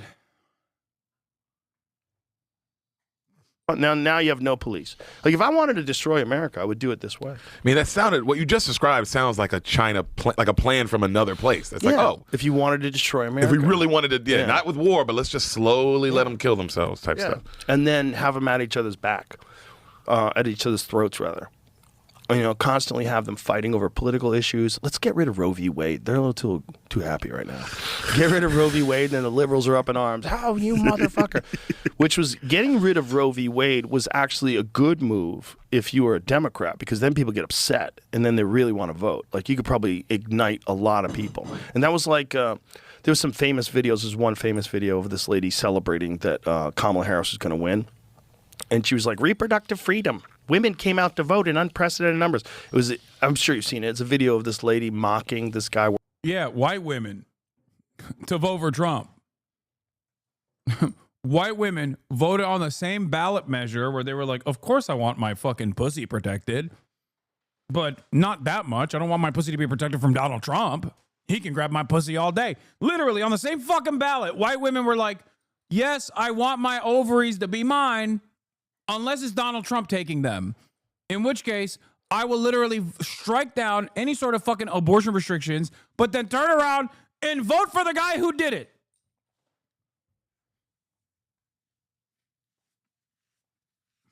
Insane. Working at a liquor store. No, did you ever see it? I didn't see this. It's so good. It's so good because it's like this lady, and the way she's talking, like, you can't be a good person and talk to someone this way, or even about someone this way, and be happy in the way you're happy. Yeah. Like, it's like people like to be shitty to people and think that it's justifiable to be shitty if that person disagrees with you. So you can be shitty. Whereas the guy in this story is not being shitty to her at all, but she's being super shitty to this guy. And but she's talking about reproductive rights. Because like that was like one of the big things that got people to come out and vote for the Democrats. Yeah. Like if I was playing 4D chess and I was a Democrat, I was like, this is what we do. Get rid of ourselves. Get rid of ourselves. Get rid of ourselves. And then campaign on that. Okay, now we got all the women pissed off. Because women don't want men telling them what to do. Bitch, you can't get pregnant. Shut the fuck up. Shut the fuck up. Just shut the fuck up. Shut up. Until you can get pregnant, shut the fuck up. You know? Yeah. It's like, so this lady, you got it, Jamie? You can find this video. It's so funny. This poor lady. But it's about reproductive rights. Like she's saying that, and it was for a lot of people. But that was a big one. So like you would do that. You would do that. You would get rid of that. You would try to get rid of the Second Amendment. Fuck the Second Amendment. We're gonna get rid of all guns. Oh, the fucking gun guys, get up for the Republicans. You know, and then you would say we need open borders because we need our society is population collapse, and they were starting to say things like that. And we need who's gonna pick cotton. They're essentially marketing it because they're saying Americans don't want these jobs, so we have to bring people in to pick our crops. Who's going to clean? All right. It's time. It's time for Matt Christman's famous Zen fascism take. Nope. It's time. Because what Joe Rogan is demonstrating right here is exactly what Matt Christman famously identified on an acid trip to CPAC. Does anyone have the video? I'm going to explain to you exactly why. Joe Rogan identifies the hypocrisies of the Democratic Party very clearly. And yet, you would think he would directionally be against that and also against the Republican Party. No. In a way, Joe Rogan is more honest. Okay? He is, in a way, significantly more honest than the average liberal. This is true. Let's watch. The social event of CPAC, a Benny Johnson creation. This is his new job as Toilet Paper USA's creative director. Someone forwarded us the invite. It was called the America Fest. America Fest. And the actual email was just like a night of bourbon, beer, and bacon. I'm not exaggerating. Yeah. And it's signed off with Dilly Dilly. Oh, and the icon was a dabbing astronaut. Of course. Oh, yeah. And it was at Cadillac Ranch, which is a bar called Cadillac Ranch, which is one of those fake ass Western honky tonk chain. It's got a fucking Cadillac on the roof. It's wacky. It was like stepping into Benny Johnson's brain, and there was the drinks menu was just like build the wall, whiskey neat. Yeah. Mexico will pay for it, tequila sunrise, and then just the Kavanaugh, which is just a beer. Yeah. Yeah, no, they didn't even have any puns. Again, and the only way it was done up to make you know that it was America Fest. This is like Benny Johnson's projection of what makes America YOLO and epic, and the answer is punks. All throughout the bar were life-size cardboard cutouts of Chris Pratt, Tom Brady, Tim Tebow, Arnold Schwarzenegger, and Drake. Jackie Chan. And there was one of Jackie. Yeah, because he's gay. Because Benny Johnson is a homosexual. Literally. Benny Johnson is so gay that he is no longer allowed to go across the country on work trips without his wife being there. I know that for a fact. Benny Johnson is not allowed to travel without his wife anymore. It's not because of the cruise sites. I'm talking about some other shit.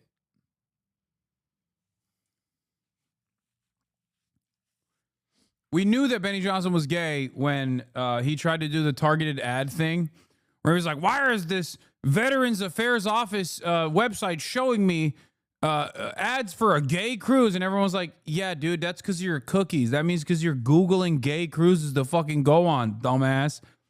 But that's not the only reason why I'm saying this. It's because he 100% is not allowed to go and travel for work without his wife being there, without his wife being present. Yeah, the advertising on the Military Times right now, the world's largest gay cruise, get on board.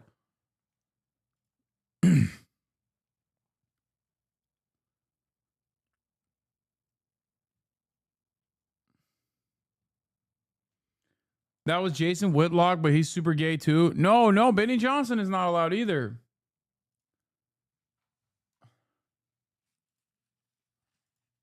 Was of Marilyn Monroe.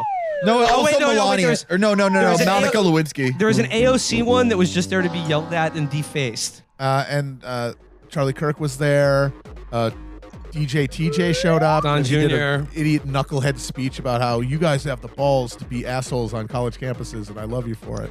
Yeah, no, I felt like bone deep despair. I was feeling like Reverend Toller. No, I was on some like Maoist third worldish shit where I was just thinking like, oh, we're all on the same side. These guys aren't my enemy, really. I mean, we're all.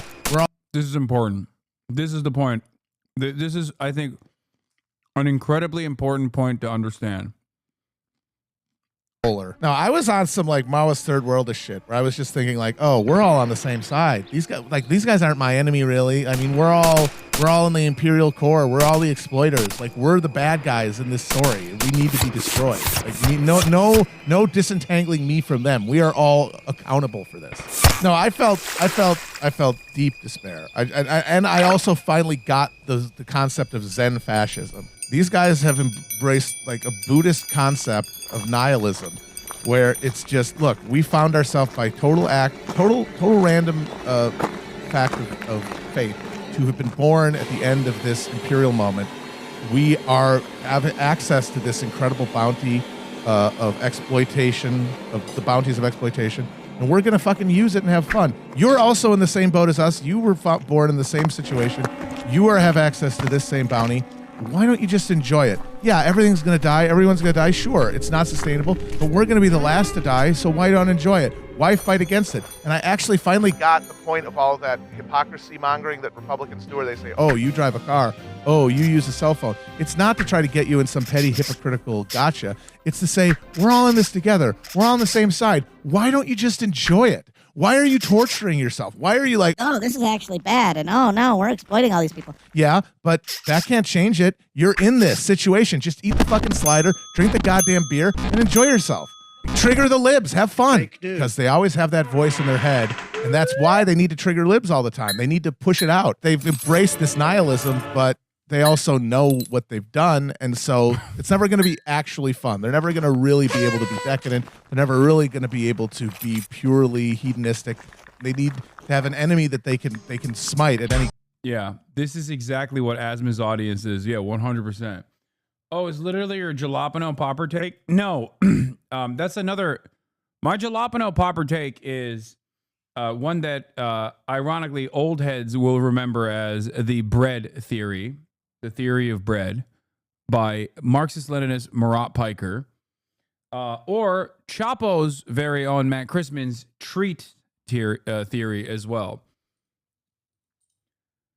I have a much more boring way of fucking explaining things, as I've always talked about, like the neoliberal abundance being an incredible tool to sedate the masses. One that no matter who or no matter what form a socialist revolution takes, they should probably remember that treats should flow.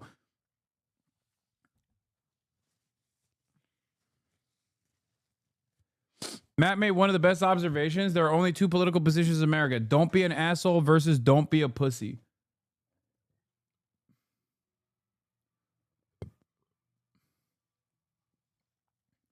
But yeah. But he's right. And this is still very much what's going on. The notion that these guys are just like, dude, why the fuck are you complaining about all this shit? Shut up. Shut the fuck up. You're in it too. That's what Joe Rogan is doing here, where he's like, oh, you know, like, well, the Democrats are just like, they're salivating at the prospect of abortion rights being taken away so they can fundraise off of it. They can campaign off of it. Like, yeah, he gets it. He's not wrong. That's true. That's a true statement, right? But the problem is, he looks at that, he recognizes that reality, and then turns around and votes for Donald Trump and endorses Donald Trump, who's doing the exact same thing.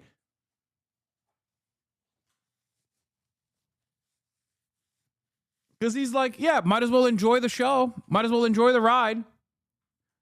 It's yielded tremendous fucking bounty for me, Joe Rogan. $250 million a year in Spotify deals, you know, Porsche car collection, all of that. I got it all. What am I supposed to do? Shit talk this fucking system? Care about poor people? Why the fuck would I? They adore me. They are my fucking playthings. I walk down the street, I can't stop. People mob me. Wherever I go, I'm Joe Rogan. I'm the fucking richest comedian out there without a single fucking coherent or decent comedy special. He gets it. This attitude is why they think you're grifting too. Yeah, but the people that think I'm grifting think Joe Rogan is not. That's the irony. And it's also partially the reason why they like Donald Trump, because Donald Trump says it like it is, right?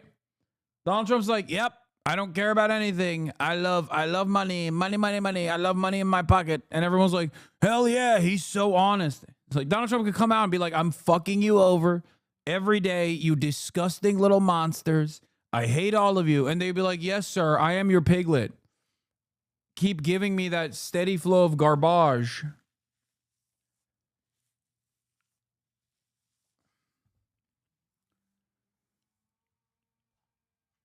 I think this is a person that has killed it and recognizes the tremendous bounty that he's gotten within the system, within the structure, and wants it to continue.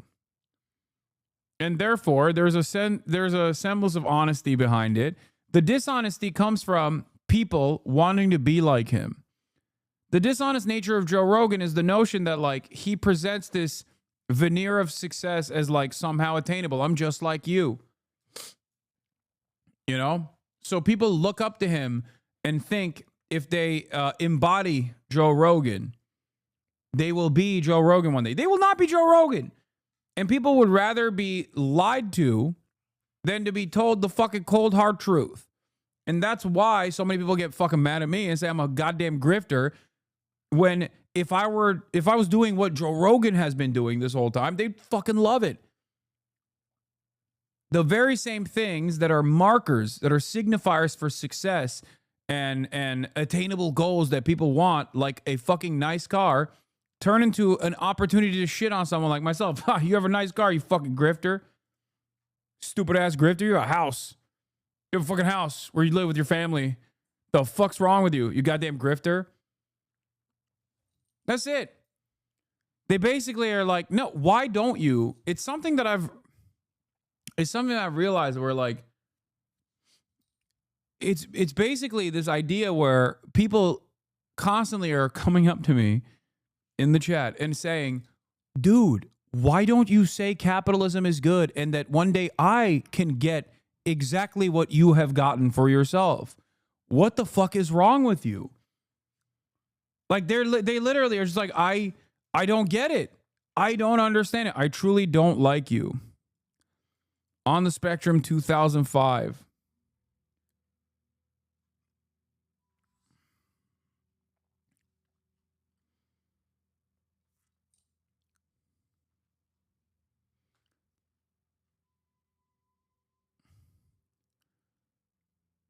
I've had the same exact debate with the Zen fascists, but I didn't have a name for it. The guy had a computer science engineering degree and understood the climate crisis.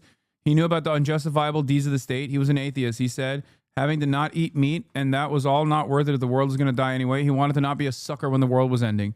Yeah, I mean, that's the David Shore argument, ironically enough. Remember David Shore? Mr. Popularism, the whiz kid, the data kid for the Democratic Party. Just do things that are popular and don't do things that are unpopular, except for Israel, in which case don't do the thing that's popular. I'm David Shore.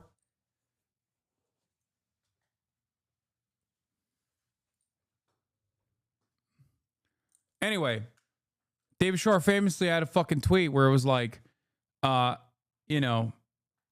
change, anthropogenic climate change, raising temperatures by 2 degrees centigrade year over year versus trying to reverse that and allowing China to dominate the world. I'll take my chances with climate change. He said, I would rather have the world collapse to anthropogenic climate change than allow China to fucking win. You know?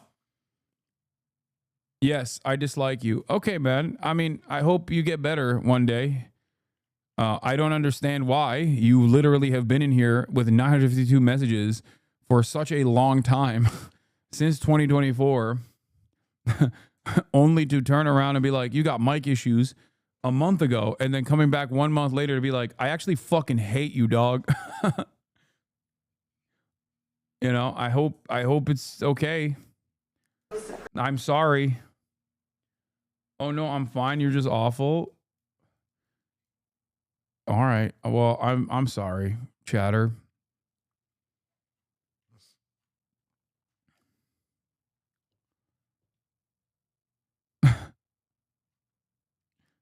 Anyway, I'm sincerely curious. Why haven't you aggressively pushed for to get on JRE? No, Joe Rogan will never have me on. I've criticized him way too much.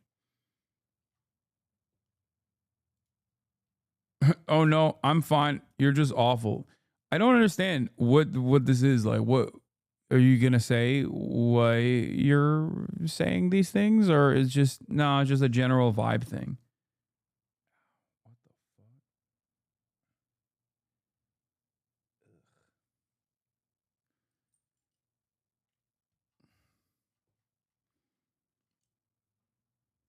Just everything about you, just awful.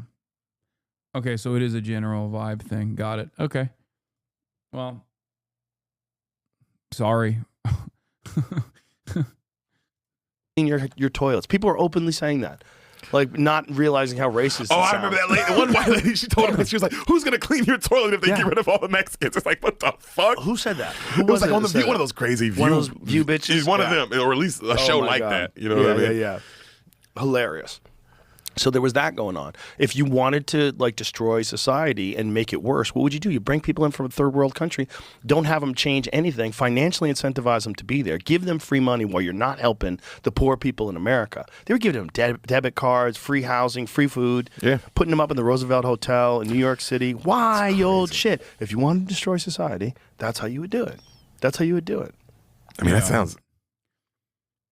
Or you could give them proper processing and proper paperwork even after they were fucking unjustifiably kidnapped and human trafficked to these states with the deliberate effort of, with the express purpose of ruining the asylum process for them.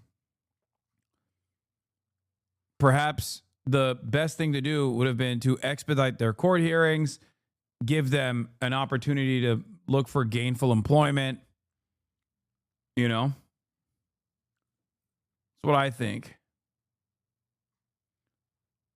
But no, the real criminal in this circumstance is not the Venezuelan on TPS, by the way, because the large majority of those guys were on TPS to begin with.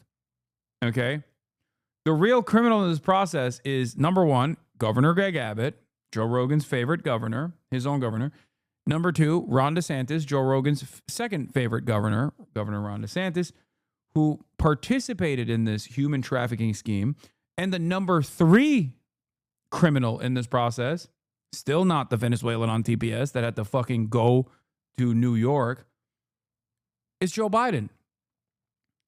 It is Joe Brandon and Eric Adams and anyone and everyone that did not look at this and go, we are going to criminally prosecute you for doing this. Can you think if a governor, let's entertain for a brief moment, Donald Trump is president. We are nearing the end of the third month of the Burger Reich. Every single day is yet another cataclysmic, world-changing event. Now close your eyes and imagine for a brief moment if a governor said that they were going to do the reverse of what Greg Abbott has done, which is to basically go and in the process of I don't know, like ICE directing migrants out of the country, they overtake the buses and then bring them to the state of California.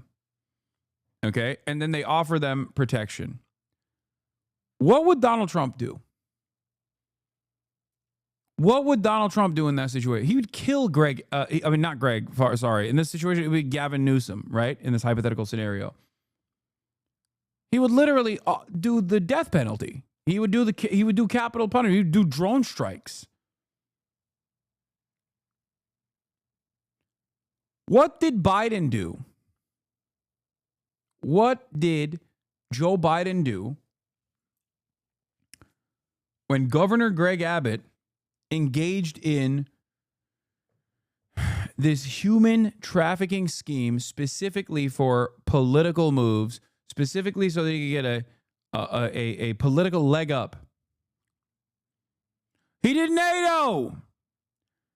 He didn't move funds into the federal court processes to ensure that the immigration judges would, in an expedient manner, process these people and allow them to get temporary work visas so they could go out and seek gainful employment, pay taxes, do all that shit, and to show the rest of the country that, of course, we have space for all of these migrants. What the fuck? We're the United States of America. He didn't do that, though. He did not do that.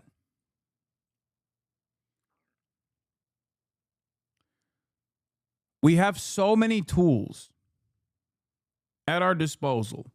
The American government is so fucking powerful. And yet, Democrats refuse to exercise that power. And when Republicans exercise that power, they do it for evil. It's so annoying. They could have flipped the script on this migrant shit right then and there, to be like, to do what the gracious people over at Martha's Vineyard did. Because this initially started with Martha's Vineyard when they fucking shipped a bunch of migrants to Martha's Vineyard. What did the locals do? They immediately tried to find housing for all of the people that were sent there.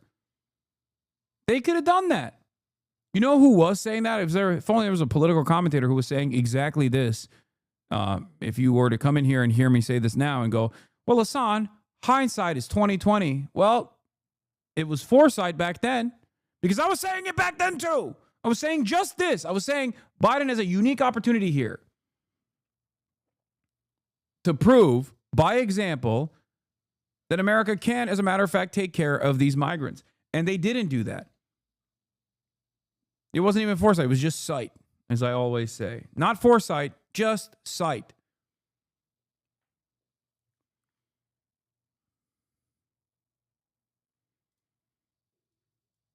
What?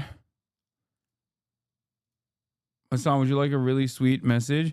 Want to say how much appreciate what you do. I have an essay for uni that I have to write about our personal role model. I've chosen you. I was just starting to get into progressive politics when I found you, and you've helped my worldview develop so much. To have someone like you with such a big platform constantly espouses leftist sentiment is so important, especially in times like these. A trans Jewish person of color, I have never felt more safe than in your community. Keep it up, Haas. Aw, thank you, chatter. W. Glaze.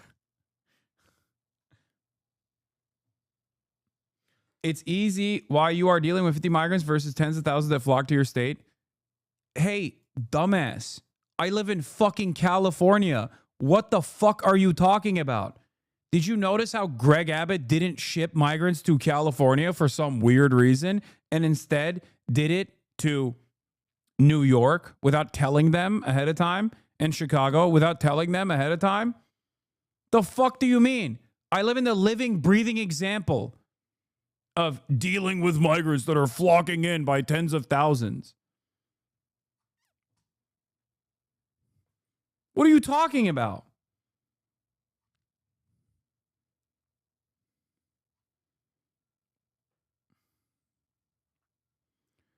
Do you honestly think California is doing a good job? With respect to migrants, yes. It's like the one thing that it's doing a good job with. That and protecting reproductive health for women. Yes.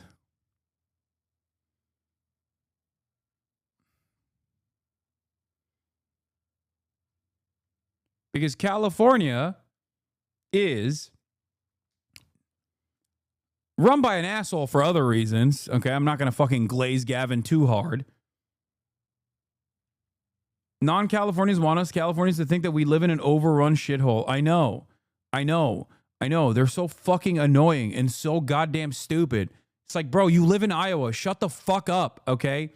You're over there fantasizing about like a flood of Latino migrants coming in to fuck your daughter or some shit, okay? And being like, yeah, California is so fucked up. Shut up. You couldn't fucking exist without California, okay? Remember that, you goddamn donkey. I hate this shit.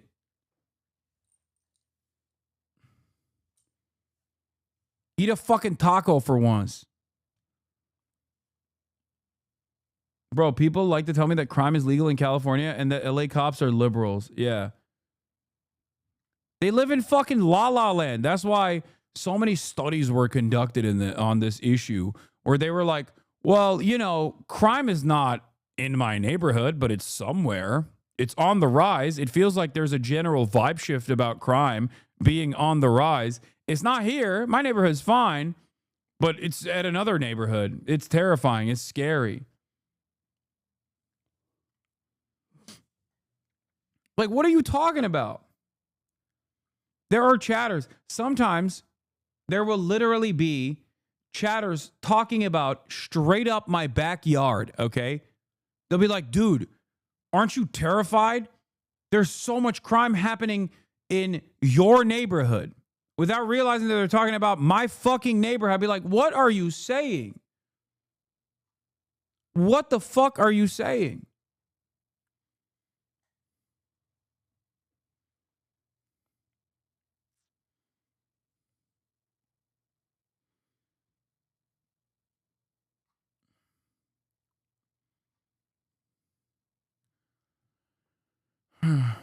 I spent a year in Cali and now I live in West Virginia. People act like I came back from Afghanistan.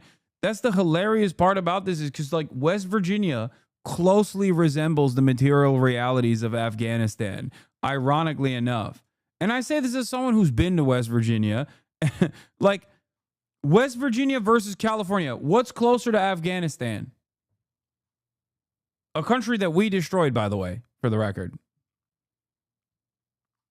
Yeah, motherfuckers living in Fallout New Vegas conditions talking about California being a shithole. It's like, bro, what are you saying right now? You need to have foreign NGOs drop ship medical aid into your fucking state because of the dire need. Like, you got dudes working in fucking Zimbabwe coming to goddamn West Virginia and being like, dude, the dental work necessary here is worse than the African countries that we have exploited that I went to go and work on. And these motherfuckers are like, you know what? California, that's the problem. That's the real problem. And this isn't to say that there aren't major issues in California, okay? There are. And it is directly a consequence of the right-wing attitude that liberal administrators have. Gavin Newsom being directly in the pocket of real estate developers and refusing to increase the housing supply, refusing to follow through, actually follow through on the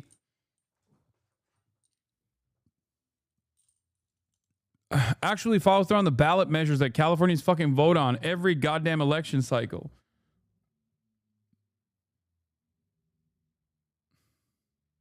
China preaches communism, but then turns around and exploits African countries, arguably worse than USA does. Thoughts? Yes. California is engaging in 400 years of chattel slavery any day now. You are so correct.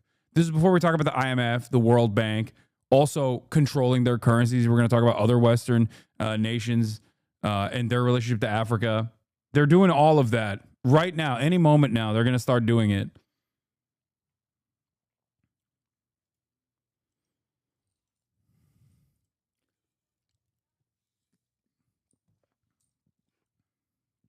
Oh, did I say California? I meant China. You are so wrong on this one. I am literally dating a Latina. They are invading us. Chatter just wanted to fucking flex. And yes, I misspoke. When I said California, I meant China. But also, obviously, California is under Chinese protectorate. Gavin Newsom is trying to rip the 5th largest economy on the planet away from the treacherous nature of America and offer it on a silver platter to China. Okay, the Californian Autonomous Zone. Why are you always shitting in the Midwest and the people in the Midwest? How is that not counterproductive? How did that work out for the Dems? How is it working out? Maybe look at y'all's suburbs instead of my backyard. I mean, what is the take here? What are you saying? West Virginia ain't fucking the Midwest, is it? Yeah, I talk about the Midwest. I talk about West Virginia. I talk about the shithole that California is too at times, including right now.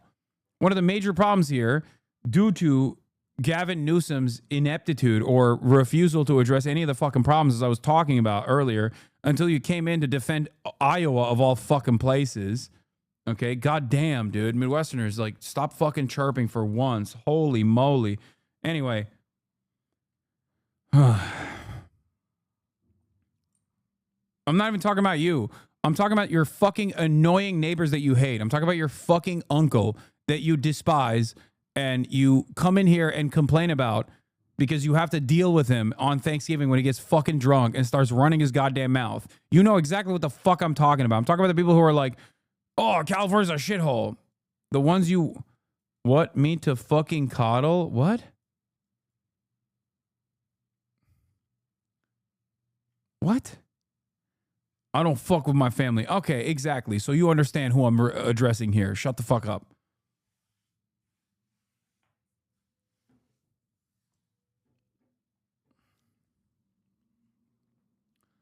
Anyway.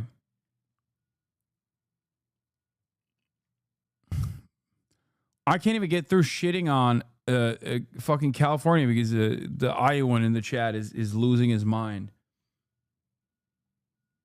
But that's probably because he's in Iowa, so of course he's drunk by midday already. Anyway, as I was saying, we have a massive housing crisis in this fucking state. That housing crisis has caused homelessness to skyrocket, to explode. That creates an attitude around crime. That creates crime panic. It makes people think, oh my God, there's so much crime happening all the time, nonstop, because you see fucking homeless people on the streets. You're mixing up Iowa and Wisconsin. Don't act like motherfuckers in Iowa are also not day drunk. Like, it's also the most Midwestern trait to be like, nah, that's just Wisconsin. That's not us. Okay. What about Ohio?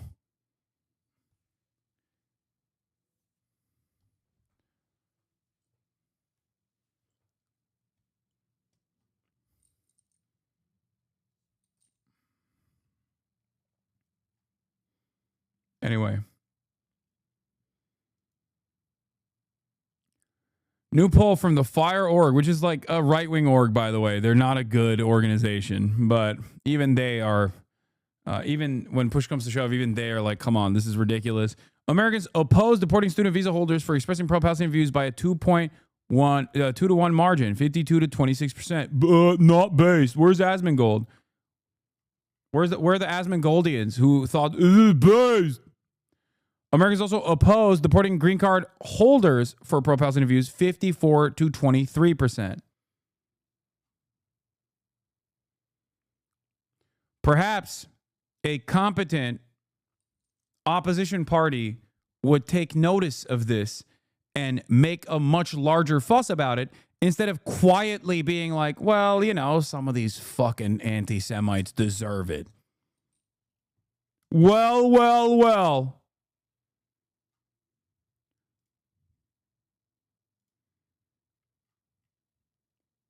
I'm shocked. I'm shocked to find out that the average American isn't such a fucking bloodthirsty sociopath. Oh, well, I don't get it. It's an 80-20 issue.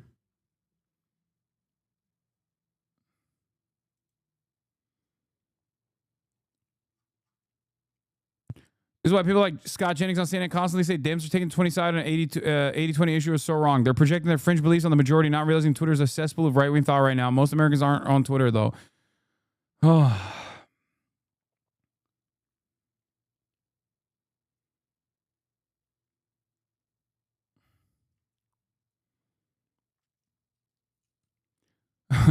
It's funny because you just said, but we just looked at a poll that said Trump voters are perfectly fine with them. This is all pretty confusing. No, dude. It's only confusing if you think that there is a coherent through line in American politics, and it's not the median voter is not just a collection of a bunch of different issues that are oftentimes diametrically opposed to one another. This is another thing that I always repeat all the time. If you try to make sense of the median voter in America, you will go fucking insane. People do not know what the fuck they're voting for, oftentimes until it's far too late, and they start seeing the consequences of their actions. The consequences of what the administration voted for are doing to them. And also, these polls are not just on voters, but instead on people who don't vote as well. And a fuck ton of people don't vote.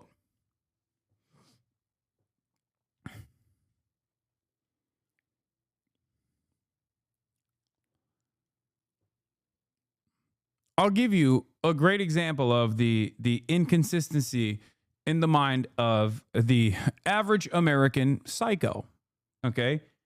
QAnon supporters and the like, the anti-vaxxer movement. Okay? It was one of the first grassroots initiatives that the Republican Party grabbed onto. Okay? Oftentimes they astroturf that shit. This one was just there for the picking. They grabbed onto it quick. If you ever talk to an anti-vaxxer, half of the shit that they say is some of the most like anti-capitalist thought you've ever heard from the average suburban Hitlerite, where they're like, we need to facilitate the execution of all the big pharma CEOs for, constantly selling us poison in the form of cures. Like they should be, we got to get money out of big pharma. And then they turn around and they vote for Donald Trump. They turn around and they advocate for deregulation of big pharma. How is that even remotely consistent?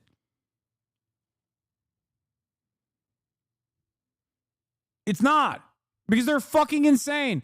And partially because they don't have someone guiding them in the right direction. They are sheep without a shepherd. Or rather, the only shepherd they have is a fucking wolf.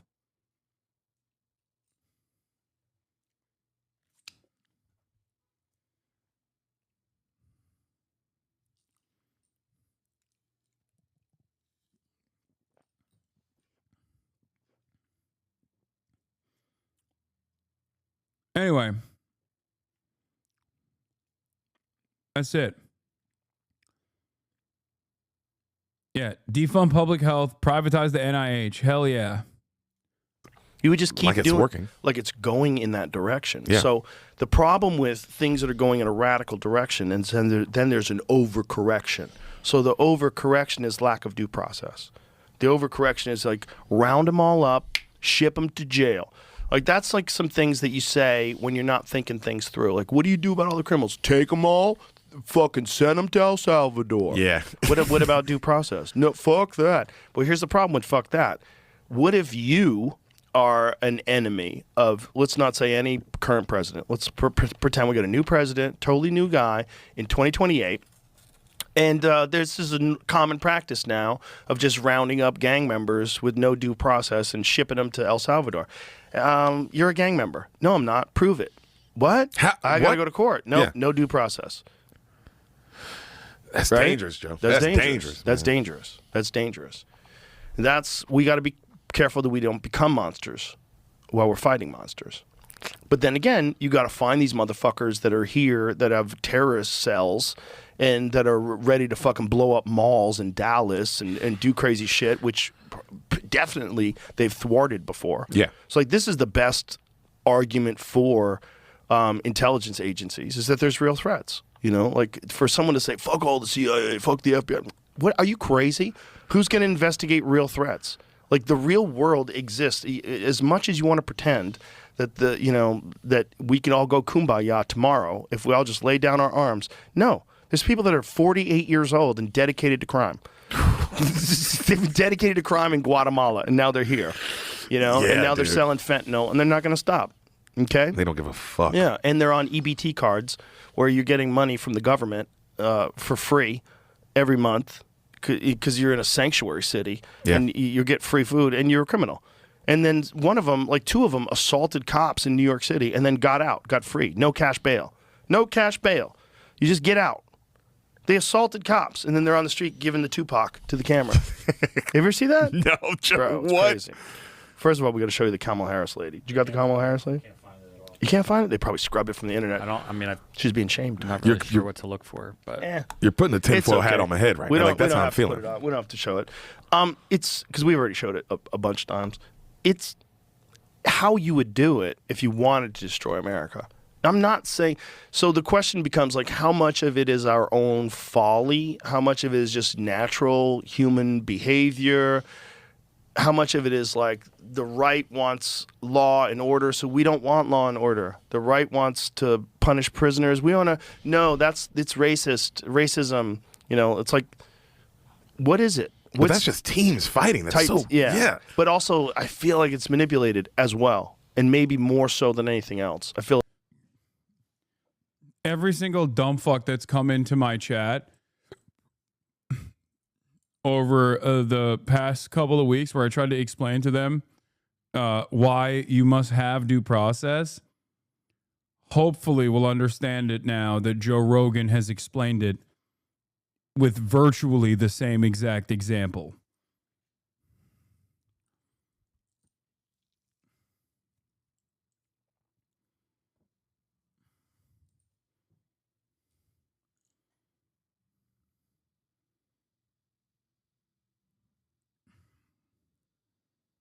feel like it's manipulated. And again, if you wanted to turn us into China, and what I mean by that is a country that's facial recognition everywhere, social credit score system that's attached. We have that, Joe. We have that. And we're also doing the thing that you're complaining about right now. As a matter of fact, the guy who's doing it is a guy that you hugged 2 days ago. You hugged the guy doing it 2 days ago. We have credit scores. We have mass surveillance. You used to know these things. We used to glaze Alex Jones for being prophetic, being a prophetic voice that recognized the surveillance state before anyone else did. That was the reason why you liked Alex Jones. Wait, this is a 6-month-old clip? It's from today. Why do you think Joe Rogan would be against due process 6 months ago?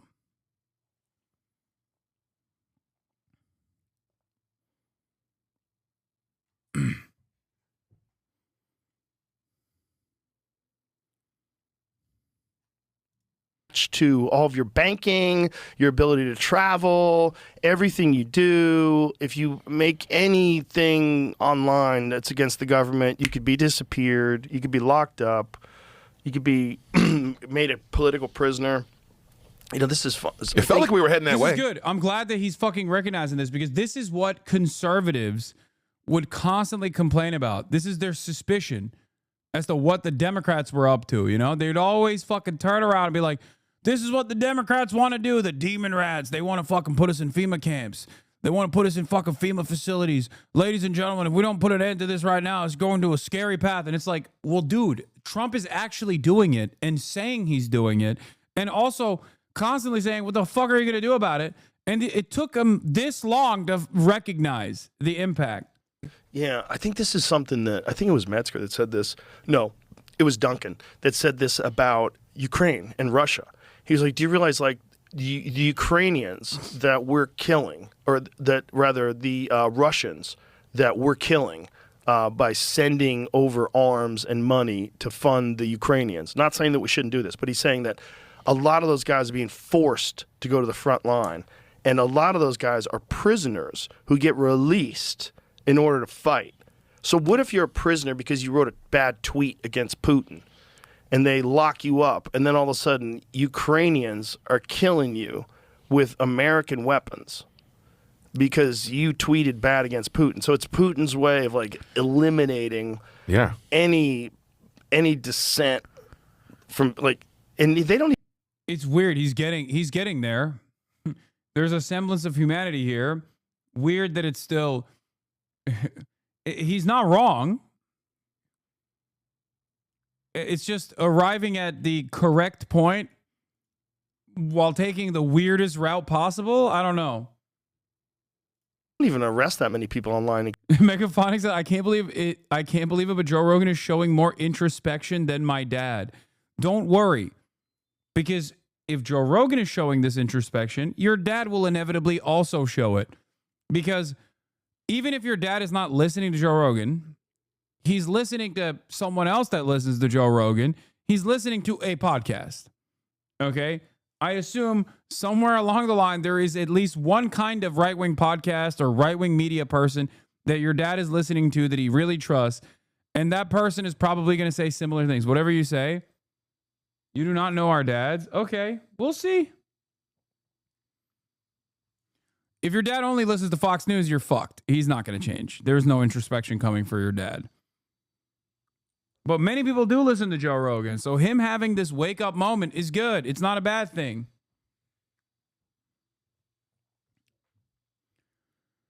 My dad is gone. His guy is Mark Levin. Oh my God. Okay, never mind. Yeah, no, your dads are fucked, dude. Your dad's brains are mush. I'm sorry. I feel bad for you, but yes, there is no salvaging any of that shit. Your dads are all fucked. If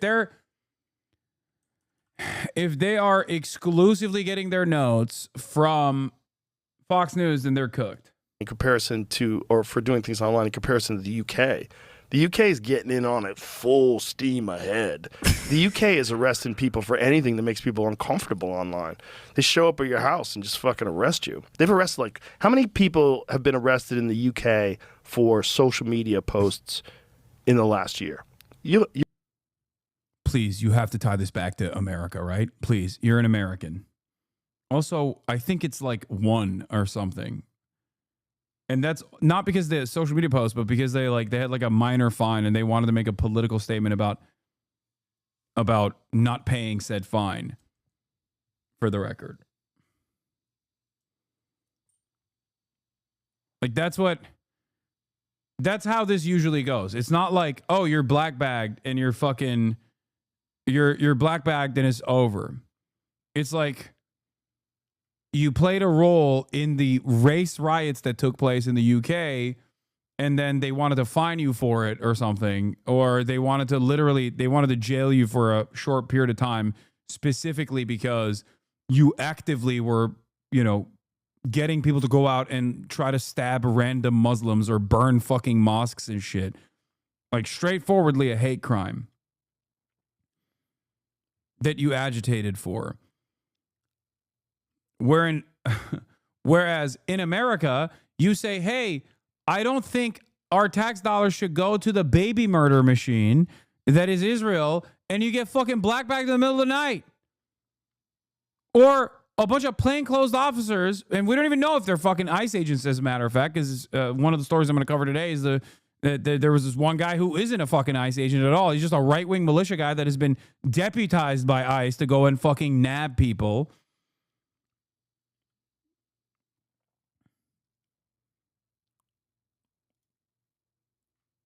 Which is crazy. But in any case, you got people in plain clothes like kidnapping people in broad daylight for what? Writing a fucking article in the student newspaper. Writing an article in the student newspaper that doesn't like offer unconditional support to Hamas or whatever. Doesn't even go half the distance that I go to when talking about these issues. Just simply says like, I think it's fucked up that Israel's doing a genocide. That's all. That's all it takes for this administration to be like, nope, done, kidnapped. It's gonna blow your mind. It's gonna blow your mind. This is just posts on social media, like we need to send these illegal immigrants back, saying shit like that. Yeah, you get arrested. That's not hate true. Crimes. Even if I'm joking, even if I'm just fucking having. There's no jokes. Wow. No jokes. Oh my God, here we are back to fucking pure fantasy. Oh my Lord.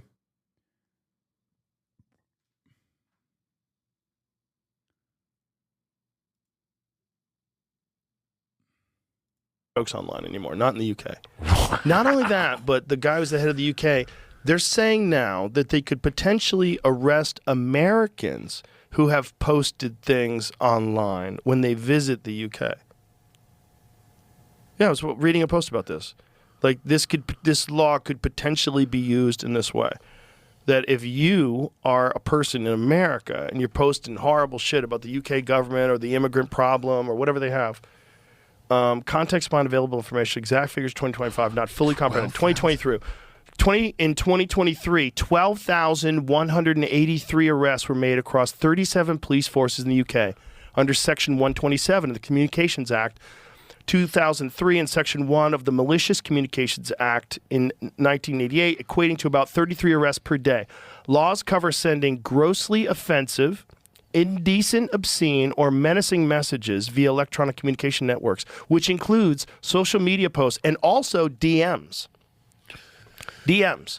So people have been arrested for horrible DMs that nobody gets to see other than the friend that you're sending it to, supposedly. You have no idea what the context is. That's Checking crazy. into this one time.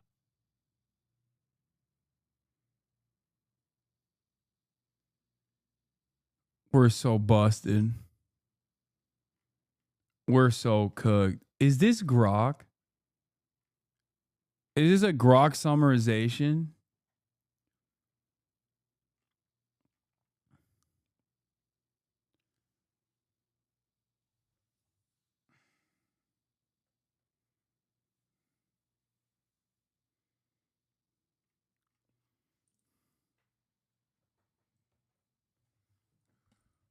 Bro,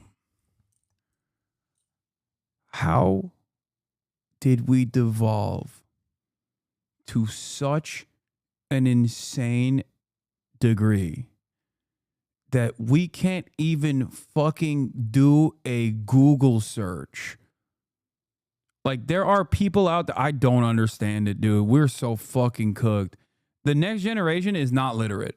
I'm gonna tell you right now, no critical thinking skills whatsoever.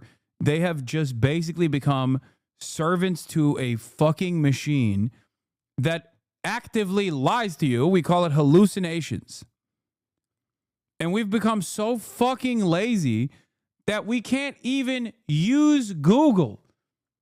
And not the AI. No, don't say Google is also AI. There's Google AI too, but you can still use the search engine function and apply critical thinking to the resources that are immediately available to you. Oh my God. We're done. We're so done. Oh my God, we're so fucking done. We are so goddamn done. It's over.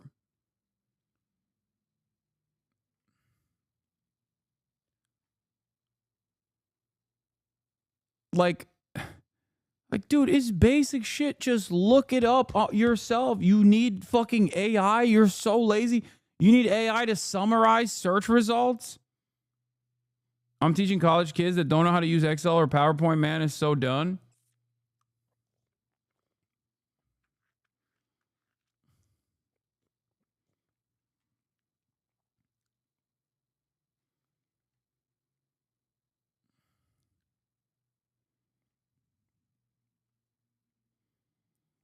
My boss says ChatGPT did that real quick, as if it's a flex. Do you work for Ethan Klein?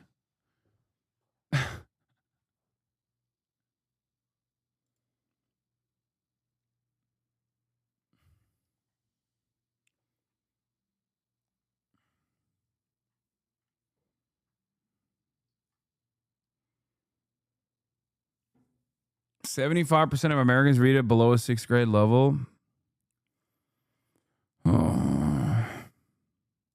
Time recently, it said that a lot of people may have been arrested, but many of them were not prosecuted and were released. But it's still right. Okay, that's cute. It's still horrifying because what you're doing is scaring people into compliance. They don't want to be arrested again, and they certainly don't want to risk being prosecuted. But they're forcing people to censor themselves. This is correct. This is government enforcement against speech. In countries within the European Union and in Canada, and as a matter of fact, most other countries, free speech still exists. It's just the boundaries are not as expansive as the United States of America. Okay? That's it. These countries have hate speech laws. We have some laws around it. We have some laws where hate speech can be, especially in the process of a crime, can elevate the crime itself to a hate crime.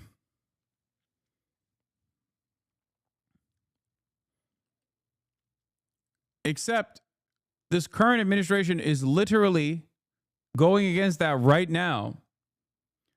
And not even doing it in a way where it's like, yeah, maybe we should like cut this Nazi stuff out. Maybe we should make this Nazi shit illegal. They're doing it by saying, if you criticize the foreign nation state of Israel, then you are going to have your citizenship revoked. You are going to have your legal permanent residency revoked. If there are boundaries, can it still really be considered free? I don't know, dog. Do you think that child pornography should exist and freely be distributed?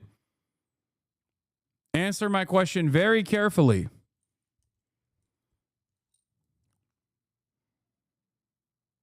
Do you?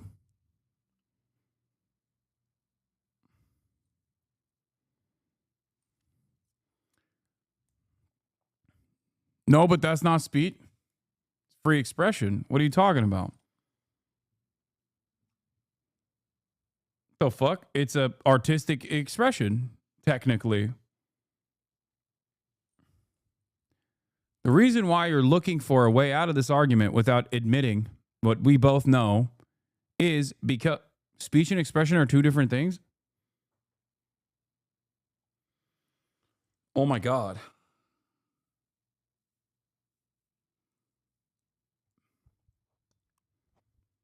Dude, you can just say, no, that's a reasonable boundary. I was wrong, actually. Okay?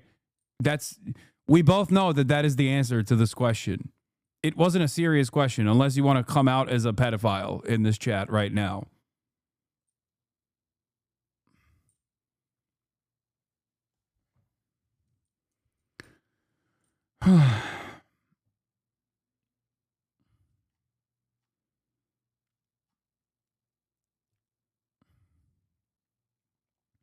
Canadians, y'all ain't slick. I'm not watching the fucking Canadian debate, okay? It's not happening. When I read it, it said that they were breaking the law. I don't know. Bro thinks freedom of speech just means words. Yeah. Unless you type it, in which case it's a different kind of speech. Or unless you do an artistic expression, which is also a different kind of speech. But for the sake of this argument, he doesn't want to see it as speech. Speech is an expression. How do you express your thoughts? Freedom of speech is freedom of expression.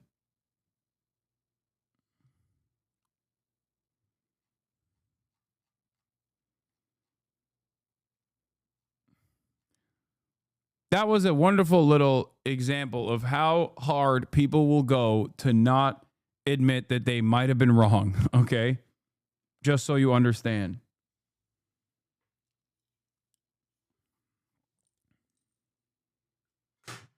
Like, that person knows the answer to that question, but he doesn't want to admit it, so he's going to try to dance around it.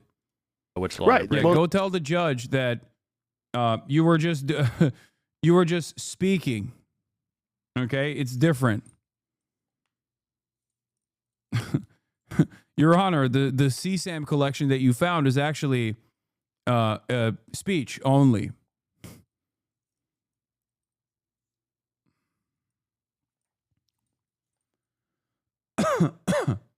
Can I take a swing at that one to get your thoughts? What do you mean?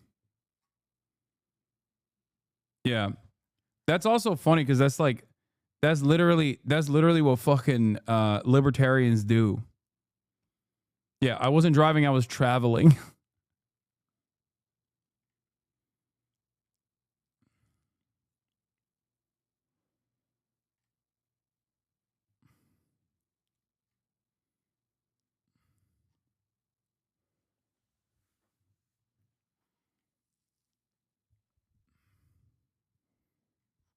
Wait, what? Oh, this guy. Oh my God. No, this guy's volunteering to defend CSAM. No, don't take a swing at that. Don't do it. Well, no, they do have a law. God, no. They don't have freedom of speech the way we have in America. Hello, everyone. Where is it? Where's there's more here? Taylor Lorenz spars with Hannity? What the fuck?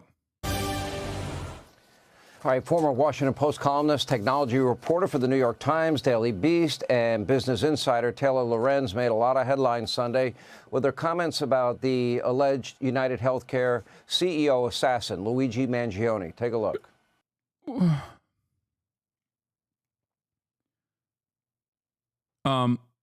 Where was it? Someone said, I don't really understand how you're watching this, thinking Joe Rogan is having a moment of clarity. If we're keeping scores, he said way more negative shit about terrorist gang members and the fascist Siberian people. Yeah, that's the starting point. It doesn't end there. That was simply my point. This is an entry into the vibe shift that is inevitably going to take place. Part of that is because things will not get better under Donald Trump, and they will only get worse. People will start recognizing, as they did under the first Trump administration, oh my God, maybe we got duped again, fell for it again award. Oh my God. It's not like my money goes a long way now. As a matter of fact, it goes an even shorter way than it did under the Brandon administration. You will have the apolitical Andes storming the streets, demanding that gay people return to positions of power, that every white man is fired immediately from their positions unless they have sucked a penis, unless they're in a polyamorous relationship, unless they have some neurodivergency that puts them under the DEI bracket. Do you understand? Take away people's treats and they will start screaming DEI or die. Bring back woke.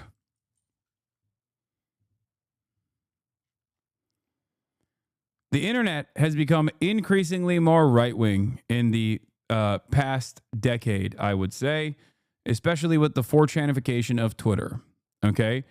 And these guys get all their notes from this isolated echo chamber of Nazi sentiment.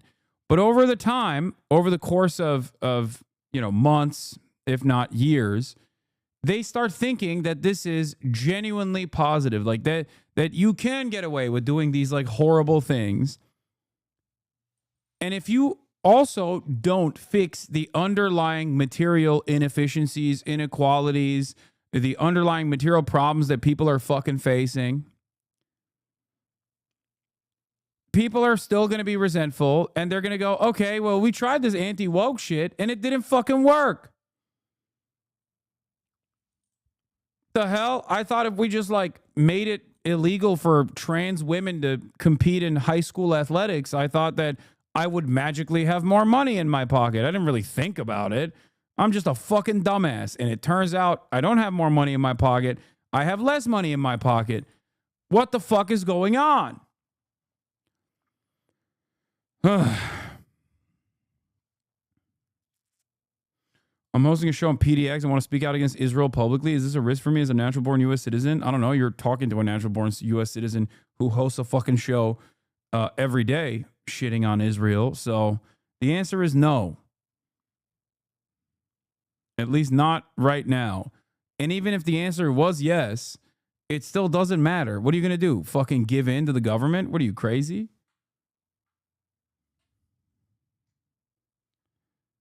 You'll be barred from PDX.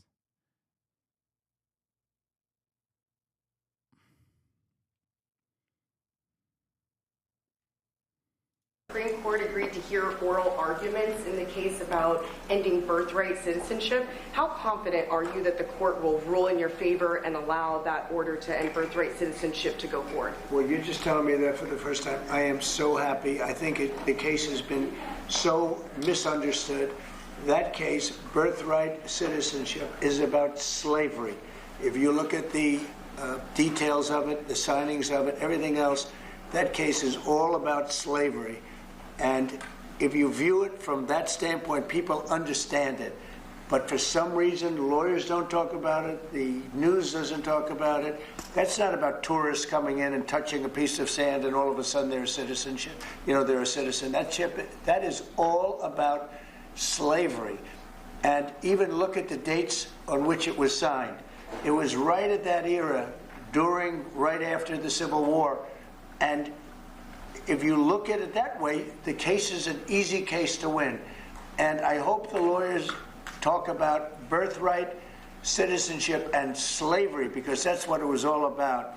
And it was a very positive, it was meant to be positive. And they use it now instead, not for slavery, they use it for people that come into our country and they walk in and all of a sudden they become citizens and they pay a lot of money to different cartels and others. It's all about slavery, and if you look at it that way, we should win that case. Okay. Come on, look at it the way I'm looking at it.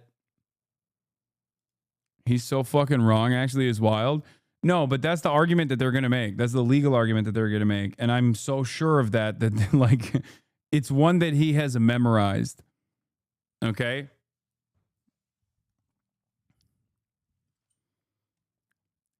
He's going to say that the reason as to why birthright citizenship was implemented is because we're wrong for having let this happen, man. I know. Like that's their constitutional interpretation. They have to have something to argue against it. And that's the entry point. And it's so certainly the entry point that Trump has memorized it. He knows nothing. Okay? He knows nothing. And this is the one thing that the know-nothing asshole will convincingly repeat, which means this is something that they have thought through, and Donald Trump thinks it's important enough to repeat over and over again. Years after the American Civil War, the U.S. made 3 amendments to its national constitution that, among other things, established rights for African Americans. One of those amendments abolished slavery. One granted the right to vote to African American men, and one, among other things, gave African Americans the right of citizenship. But this one, the 14th Amendment, dealing with citizenship, it was interesting. It never actually used the words African or black or race or former slaves. Instead, it contained a rule that, with some exceptions, being born in the U.S. would make you a citizen of the U.S. Birthright citizenship. If you're born here, you're a citizen here. Birthright citizenship. Ending birthright citizenship. In 2025, on Donald Trump's first day as again president, he signed an executive order to end birthright citizenship for the children of anyone temporarily or unlawfully in the U.S.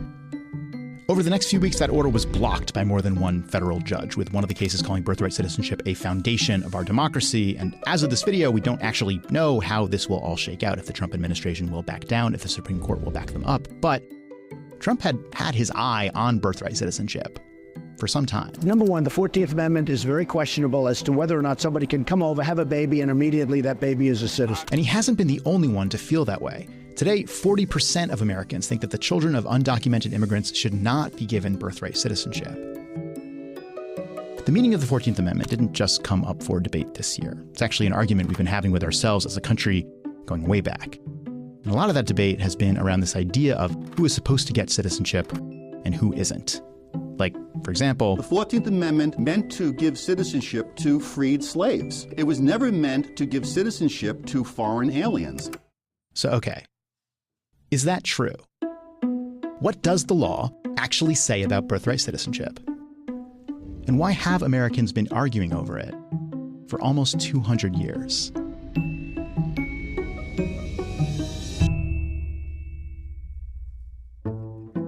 So in this video, we're going to look at the 3 moments that made us a country where everyone born here is a citizen. And we're going to start with none of these. First, we're going to start quickly here at the original U.S. Constitution, which said nothing about who is and is not a citizen.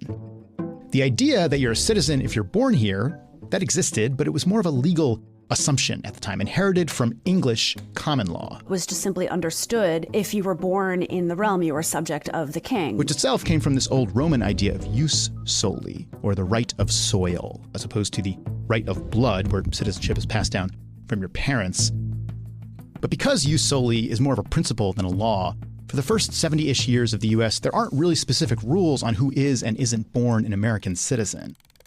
Until 1857. Just a few years before the Civil War, a time when the U.S. looks like this.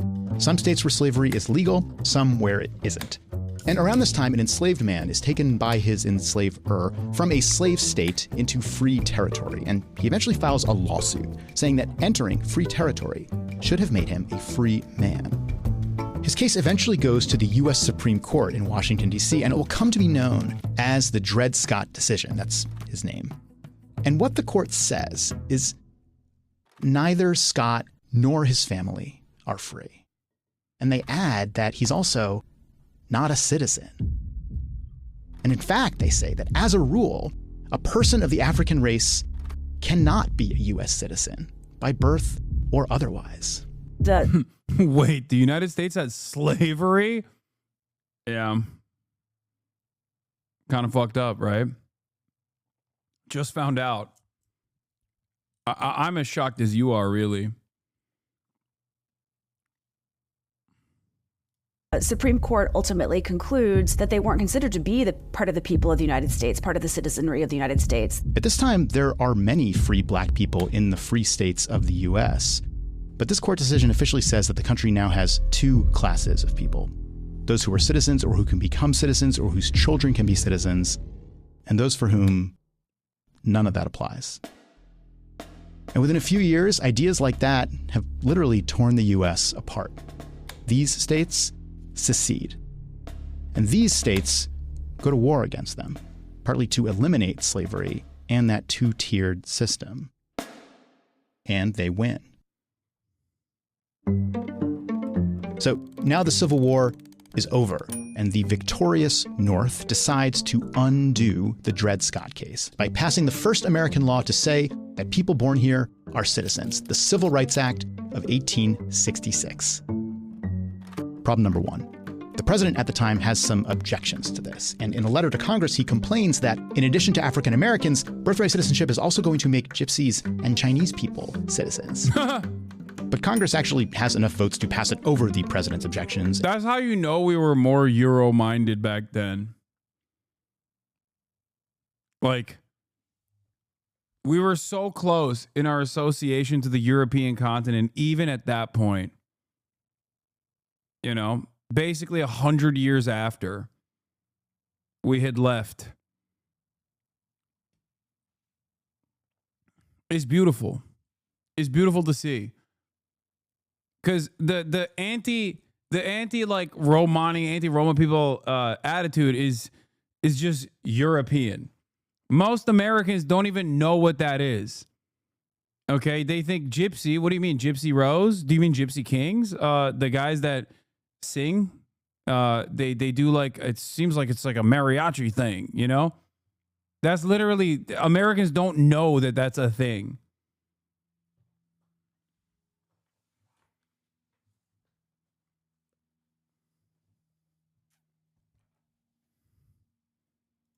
And it becomes law. But problem number two. There would always be the risk that the civil rights laws could be modified by a subsequent Congress. A future Congress could theoretically repeal the law. So to make birthright citizenship a more permanent part of the law, they also decide to write it into a constitutional amendment, what will become the 14th Amendment. And it says, all persons born or naturalized in the United States and subject to the jurisdiction thereof are citizens of the United States. This is the language that will put birthright citizenship into the U.S. Constitution.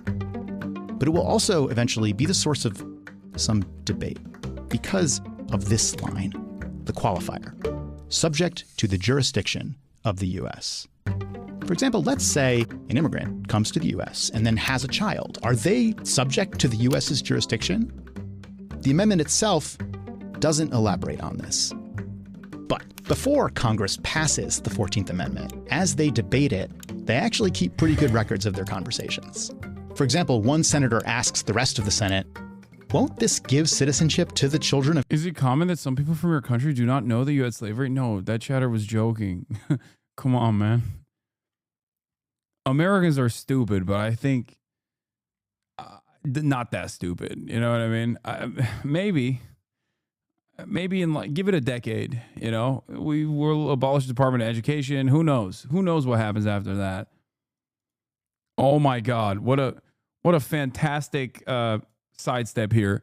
Breaking news. The FDA is planning to end most of its routine food safety inspections, according to CBS News.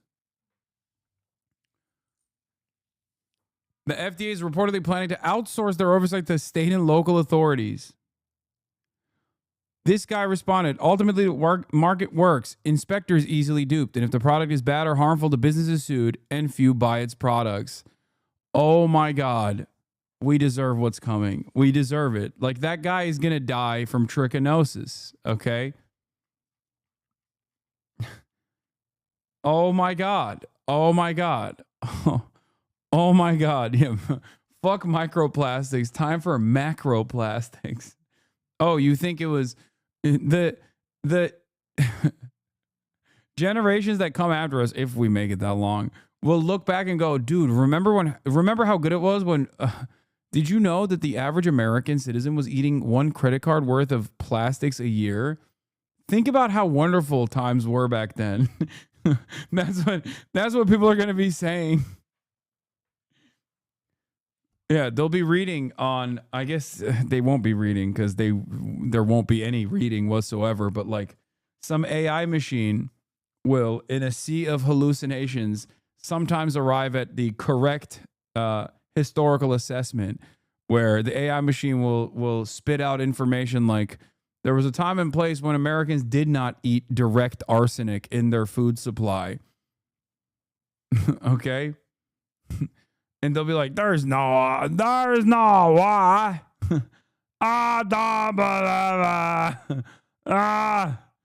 Arsenic make me strong. That's how I envision the median voter a couple decades into the future.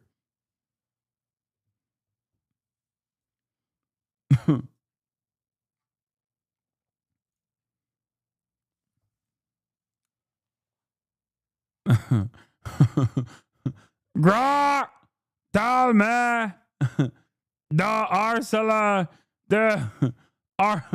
arsenic in food is wrong. Grok spits out a bunch of hallucinations.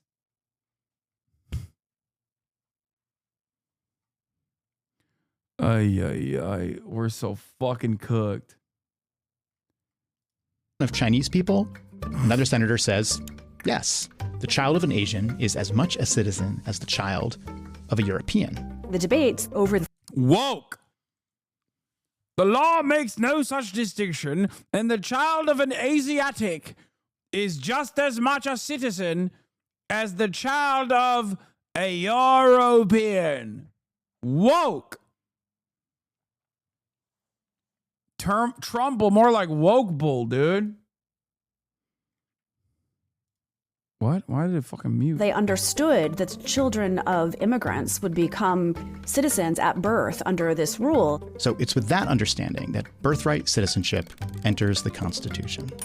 A big majority of Congress votes for it, but not everyone. For example, this guy, the one that was concerned about Chinese people becoming citizens, he does not vote for it. Shock. And that is actually important. The 14th Amendment becoming law doesn't necessarily mean that everyone likes it. Remember that. It's going to come back. Yeah. There was, guys, shocked to find out there were racists in Congress in the 19th century. Later. And after a quick break, we're going to talk about where that debate goes next and how it creates the 14th Amendment's first big test. Promise this will be fast. Hi, I'm Adam. I produced this video. If you're finding it at all interesting. Okay, so far in the story, sounds like some support to. You can do that at vox.com/memberships. That's it. Thanks. Okay, so far in the story, we've seen both a president and a senator voice kind of the same concern about specifically Chinese people becoming American citizens. And this is actually pretty emblematic of this time period. Well, nobody said nothing about Mexicans or Indians. They just said the Chinese. It's fine if the Chinese becomes a part of America, but I didn't hear nothing about Indonesian Chinese. When there are a growing number of Chinese laborers in the U.S., along with a growing sentiment from some that they don't belong here. And in 1882, Congress passes the Chinese Exclusion Act. It says, among other things, Chinese immigrants can't become citizens. Though this is also a historic smoke that we had for China. it doesn't say anything about their children. And this is only meant to last 10 years, but it ends up being the first of several Chinese exclusion acts that remain in effect until 1943. And it's in that context that a few years after the Chinese Exclusion Act, a guy from San Francisco goes to visit his family in China. This is what I was talking about earlier. He comes back and is denied entry to the U.S. He says, but I was born here. I'm a citizen.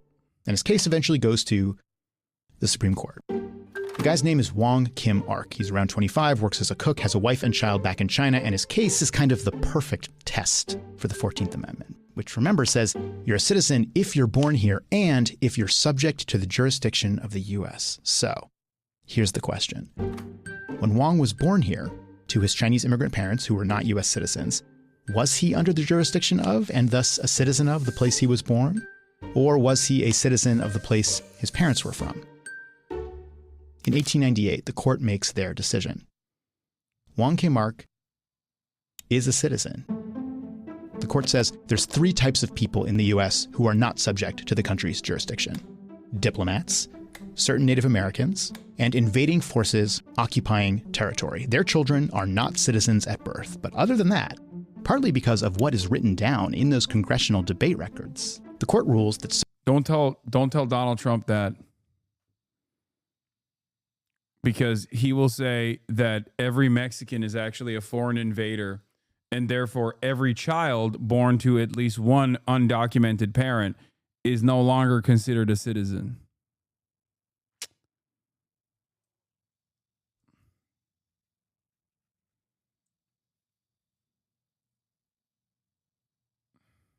That's how they tackle birthright.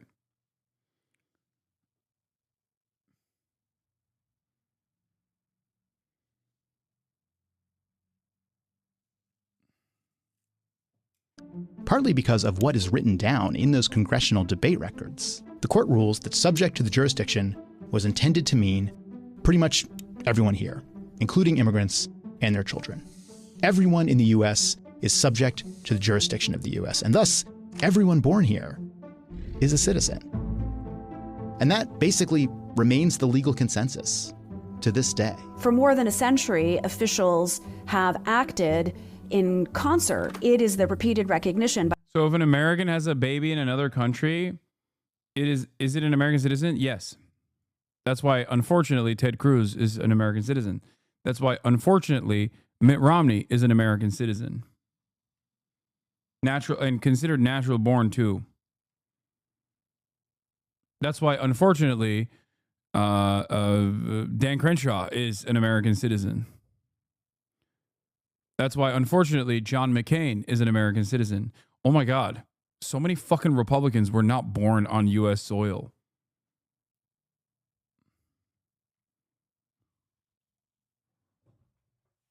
That's crazy.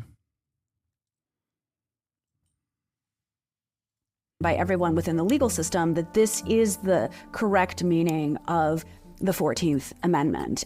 But a legal consensus. It's not necessary. I got $100 on you being the landmark birthright citizenship Supreme Court case. Okay, bro, chill. chill. That's crazy. I don't know what you're talking about. I was born here, and everyone is an American involved in that process. Okay, shut the fuck up. Shut the fuck up, chatters. Necessarily the same as a popular consensus. In the 1980s and 1990s, the population of undocumented immigrants starts to go up, and birthright citizenship comes back as a political issue. A growing chorus of Republican lawmakers are demanding another look at the 14th Amendment. Subject to the jurisdiction, illegals don't fall under that, just like diplomats' children. If the 14th Amendment had not existed, my great-grandparents would not have been citizens. Disagreement over birthright citizenship is not new. In fact, I'm going to tell you one more story about the 14th Amendment. Way back when Congress originally voted for it, part of why an amendment giving citizenship to African Americans was able to pass with these kinds of margins is because, at the end of the Civil War, only these states were even represented in Congress. But for the 14th Amendment to become official, to become part of the Constitution, it also had to be ratified, voted for by 3/4 of all the state governments. And that did not happen at first. None of these states wanted to ratify it. And then Congress made them. They said these states will only be readmitted to Congress if they ratify this amendment. You have lost a war, and these are the terms of peace. And one way to look at that is that this amendment is kind of different. It isn't just some law from a long time ago. It's a treaty. It represented the leaving behind of an old country and the formation of a new one. Today, just like back then, the president is someone who doesn't agree that birthright citizenship should. Chris Van Hollen was born in Pakistan? No fucking way. That's hilarious. God, so many fucking senators and congresspersons in general are military brats. I think that's probably why, right?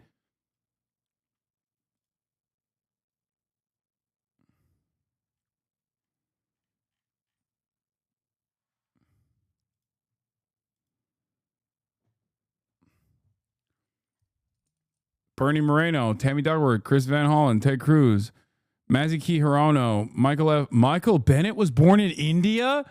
Michael Bennett? No! That's so funny. Mel Martinez, Cuba. John McCain, Panama Canal Zone.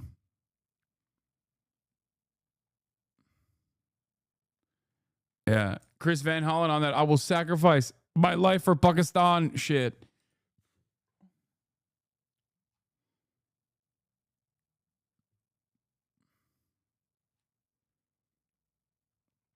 And that's just the senators.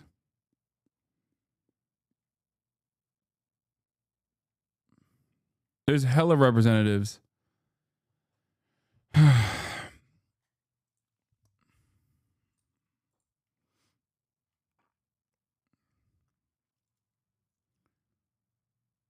Were any of the politicians born in Turkey? We almost had one. Well, I guess Eric Adams, technically, not born in Turkey, but honorary Turk.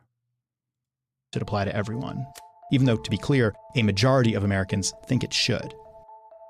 And once again, it seems like the final call will be up to the U.S. Supreme Court, which for more than 100 years has recognized again and again that birthright citizenship is the law. We'll see what happens this time.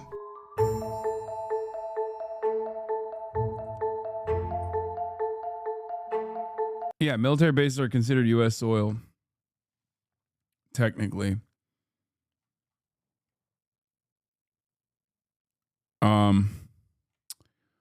All right. Trump administration just ordered social media vetting of all visa applicants who have been to the Gaza Strip for any length of time since 2007, per diplomatic cable leaked to me. Bro, that is crazy. That is, oh my God. No, he's just, dude, he will burn this country into the ground for Israel. I swear to fucking God. All right, let's watch something fun. One night with Steiny. I did the podcast with Steiny, and I think it was good. Saturday is the best day of the beef. I don't know. You're one for the drama. I am unfamiliar with the drama that you guys were getting into. He's one of the Nelk boys. He is. Okay. But you're one that's always in drama. Yeah, I am. I don't try to be. I mean, I talk about politics for the most part, but drama always seems to find its way. I don't like it, bro. I don't like it either. I don't know how you guys. I hate it. You're I don't know if he's your arch nemesis or your but H3H3. You guys go at it daily. Maybe he goes at you. I don't know. Yeah, I think is a little bit slanted in the opposite direction, where I think he goes after me quite a bit. I don't have any ill intent towards him. Like, I wish him well. I hope he's doing all right. Mm-hmm. It is what it is, you know? Yeah. And I don't even know this, but you guys said you had a podcast. We did, yeah. We had a podcast called that? Leftovers. It was like, well, it ended right after October 7. Like it ended like a month after October 7, basically. But we had a podcast where we would talk about politics. called Leftovers. And we why- did that for like 2 years, I think. It probably did pretty well, right? It did pretty Was it well, live? yeah. Damn. You've talked about us before, right? The Nelk, of course. The Nelk boys. Probably. I can't have. imagine how positive. Oh, definitely not very positive. Yeah. Tell me. Refresh my memory, please. I think I've probably said a million things. I mean, I love Bradley, for the record. Bradley Martin. Don't know. That's great. Okay, but relevant, sir. But as far as the Nelk brand goes, oh buddy, What's your beef, dude? What do you mean? What's my beef? You guys, first of all, you guys love Donald Trump. We're gonna go there. We can go there. We could go a little bit there. I feel like. How much you liking Donald Trump right now? I mean, I'm losing a lot of money. I lost a lot of money these past. It's for the greater good, though, right? That's what he said. But that happens. No, I mean, the market's gonna correct itself. Like it'll all come back. Do you not agree with that?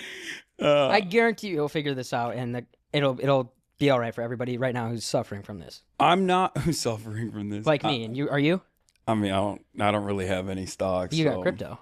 No, I don't have any crypto. Really? I don't crypto at all. Wow, I took you for a crypto guy. No, I feel like every streamer has a lot of crypto. No, that's because every streamer does deals Gambling? with the crypto casino a stake. Mhm. That's why they all have crypto. Got it. I don't do that either. Is that just? I do gamble. I mean, I like gambling. I don't have an issue like with just it. when you're in Vegas? Yeah, I just don't like. I don't like promoting it for the most And part. I'm sure, have you been offered big deals before? I'm not directly through stake. I mean, I've been offered crazy deals. I was offered like $500,000 for a poker tournament one time. I turned that down. For one tournament? Yeah, Just to play? Yeah, I was offered. Wait, whoa. Why? How do you turn that down? What do you mean? I don't gamble like that. But to play, you get $500,000 for free. Yeah, to play poker too. But I also don't know how to play poker. That's another thing. Yeah, but even that's then, why you like Brad. I feel like because you guys got that like ego thing where it's like you don't want to. You'd rather save the $500K and not risk embarrassing yourself in poker. Oh no, I embarrass myself all the time. I don't give a shit about that. I was thinking about it ethically, where I just don't like the promotion of gambling in general. I think it should be like heavily regulated. Mm-hmm. But even then, I just thought that's not for me. There was a crypto. Remember that like online. His main producer is also a massive Hasanabi head, by the way, which kind of shocked me to my core. I forgot to mention that. Like, he was stoked. He was like, dude, I've been watching you for years. I'm a huge fan. Yeah. Jewish Hasanabi heads rise up. Literally.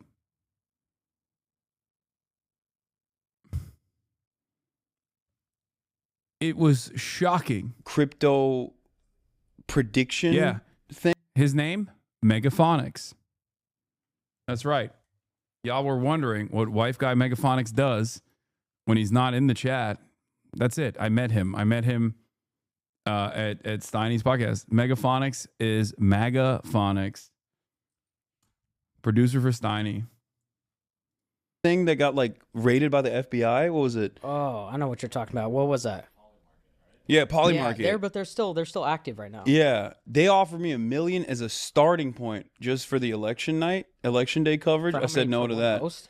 For just sponsored the election coverage. I said no to that. I mean, I gotta respect that, bro. At least you're doing what you believe in. See, the difference between us is I drink, I gamble. I mean, I do all those things too. I have sex, so Rose Sparks promoted them as well. Mm-hmm. I mean, I don't have any issues like promoting, I don't know, sex. Yeah. Well, so what's your other biggest issue with us besides our support for Trump? Is there anything else, or is that mainly what you attack us for? It's not just about Trump. I think it's more so about the presentation of a lifestyle that I feel like revolves around a lot of right-wing attitudes, when in fact, like, I do also come from that background myself. You know, are you also Canadian? Because I heard that the Nelk boys are Canadian. Very proud American. Okay. Yeah. So they brought you on. They were like, we have Americans with us. Well, Steve's American too. Okay. Kyle and Jesse are the Canadians. All right, so some of them are Canadians. I just remember thinking like, these are. Did they go to college? Did you go to college? I did. So you went to college? Did they? Yeah, I did. Where'd you go? I went to Rutgers. I went to University of Miami and then Rutgers. And the thing is, like, I live this, the frat lifestyle or whatever. And a lot of people say I'm too bro-y to begin with. But for me, I feel like the political signifiers associated with that doesn't have to be like, I don't know, on trans people, on marginalized identities, things of that nature. And I feel like there's a lot of that. I think from what I've seen Sure. of the Nelk Boys. I mean, the transgenders for Trump, they did like a prank like that. I think that was. Did they? I didn't even see that. I'm just associated with the overall vibes. Sure, I understand that, but it's all in like. It's meant to be very harmless. Yeah. So I mean, like, Trump is. What not happened very to the harmless, though. fucking chat? Is chat broke? To your Yeah, stock but I mean, portfolio. at least he's a genuine person. To your No, stock What is I'm happening? gonna come back, Hasan. I'm telling you right now. I'm gonna My be richer than I've chat-arena ever bro- been. During My this chat season. broke. Look, it might. What is going on? What the hell? What the helly? Uh-oh. I feel like Twitch just hit the shitter. Oh, no. I don't even know if you guys are watching right now. It says I got 0 viewers and 0 followers. Uh-oh. Did the entire website break? What the hell? All right, I guess we just keep going. We just keep rolling. Oh, it's back. It's back. Okay. I don't know what that was. That was weird, huh? I got scared, chat. I'm not gonna lie. I got scared. As it was a scary moment. I don't like that. I felt like I was I felt like I lost you guys for a moment. I missed you. That was messed up.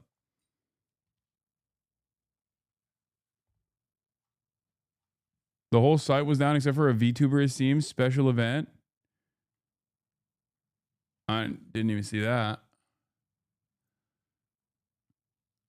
It might. It's What is just this? I'm not even. Stop! I'm not even saying it won't. I don't really care about the stock market in terms of I don't think the stock market is a healthy assessment of the economy. Yeah. But a lot of the stuff that he's doing beyond the stock market is pretty bad. Okay, so let me ask you something. How long you lived in LA for? 10 plus years at this point, like 12 years. Okay, so my biggest issue, and I think what has pushed me more to the conservative side, Mm-hmm. is after living here, state income tax is f***ing crazy. Mm-hmm. It's very leftist, like especially with Biden president. It was almost like the woke mindset was pushed heavily in LA. What do you for a mean little by bit. that? It just seemed like there was too much like that wasn't necessary. Like what? Just like the LGBTQ was just very pushed upon you, Mhm. and it was like almost disingenuous. Well, first of all, let me just start out by saying I'm not Right. a Brandon supporter. I would not consider Gavin Newsom to be a leftist either. Well, he's or- actually talked about how he's starting to go more towards the middle. Yeah, I mean, all those guys do. You because have to they're- now. I don't think you have to. As a matter of fact, I think they should actually go to the left instead of aesthetically presenting themselves as like woke people and then drop all of that and look like hypocrites. Mhm. That was one of my big criticisms of Kamala Harris and also Biden too, which was this idea that they called Trump racist and Trump supporters racist for the border wall. And then by the time the election came around, they were like, actually, we want to build the border wall. I was like, the fuck are you doing? Of course, yeah. You look like a goddamn hypocrite. But that's You look- because it became a huge problem. But the reason why it became a huge problem wasn't necessarily because it actually was a huge problem. It was because it was dominating the media landscape. Yeah. So I think you'll agree with me on the assessment that like the media, oftentimes mainstream news will lie to you and has the capacity to change people's perception, right? Yeah, of course. Yeah. And I think that on the issue of immigration, on the issue of crime, the media greatly overemphasized this narrative that undocumented migrants were doing crimes left and right. When in fact, when you look at the actual data itself, they are doing less crime per capita than natural born US citizens are, like significantly less. Trump would go on the campaign trail and would say, undocumented migrants are doing 100,000 murders a year. Hundreds of thousands of people are being killed, right? You look at the actual data, how many undocumented, like non-citizen, documented and undocumented, as a matter of fact, murder charges, and murder convictions took place in the fiscal year 2024? I have no idea. If I were to ask you. But like Trump is saying hundreds of thousands. Give me a ballpark. How many murders are happening in the U.S.? How many convictions has taken place for a non-citizen, both documented and undocumented, in the fiscal year of 2024? Convictions. Yeah. Well, that makes it way more difficult. Yeah, for sure. 20,000. I think the last time I checked, it was 24. Not 24,000, 24. There's no way. How fuck? Convictions, then yeah. Yeah. I think that doesn't matter though. Wait, what do you mean? Bro, there's a lot of murders that happen in places like Detroit, Chicago, that you get away with murder. I think you think there's a lot of unsolved murders that the undocumented migrants are doing. No, I thought we were talking about documented too. Yeah, and documented as well. You're trying to say in a whole year there's only 24 murders. 24 murder convictions in the fiscal year. Yeah, murder in the fiscal year 2024. See, I don't know, bro. I'll go on X. You ever go on X late at night and see like the dark side of X? I feel like all sides. I've seen six guys die in one drive-by. I swear, that's like what I've seen. Undocumented. Huh? How do you know they're undocumented? It seems like they get away with it in the video. Okay. I'll send you the link, but and then you tell me. But you don't think know it's they're 24 with the undocumented. I'm watching at night. You don't know they're undocumented. You don't know if they actually get caught later down the line. 24 is. There's a lot of unsolved ridiculous. murders. My point was there's a lot of solved murders as well, right? There's a lot of charges for murder and convictions for murder, and you got to adjust. You got to look at the disparity. You have to look at what percentage of the convicted murders were documented U.S. citizens versus undocumented, and then extrapolate from that data. Okay, OJ not convicted, so that would make it 25. So there's one, right? Well, OJ is documented citizen, but he's not convicted. That's true. So there's 25. Well, so you just missed one. He's also very, very wealthy, So I think being wealthy and being a celebrity probably helps in that regard. When you I think the timing of that helped it. The timing of that definitely played a role too. It became a political issue as well. Yeah. But overall, what I'm trying to say is the idea, the disparity between like what Trump is saying about undocumented migrants versus like what the reality is. Why'd you talk to this guy? Because he has an audience. What do you mean? His audience are the people that need to hear this more than you, dumbass. What the fuck? What kind of question is this, dude? What do you mean? I talked to him because you have no way of talking to him or his fans. I do. That's why I do this.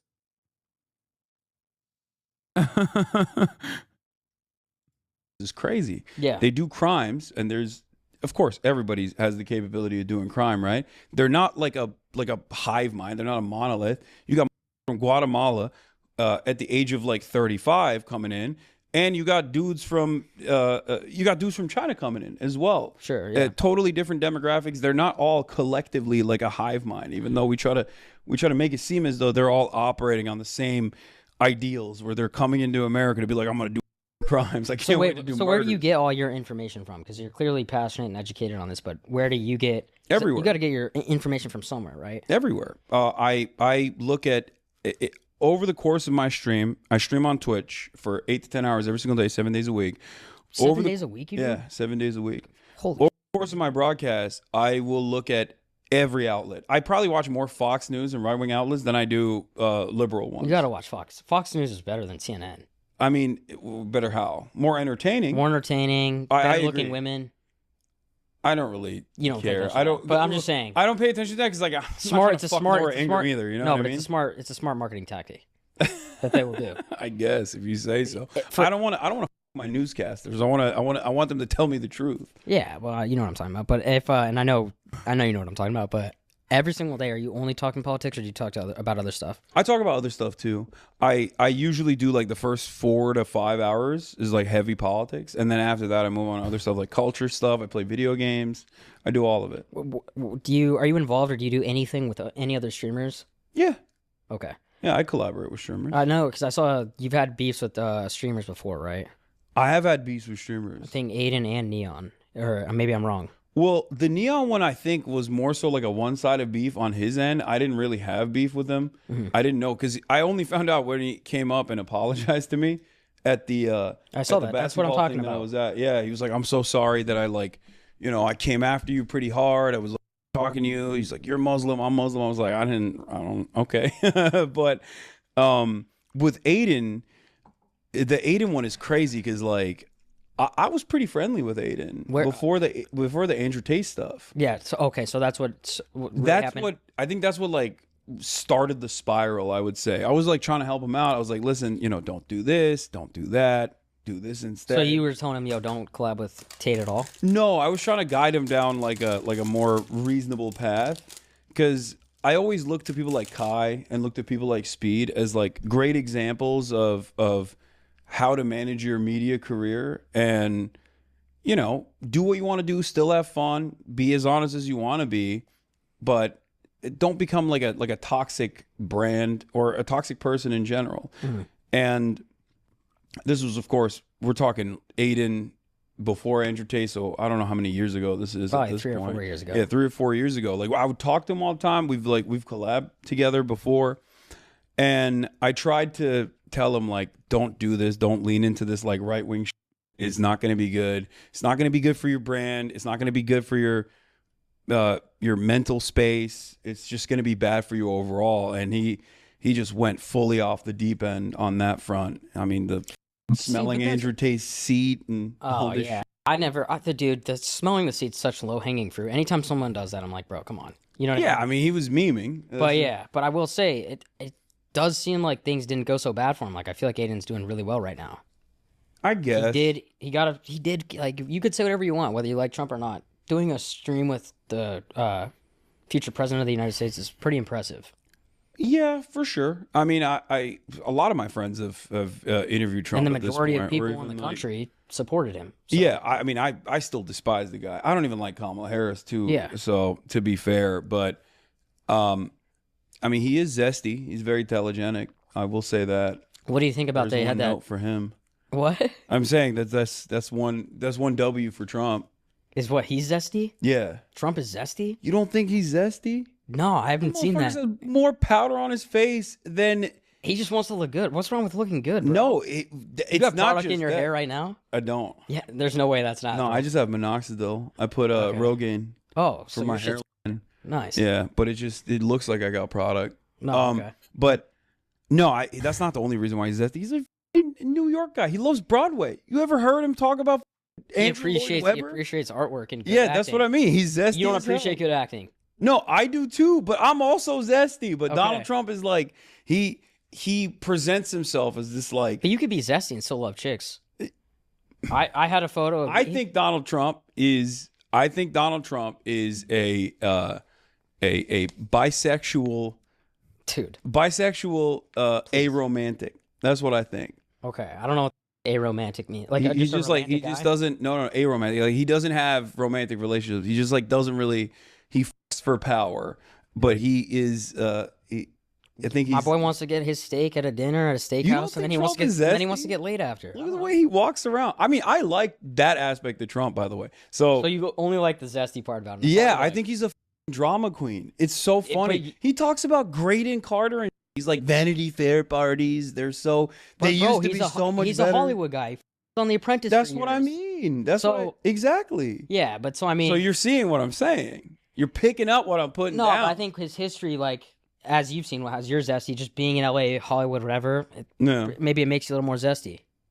Naturally. Sure. Are you you're around Hollywood? Yeah, I mean, You there was a fake photo of me on a billboard. I don't know. We can't even pull it up. And wait, I actually have a photo of you, bro. Wait, really? Yeah, that I got sent. Show me my photo. And I don't know. I thought this was sketch with a AI face.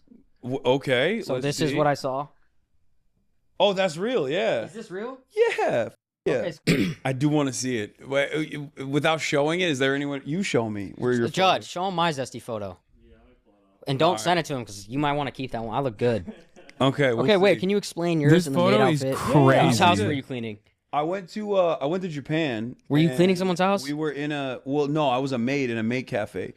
Okay. For one of the streams that we did, we literally went to a maid cafe and all the maids there taught us like how to be a maid.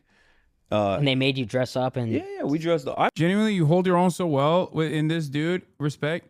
Yeah, because unlike many people in this audience, unfortunately, I'm a normal person who knows how to have normal conversations with normal people without immediately fucking turning the conversation into a back and forth political battle.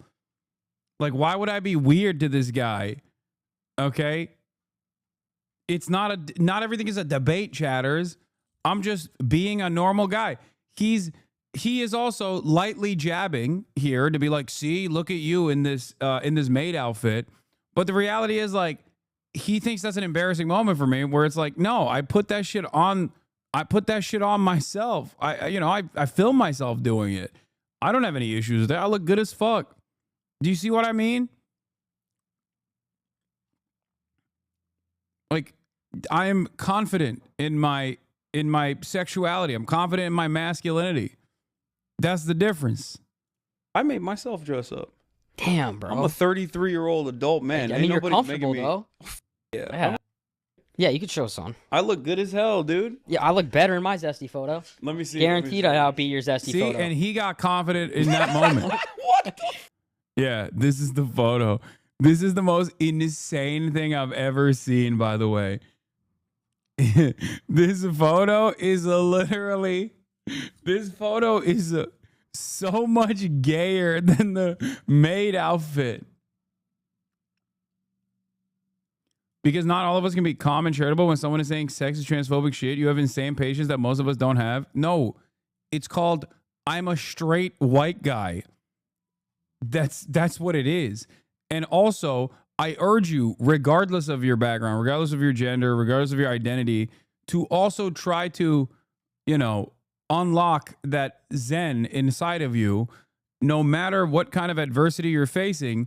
Because, and I know it's difficult, I know it's emotional labor, but it is very successful. This is a grinder pick, Lamau? Yeah. Okay. Take your phone back. Hey, yo! Take your phone back. Take your phone back. Bro, you can show this. It's already on the internet, unfortunately. The hell? You took this photo? Who was this for? Who was this for? Okay, so bro, like, do you ever just get bored at night when you're at the house by yourself? That is... Okay. I've never taken a photo like that. Okay, I'm gonna be honest with you. All right. That is way gayer than me dressing up in a maid outfit. What the? All right. So basically, I actually said it to him because I knew, like, yo, he's definitely awake right now. Like, I'm just gonna have him be like, what the You know what I'm saying? Like, I just wanted him to be like, dude, what the You want to be pretty for a moment. I look good, dude. You look... You can admit I had clear skin. Like, I look kind of toned. No? You're in a maid outfit in Japan, bro, with cat ears on.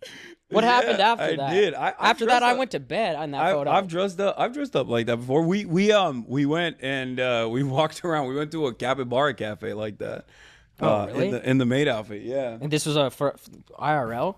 Yeah. We did an IRL stream like that. Who's we? Me and a couple of my buddies. Okay. They were in the maid outfit too? Yeah. So you did that with... I was solo when I took my photo. Yeah, that makes it a little bit more... That makes it way more straight. Yeah. Oh, that makes it way more straight. Yes. I was going to say the exact opposite. I feel Actually, I don't know. By the way, I mean, I don't care if you're doing... Why don't you remake it? What? You should remake it for a stream. I mean, I post way more risque photos than that one. Yeah. Like... No, I almost canceled this interview. I'm not going to lie. Wait, why? Dude, I was telling my girl, I'm not kidding. I said, no, I'm going to do this podcast with Hasan. And she's like, oh, Hasan. What's your Twitch name? Hasanabi? Hasanabi, yeah. Yeah. She's like, Hasanabi? I was like, yeah. She's like, oh, he's really attractive. Oh. Yeah, I kicked her out of my house. I thought I was going to go to a totally separate... No, I kicked her out of my house. You kicked her out of your house? Yeah. I said, yo, I'm going to battle with this guy. He does not with us. Talk about us on the internet, and you're going to show him love like that, so we're no longer... seeing each other. She got kicked out of the house today. You broke up with her over this? Yeah, we're in a fight right now. Oh, that's crazy. Yeah. I don't think you should do that. No, I showed her the maid photo and then I told her that you were gay, so we're good. Oh, okay. Yeah, so we're back together. She probably knows I'm not. No, I don't know. I really want to know, bro, about... Oh, you have ball knowledge too, apparently. Do you watch the NBA a lot? No. What? No, not at all. But you hoop a lot. I do hoop a lot. I play a lot of basketball, but you don't watch I don't any really NBA? watch any NBA, no. Why? I just watch mostly anime, and I watch movies and TV shows. I have a Dragon Ball Z shirt. Oh, really? Yeah. That's cool. But because are you Is in the that gym? What? Are you in the gym? I am in the gym, yeah. So I like the Trend Twins a lot. Are you I familiar love with the them? Trend- yeah, I bro, love my the Trend favorite Twins. guys ever. Yeah. And they always wear I'm- anime tees. So I'm more got of a one. Sam Sulek fan myself, but I mean, look, Sam's a little too like chill for me. Like the Yeah. Trend Twins, I like the like, bro, get me Yeah, fired they're up. Take. I yacked want to take out of their steroids. minds. I want to take steroids because they take steroids. Bro, how do you hang out with Bradley Martin and not take steroids? He like makes them not look fun. Wait, Because you why? only see like the anger. I want to get like rage to lift, not rage Yeah. to fight. You know. Okay. So I see the rage to fight side of I feel him. like he's a teddy bear. Does he get angry? I've only seen him He get gets angry with me, bro. He's choked me a couple times. Wait, really? Yeah. You want to talk about it? No, I'll talk about it. I don't care. What like how does that happen? Did you I deserve told I told like 5 people outside that they could get a free day pass. Uh-huh. And he came outside like Bart Simpson choking me. He was like, "Don't you ever do that again." And I had to Venmo him $300 to cover my food. Yeah, so I had that experience with him, but other than that, he's been nothing but nice to me. Me and Brad are good friends. Yeah. We have a great relationship. I've never had like a weird. Well, he's not gonna f you, bro. You're big too. But he way doesn't bigger pick on than people me. his own size. He's way bigger than me though. He's Maybe yeah. You guys might be close in the same height, but he's obviously he's stronger. he's so much stronger than me. Yeah. It's crazy. We lifted together one time when I had a New Yorker magazine journalist like following me around to write a profile, and he was going crazy. He was just putting up like it's nothing. He was putting up like 4 plays, 5 plays on the deadlift. I was like, I'm done. Oh I'm out. yeah. Yeah. Well, he's a strong, very strong dude. I want to know what's Elon's daughter's name, son now daughter Vivian. Vivian, yeah. How did that collab come about? That was the last thing I saw you do. She was because she exposed Elon for not being this Diablo player, right? Yeah, but everybody You stole my look. I thought he was number 1. Shut up. I thought he was number You 1. did bro. not think his ass Okay. was unironically, quote unquote, running 8 companies or whatever, and also constantly grinding in Diablo. No, but that'd be gangster if he did. No, there's not enough physical time in the day. Okay, you're right. And also, I don't even think he does too much for like running the companies or whatever. But like, he wants to be liked, and everybody wants to be liked. It's understandable. But like, he is so rich that he'll just pay someone much better than him to play his characters so that he can. So that's present what you himself. think happened. That's it's what like I he paid know someone to play with his tag. Oh, that is like you can get as much. First of all, you're can get looking at the glass half empty, bro. That is the sickest job of all time. To Yeah. get paid by Elon to play Diablo as Elon. So you're wrong there. Maybe it is a facade, but To I be fair, respect you that. got to grind pretty hard. Like you're literally playing the video game so much that you're most likely playing it at a professional level anyway. That like at that point it's no longer fun. It's just a job. Sure. You know. Well, so what's yours and Vivian's relationship then? I just one said collab? because Elon was talking about To me you? on Twitter, yeah, and I was like, "Listen, I'll have you on the broadcast if you're like, man to man." Because he has not been a fan of mine for quite some time because I had his baby mama Grimes on a couple years ago on the show, and ever since then, I'll be honest, I can see now why someone who never watches you or knows any better can think you're just a grifter when watching this convo. What have I said in this conversation that isn't literally the same message that I repeat everywhere, just adjusted slightly to the audience because I'm not a fucking weirdo and I'm going to talk about like the labor theory of value with Steiny. I know I'm trying to understand what you were trying to say here, but like it's just a normal conversation being had with a normal person in the real world. Normal, not because like Steiny is I mean, he's not a normal dude. Obviously, he's fucking part of the Nelk Boys. He's very wealthy. But normal in the sense that he represents the average American's political opinions a lot closer than you. I think I know what that chatter means. I think because you're not a personification of the SJW stereotype, they think you're putting up a fake character.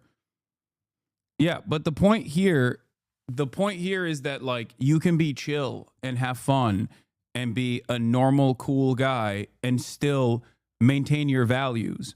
Because if you noticed in this conversation, there are moments where I am gently and in a humorous way explaining my positions.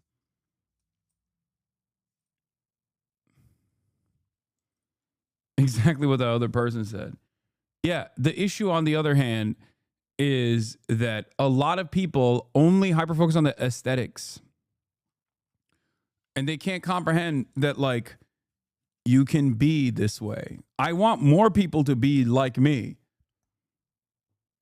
I want more people to be like me. I want people to have their own personal interests and be able to navigate through conversations that might otherwise become difficult. Also, the severity with which you talk about leftist topics to a community of leftists versus toned down version you portray to non-leftists could make people think you're softening up. I don't think you're softening up. I'm just saying it come across that way to people who aren't as familiar. Yeah, that's what fucking Ethan Klein tried to say was me lying to people and manipulating people. No, that's just called being a normal human being. Like, what the fuck?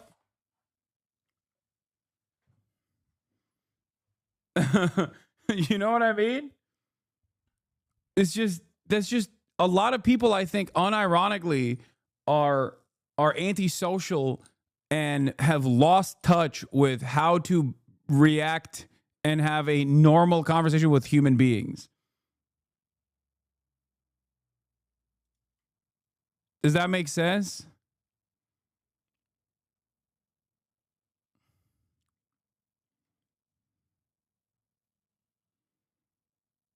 You realize we fail where you win with normal people, i.e. racists and homophobes?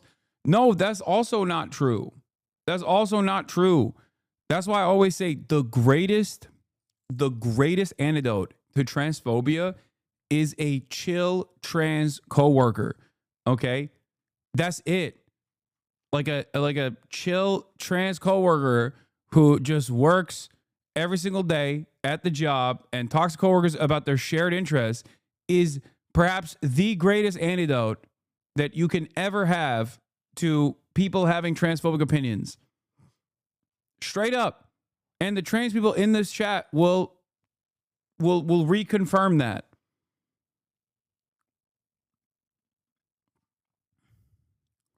How many people gave you, if you're a trans Hasanabi head, when you first start, I don't know if someone suspected you were trans or whatever, I'm sure that that's always top of mind, right? I don't know. I don't have any personal experience with this, but like, I'm sure that that's like a worry that you have, right? A worry, understandably, that you have, that like your coworkers are going to look at you differently, think about you differently. And then you broach the subject, not on the virtue of trans issues or whatever, but instead you just like have a normal conversation with them and you slowly start recognizing that your coworkers are initially, your coworkers that initially might have treated you differently are like, oh, damn, like you're just like us. You know what I mean? You're not an alien. That's it. That's it.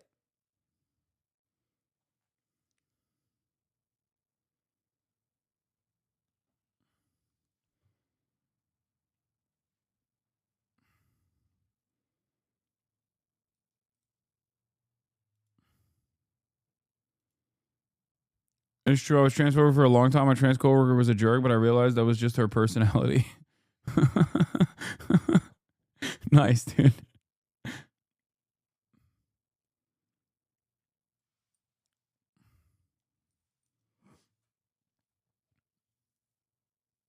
It's like that one TikTok sound sample that lists like 30 things a person is, but it's a caricature of the most annoying liberals. Yeah. You as a trans person have a secret weapon. Just being normal and around other human beings.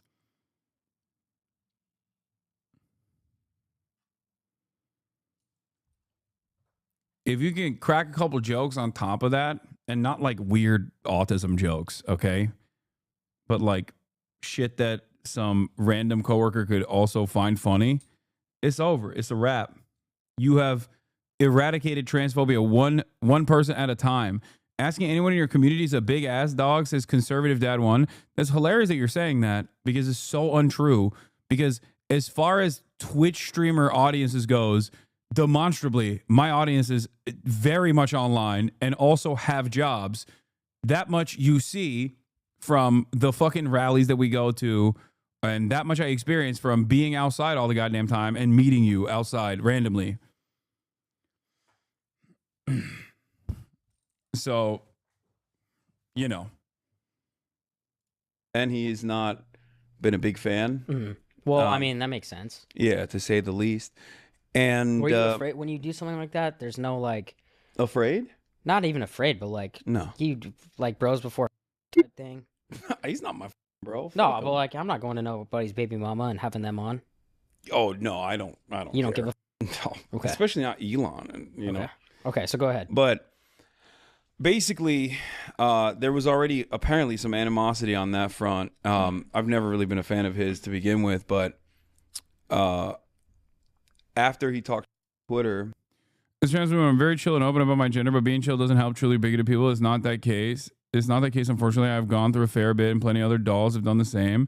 I think the best way to be is chill and firm. I need to assert my boundaries in a normal tone. I think it's a bit more complicated than that. Yes, I'm not saying this is like the... Don't take what I say literally. It's not literally an antidote to the poison of transphobia, okay? Yes, of course. There are still going to be incredibly bigoted people. Burgles, calling me. Thank you for the 50 bones. R word. I refuse to say it. It's lame now. It's lame to say. Why? Because like hedge fund managers are saying it. So what? So are you and me off camera, probably. No, I don't even say it off camera. This is the first time I don't say dropped it. Just to be clear, Hasan said it. I don't even say the. But I just think it's when you got 65-year-old hedge fund managers trying to be edgy, like you got Elon Musk saying it. I haven't seen them. Have they said that publicly? So he said that to me. Call me a R word.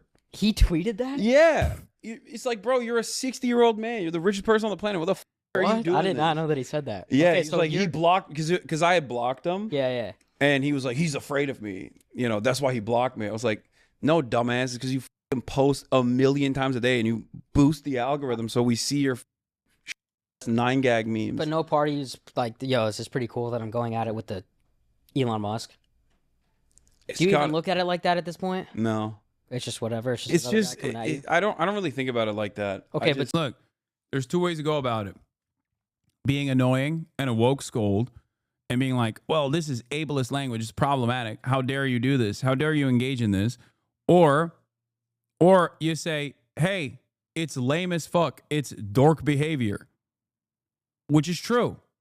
Both of these statements are true. Which one you use will vary greatly.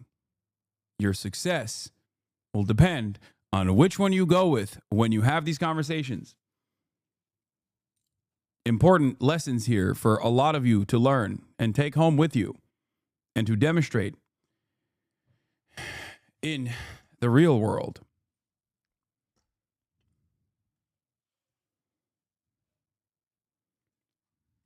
Okay?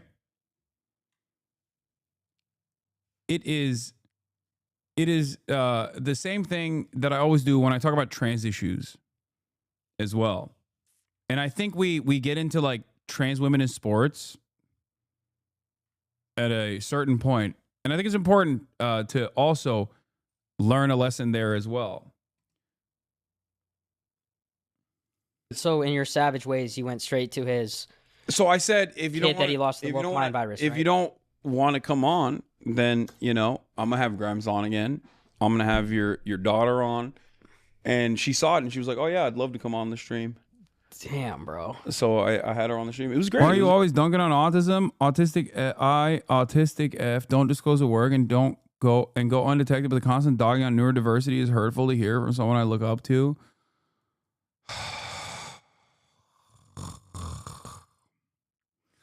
It's because I'm ableist, chatter. That's why.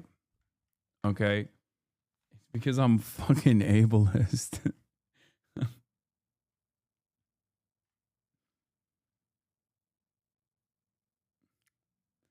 This is the most autistic community on the internet. Okay?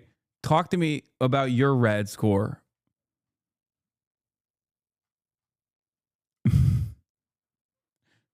The chat is exhausting. I know. It is pretty funny. I heard you say autistics don't pay taxes. Oh, I talked about this on the Fear M podcast as well. Dude, RFK Jr. is so fucking funny. RFK Jr. is the most insane person on the planet. I talked about it on the fucking Fear M podcast. I forgot about that.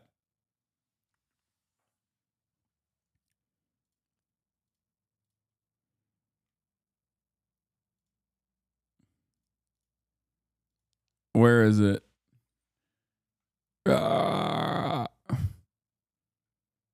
RFK feels like a Metal Gear Solid character. I agree. Hold on. What did he say?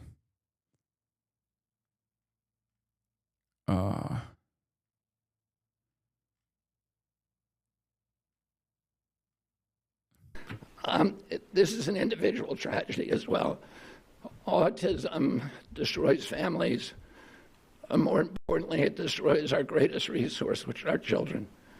These are children who should not be suffering like this. These are kids who, many of them were fully functional and regressed because of some environmental exposure into autism when they're some environmental exposure to autism. 2 years old.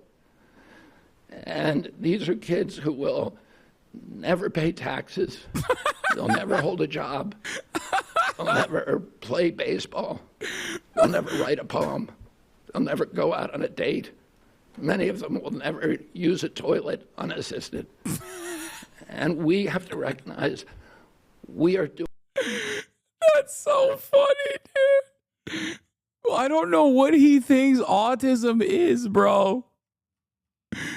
I don't know. I genuinely don't know what he's describing. Like what could he be describing? What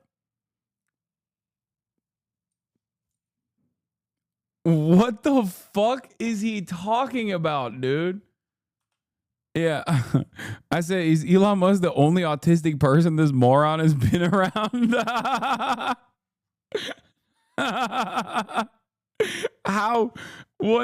What is like he's talking about autism like it's not a spectrum and instead like cerebral palsy at its end stage. You know what I mean? Like it's a massive spectrum, and even if you're talking about like and I know this is the outdated language here, but like low functioning, right? What is the or high needs? Is that the new way to say it? I don't know. Back when I used to work with autistic boys,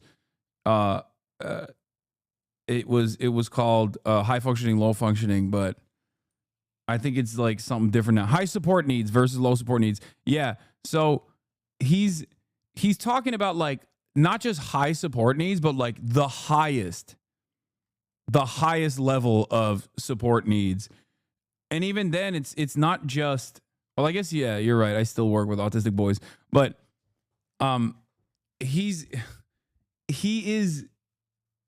it's full blown dumbass. Yeah. The newest meta is to just say that you have full blown autism. Is tier 1, 2, and 3 now. That's how you know all this like autism diagnosis shit is also being done by autistic people, because y'all have changed the fucking designation basically every week, dude. Who's keeping up with this? You have to make autism your hyperfixation to be able to keep up with what the new meta is. It's all the same shit. God damn. We went from like obviously problematic shit, right? Understandable, like Asperger's or fucking I don't know, the notion that like there must be a cure for autism, to, you know, changing that stuff is all right and understandable, right? Because you're diving into like eugenics territory. To high functioning is no longer appropriate. you now have to say high special needs, and then you're like, well, you know what? You can't say high special needs. Now it's tears. It's like, I don't know, man. It changes too fast. I don't want to be mean.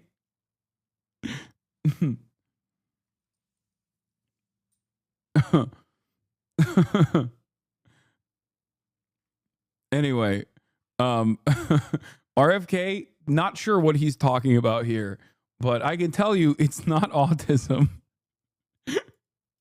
What an insane statement. Okay. Anyway, let's continue. Let's get back to Steiny. It was a great conversation. She is way funnier, way more charismatic than Elon ever could be. Elon's all okay, but what is she like? Because my question is, What's because up? she her father publicly. Yeah. Like, what's her financial situation? Is she cut off financially? Does she have a black Tesla car? She probably gets like I don't know. I didn't ask her that, but she probably. That's interesting though, right? Yeah, no. I would assume that she probably gets like some kind of child support, like the benefits of that for sure. I mean, he's the richest person on the planet. He better be paying the out of that. It'd be really difficult to see my kid with someone that hates me, talk shit about me, and then having to fund their lifestyle. Well, sucks to suck, you know? I mean, I guess. What are you going to do? I mean, he's already done so much awful shit. I feel like conservatives that talk about like family values and whatever, they look at someone like Elon Musk, who has like a weird pregnancy fetish, it feels like, where he's getting like, he has like 14 children. He has 14 kids? Yeah, he has 14. You don't know? Haven't you hung out with him? Yeah, but bro. What the I don't talk about his personal stuff. Bro, it's not. It's we like talk about real life. We talk about colonizing Mars, dude. Yeah, that's real life shit. And me to we talk about changing the world. We don't talk about how's the ex baby mama, how's this kid. Elon Musk Nelk Boys collab. We're gonna do. We're like, yo, what's up, bro? You want some chocolate? What? Yeah. Yeah, that's how it goes. But going back to what we were talking about, what was I saying? I'm forgetting. You were talking about, is it Vivian?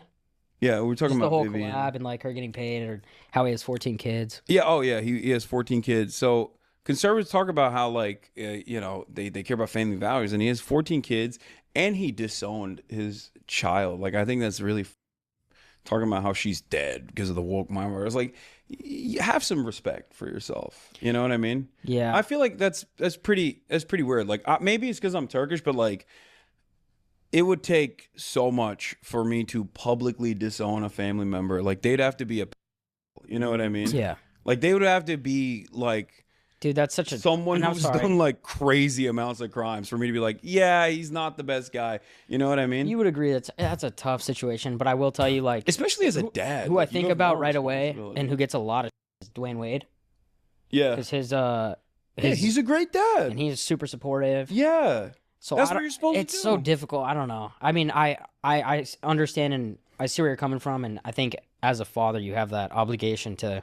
I mean, a guy who can't spend time with their family isn't a man, according to Michael Corleone. So yeah, you're 100% right. But Michael Corleone was 100% right. That's why that's one of the greatest movies of all time, because it Godfather's preaches a the great best morals. So Yeah. I do see what you're saying there. What do you think about?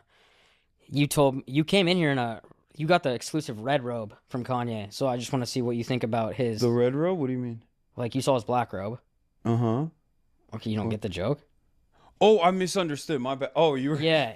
I'm sorry. I should have. God, dude, what the f is wrong with I should have bro? gone Aren't with you it. I thought you were God quick damn on it. your feet. I should have went bit for bit. Yeah, dude. I was confused. I was like, what is? Would you prefer to wear the black one or the red one? Would I prefer to wear either of the Kanye robes? You have to pick the black or but red. if I have to wear one, I'd probably go with the black one, because the red one is literally also a Klan's robe. Yeah. At least I don't think the Klan has they probably have a black robe too. I haven't seen that one, even in movies. Yeah. Even like Harold and Kumar. Have you seen Harold and Kumar? Yeah. You know that scene I'm talking about? Where I don't remember, but I mean, I've seen the Klan robe. Wait, many bro, times. you know what I'm talking about? I see the Klan robe many times when we go to the meetings, like me and Kanye. Yeah, exactly. I've seen it. What do you think about his whole rant? Too late. He actually. Too late for me to pick up on the bit now. I mean, he's a bad guy. Oh, I thought you were about to say he's a friend of the show. No, like, no. Nelk Boys, I mean, Kanye collab. bro, you we're know, not. You know, I mean, that guy's talked even the last couple of days about supporting Diddy or Kelly. No, he's lost. I mean, it's obvious he's lost his mind. Like, it's just He did. I don't agree with anything he has said, but he did say one thing today. Oh, I thought you were about to say actually he agreed. did graduation. No, he did do graduation. Have you considered graduation? But he tweeted, "Why my need a purse when I'm the bag?" And that actually had me thinking. Mm-hmm. Because all these chicks that have Birkin bags and Chanel bags, they never actually have money in there. They're always with the guy that has the money, right? I don't know. I mean, I feel like there's rich women out there that probably have money in there. But Maybe. from where? I don't know. From working. What are they doing?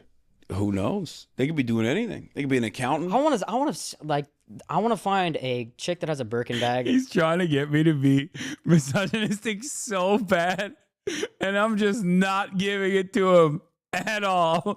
I'm like, I don't know. Or a Chanel bag that doesn't do OnlyFans or something like that.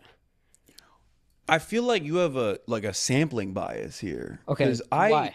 And I'm around sex workers all the time, but like that's not the only women that I know. You know what I mean? Yeah, and I think I'm a little bit too trapped in that right now. But that's not the only women I know. I feel I see that a lot with like those podcasts where they just like will hire women off of like sugar baby websites to like berate them.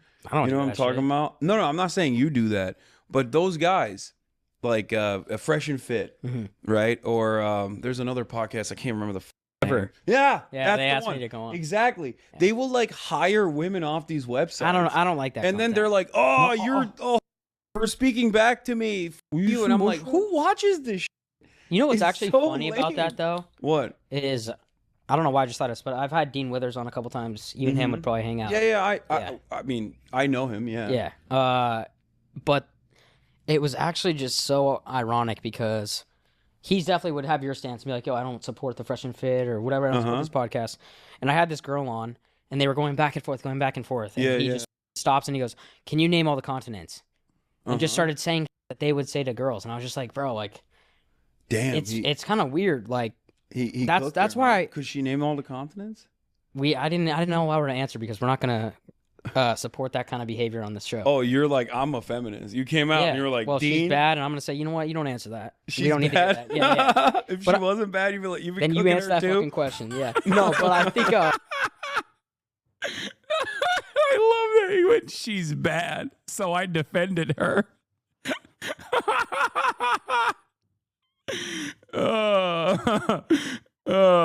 It's so funny.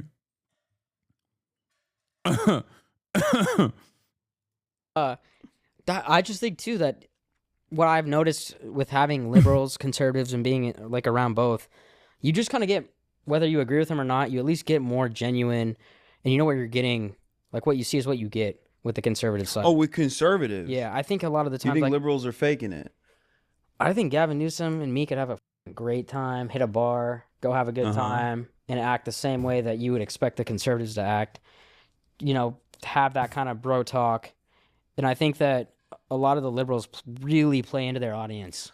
I guess maybe some liberals do. I'm not one of those people. I mean, I'm very genuine too, but I even think like, but off camera and on camera, like the way I'm talking to you right now is not any different than it would be off camera. Yeah, I can't fake it. I'm live 8 hours a day. Yeah, you know what I mean. Yeah. So would you agree with that assessment though? That it seems more like, because I did hang out with some of these guys off camera, and I don't think that they actually believe all they say, but they know like you can really get this on the internet. You can really get this loyal cult fan base if you were super leftist or you were really far left that buy into everything you say, and you got to double down and you got to stick with that, or they will turn on you. I think there's a lot more pressure on the left side of things than the right side. Yes and no. I think there's less infighting on the right, if that's what you mean. But I mean, the Israel stuff is a major point of contention now on the right too. There's like a lot of drama there. But I think there's disingenuous grifters on the right. There's disingenuous grifters on the left as well. I maintain the position that it's like, for the reasons that you just mentioned, it's a lot harder to grift to the left because everybody's constantly up here. Like your own allies are constantly up here being like, you're not sufficiently woke, or on this issue or that issue. That's actually one of my, I think, big distinctions with like a lot of other people is that whenever someone does that to me, I'm like, shut the f up. I don't care. Yeah. Like, you know. Bro, I was liberal my entire life. I'm from Denver, Colorado. I went to. But I'm not a liberal. That's the difference. Like I'm not.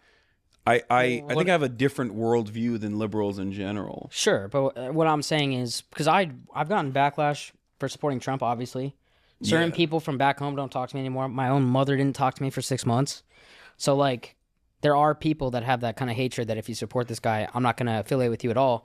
For family, it's a little different, but I understand why people. My mom Elon me for 6 months, bro. But I mean, I understand why people, your friends, would get mad at you over that for sure. Because like, supporting Trump is one thing, but then you also like you had him on the show and stuff. You know what I mean? It's like you're offering your platform to him, but you can't really platform the president. He's platforming you technically. Yeah. You know what I mean? Like so I get that argument as well.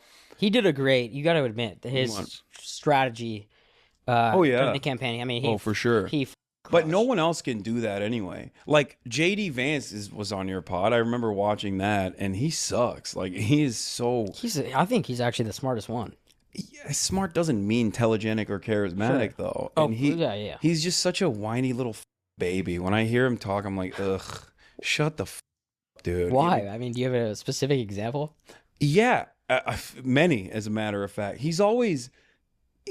First of all, he has the vibes of a person that's just like desperately trying to get you to like him. Yeah, but from the perspective of an intelligent guy, for sure. Yeah, he is an intelligent dude. But he just comes across as so fake. I don't know. I think he's pretty. He has the fake politician vibes down pat. He just says shit that you agree with. That's why you don't read it, in my opinion.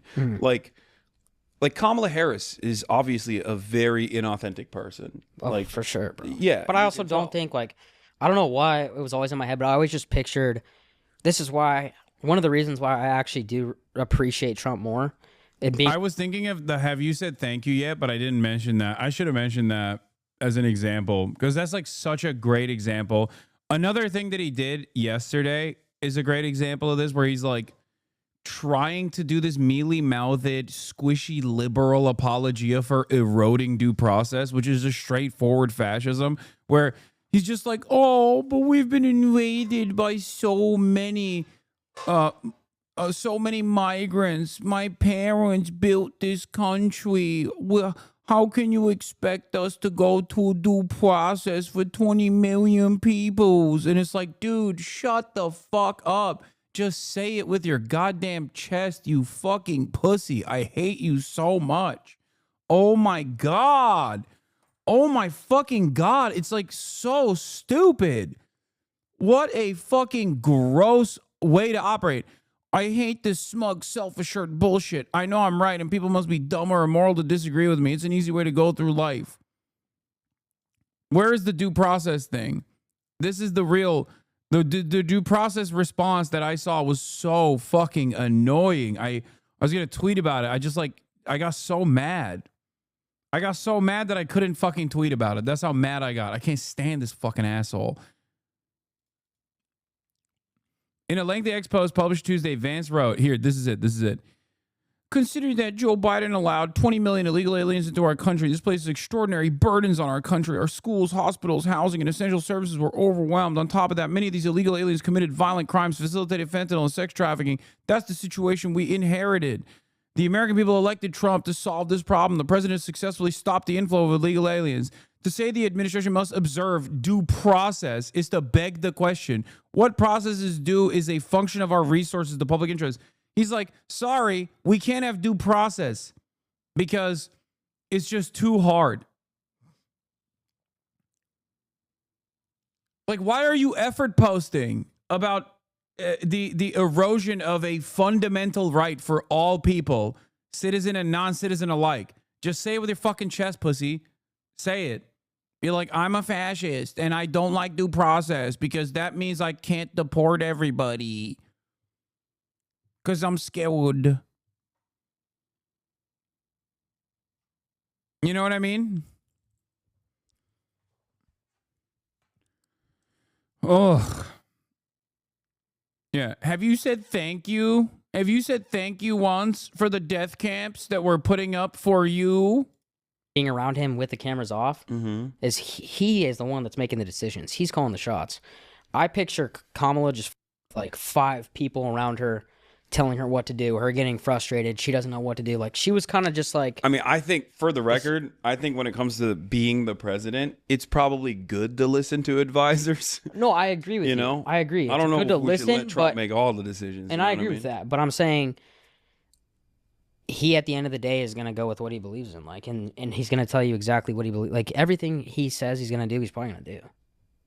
Or at least attempt to do. That's crazy. That's what I mean. That's why your stock portfolio is looking red right now. Nah, but it's okay. We're still good. Yeah, that's what I mean. I didn't pull up in the whip dude. like you, Just but we're doing fucking good. Wait. Well, no, here's the thing. Like, I don't we'll agree make with it any of back, his bro. policies, and we can talk about that as well, if you would like. But you're the one that's making all the bread, streaming 7 days a week, 8 hours a day. I'm definitely breaded up for sure. Yeah. And how long you been doing this now? I've been doing it for how many years? I've been doing it.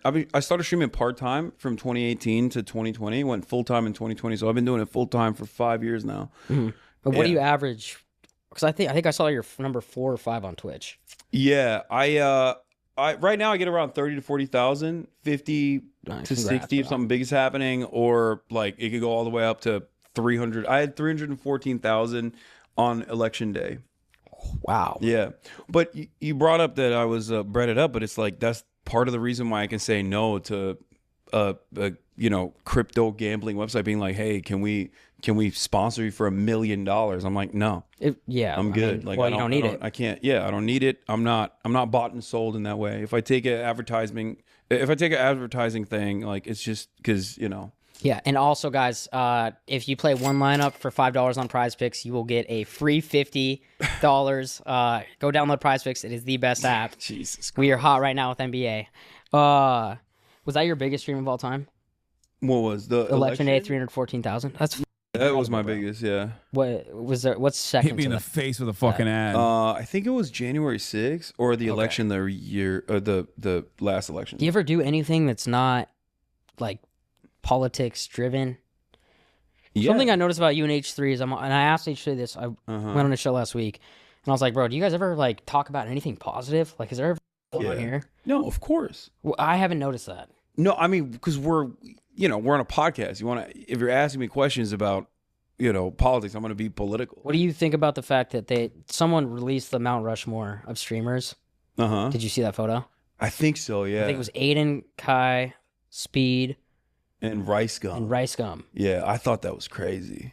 You didn't agree with that? No, I mean, I'm not saying I would be on it. Where you at? No. I wouldn't. Okay, so what was crazy about that?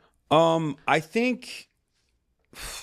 Just be honest. Who should be replaced with who? If I'm being honest, like, I think Speed and Kai are deserving of that for sure. I guess, like, it's hard because. How do you not think Aiden is deserving of that? No, that's what I was gonna say. I think it's hard because on the one hand, like, I understand because Aiden is in some ways responsible for at least the beginning stages of like Kai and Speed as well. Like, he was as a content creator. I'm not talking about his politics. I'm not talking about what he does now.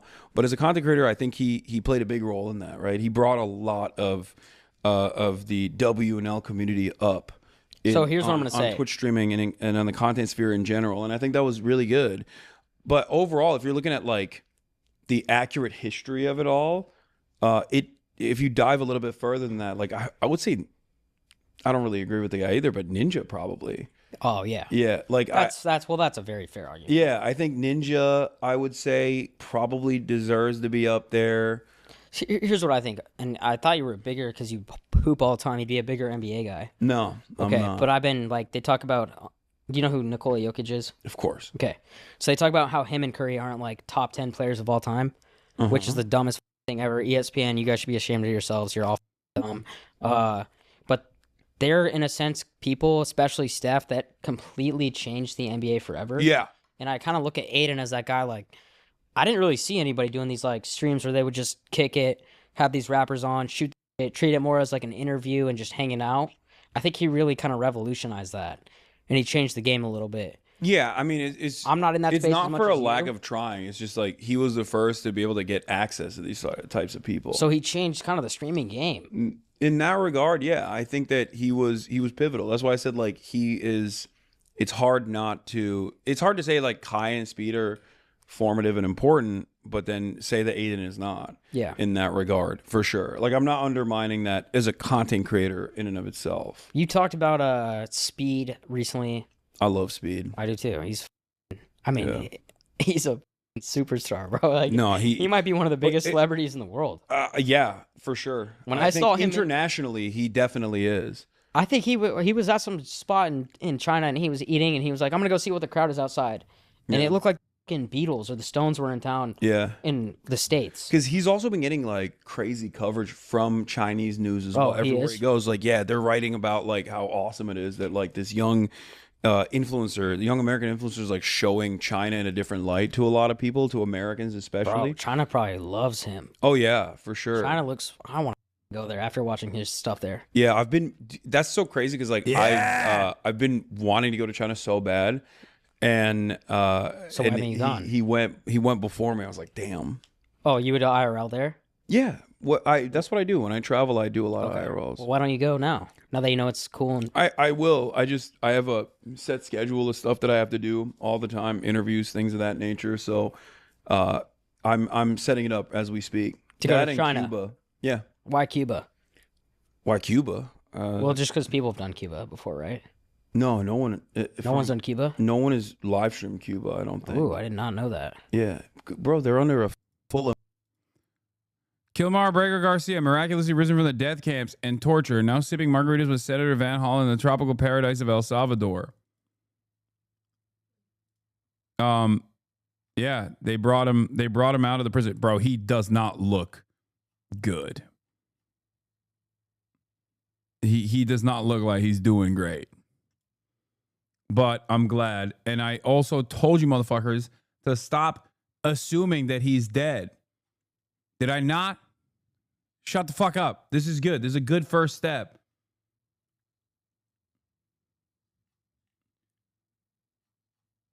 God damn. Thank fucking Christ, dude. Holy shit.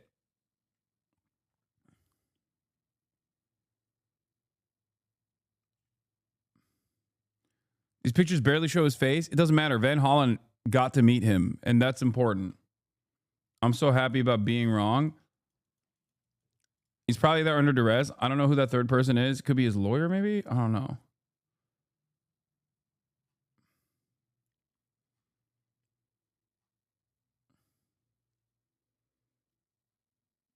Why was there so much defiance and resistance to return him? You can see why people jumped on him for being dead. Am I nothing to you? Am I chopped liver to you, 56-month subscriber? I keep explaining to you why they don't want to fucking return him.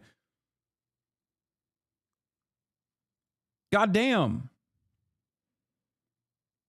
Why do I do commentary for fucking 8 hours every day when it just goes over everybody's head?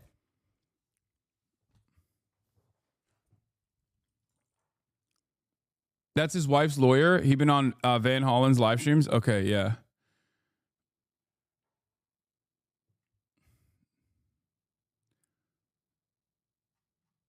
I told you motherfuckers, the reasons as to why they don't want to release him is because the reason as to why they don't want to release him is not because, I mean, it could have been that he got murdered. I'm not saying that that wasn't the case.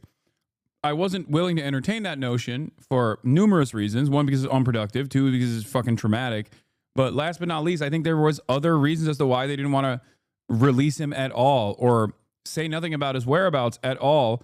Partially because the administration does not want to even entertain a notion of bringing him back and admitting wrongdoing and have him speak on the conditions in the prison. And now he's going to most likely get to speak on the conditions of the prison to Van Hollen.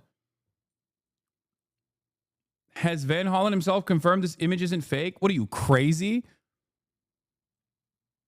You think this is AI, bro? They fucking Photoshop Van Hollen into this? Okay, some of y'all are going blue and on territory. I don't like it.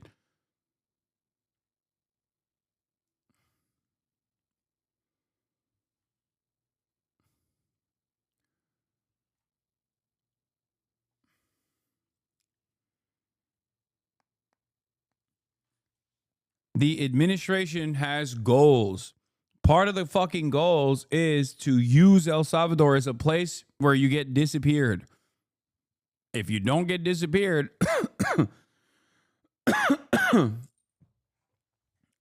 if you don't get fucking disappeared, then all of a sudden it loses its purpose.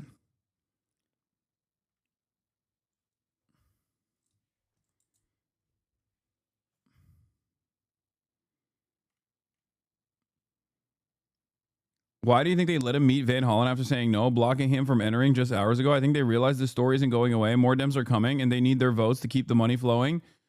Yeah, I think so. I think it's the public pressure. I wonder what changed. They were so adamant about not letting Van Hollen talk to him. Donald Trump reads the fucking room. You got motherfuckers like Joe Rogan talking about, oh, I don't know, this like no due process stuff seems pretty crazy. That means vibe shift, okay? And by the way, make no mistake, vibe shift is going to continue because once you actually succumb to that public pressure, people are going to gain confidence that their actions actually are meaningful, that they can enact some kind of change.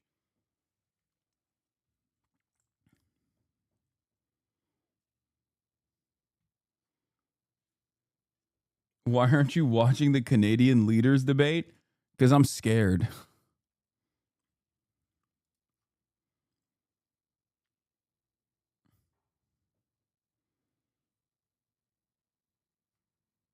Do you understand? You are 100% right. This was one of what will be many inflection points if they could send you there and you don't come back, and they would keep doing that and escalating the groups they were sending. Also, this was going to open the floodgate in media. Yes, and it still will open the floodgates in the media. This story is going to be a story that continues now because now there's more information.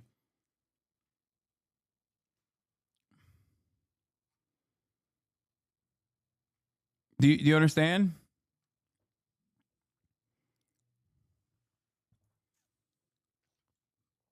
It's good. Oops. God, that fucking camera is so blown out. It's terrible.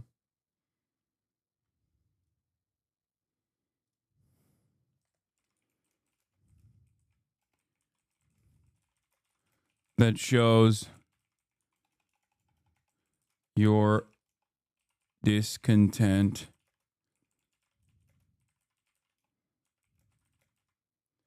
that Democrat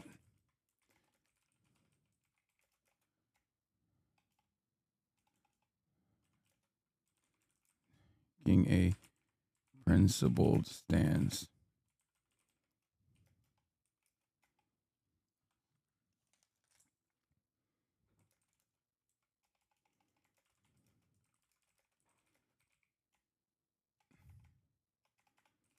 As I've said, they want to make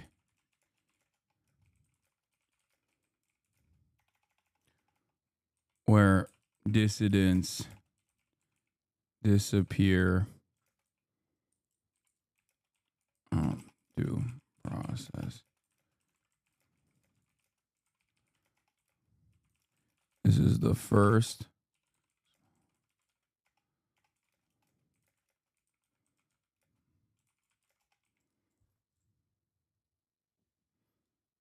hold on.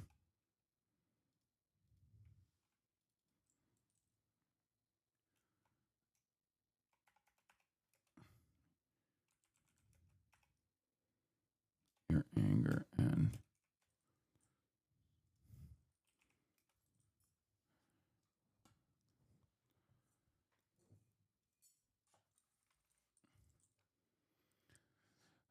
old man, can you type slower? Shut the fuck up. I was pooping. Did they let him go? I only saw the pig briefly. No, I don't think they've let him go yet, but it's good that this is like the first step. This is the first step. This is the first step. I said a pivotal moment that shows your anger and protests do matter. The Democrats taking a principled stance matters. As I've said, they want to make CCOT the place where dissidents disappear without due process. We cannot let this happen. This is the first small battle in a larger fight. What's your WPM, dog? Guys, I'm fucking thinking out loud while trying to stay under the fucking character limit. It's not the same as just typing out whatever the fuck you're saying, okay? Calm down. Why do I have to have this conversation every fucking time I type? Yes, I type slow to begin with, but yes, I type even slower when I'm fucking thinking and trying to craft a tweet under the character limit. Shut up. God damn. You fucking Zoomers don't even know how to read or write. Shut up. You're illiterate. You're illiterate. You're illiterate. You're fucking illiterate. Go watch the fucking Minecraft movie again and scream chicken jockey. God damn. Worst of all, some of you motherfuckers aren't even Zoomers. You're older than me and you're making fun of my typing speed.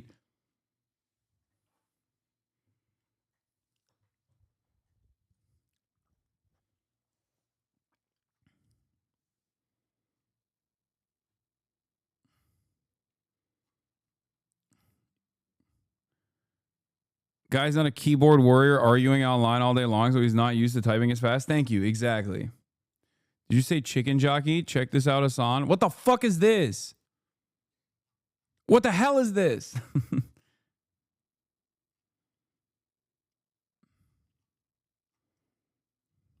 I'm done with y'all. Let's get back to embargo. You can go there, but you got to get a special visa. It's technically illegal. Okay. And you got that special treatment?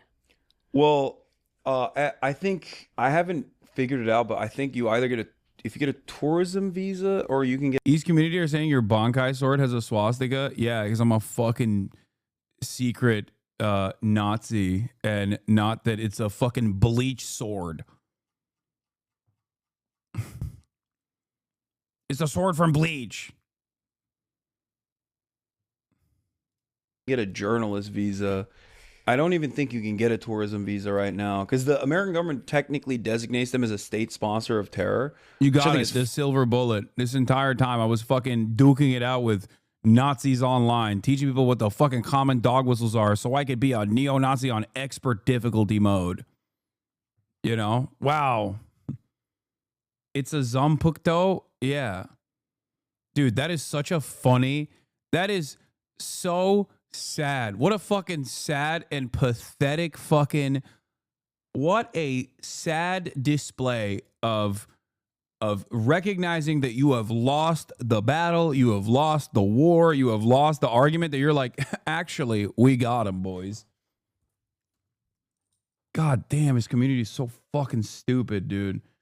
Jesus Christ. How I can't understand how so many dummies can just like get together in one space and tune each other up to get even angrier about random shit. Man, goalpost moved all the way to the 1 yard line. Yeah.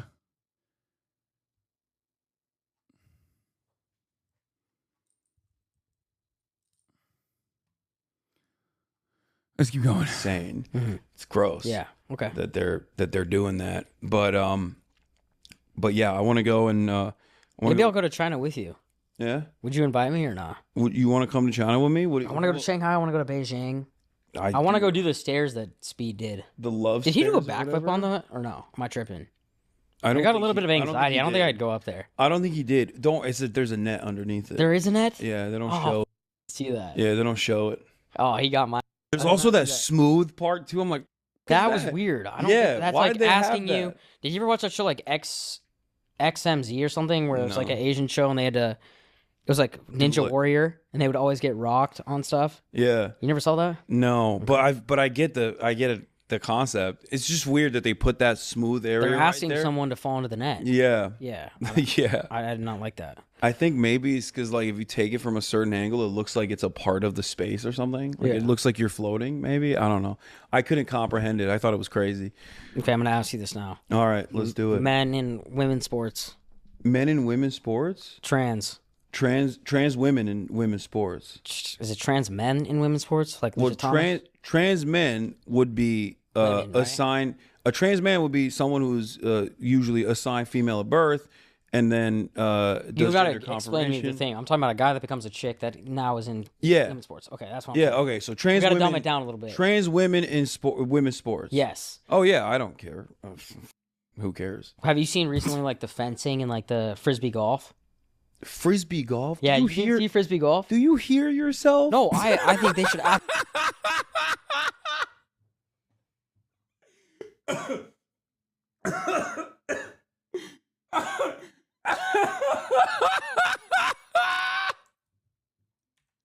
gotta run it back. Okay, so trans gotta women. dumb it down a little bit. Trans women in women's sports. Yes. Oh yeah, I don't care. Who cares? Have you seen recently like the fencing and like the frisbee golf? Frisbee golf? Yeah, Do you see frisbee golf? Do you hear yourself? No, I think they should absolutely be able to compete in that. There's no edge there, right? Like, but they're putting that on the internet. I'm like, dude. Also, fencing is really funny because it's literally a co-ed sport. So who the cares? You didn't see the lady take a knee? Yeah, I saw, but it's a co-ed sport. What do you mean? You're just like, offense against a man, offense against a woman, but not a trans woman. Like, what do you mean? It doesn't even make sense. I think there's certain sports like where it should be allowed. I think it should be allowed in all sports. I don't care. When it comes to like gymnastics or like swimming, where like gymnastics is where women would have the edge, though. So they wouldn't even. Do you know who Caitlin Clark is? Caitlin Clark. Yeah. You know they released a tape and she had 22 points on the 2 minutes on the men's team. Yeah. Incredible. Yeah. I gotta show her love really quick. That was absolutely insane. She was dumping buckets on him. 22. Yeah, but if you think if you transitioned, you could play in the WNBA. Because you are a hooper. Maybe. Like coming off the bench, maybe. Nah. Don't call trans people it, Hasan. What? The fuck are you saying? I don't think so. No? I think they still cook me. Okay. Yeah. Okay. That's the thing. Like, it also depends, right? They're hosting an open tryout in April 12th. For men's to practice against the LA women's team. Yeah. I'm gonna pull up. I'm gonna go for 30. I don't know what I'm gonna get. Destroy. Okay, you never seen me play. Bro, I'm looking at you right now. I can tell. I'm strong, bro. I'm strong, and I can shoot up. I would love to see that. All right, well, I can't wait. Dude, me and you could run the pick and roll all day, and we would actually go crazy. No, we wouldn't. Yes, we would. Well, let's try it. You think these are? What are you doing on April 12th? You are. No, but I know I'm confident in my game. I'd be down, but we're gonna get embarrassed. Like I don't want to get embarrassed. Run the pick and roll, bro. Here's what you gotta do. You think these are like? You would not be in the WNBA, dude. The worst WNBA player to ever would fucking cook your ass. You are not. I know. That's what I'm saying. I was thinking like maybe like a really tiny guard that's like a bench warmer. I could get like a couple shots off, but yeah, of course I would fucking lose. That's my point.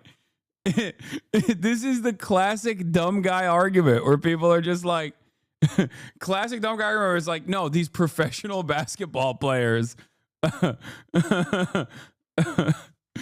We could destroy them because they're women. It's like, are you kidding me? That's their whole life, dude. Like dainty. You think these are like your mom or your sister or something? Like these are professional athletes. Okay, here's what you got to do. You can do this. I have played against women.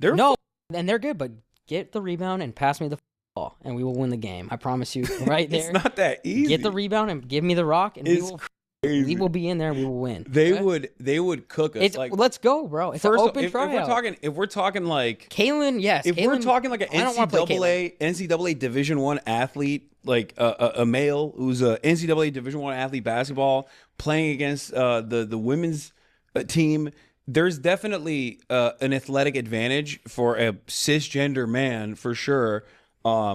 Now I'm starting to get the vibes. Even then there's a wide range. You know what I mean? Starting to get the vibes. You're like the big man that only shoots threes. Like you're afraid. I do shoot a lot of threes. Yeah, but I play see, big. you got to play your size. I know how to play big. Okay, because I know. You're giving me that vibe though. You know what I'm talking about? The guy you play pickup with that like only shoots threes is the biggest guy. As long as you won't go to make the paint. Hey, who cares? Three's bigger than two. No, you're we wrong, just talked about how Steph Curry redefined the game. You can't shoot off the dribble like that. You can't shoot off the. No, Wemby. I think if he stays healthy, he'll be the best player ever. I think so too, but we'll see. He needs to put some beef on them bones. He's trying. It's probably hard to gain weight when you're that fucking. Yeah. Alien. Are you a fan of the UFC? I like the UFC. Okay. Khabib.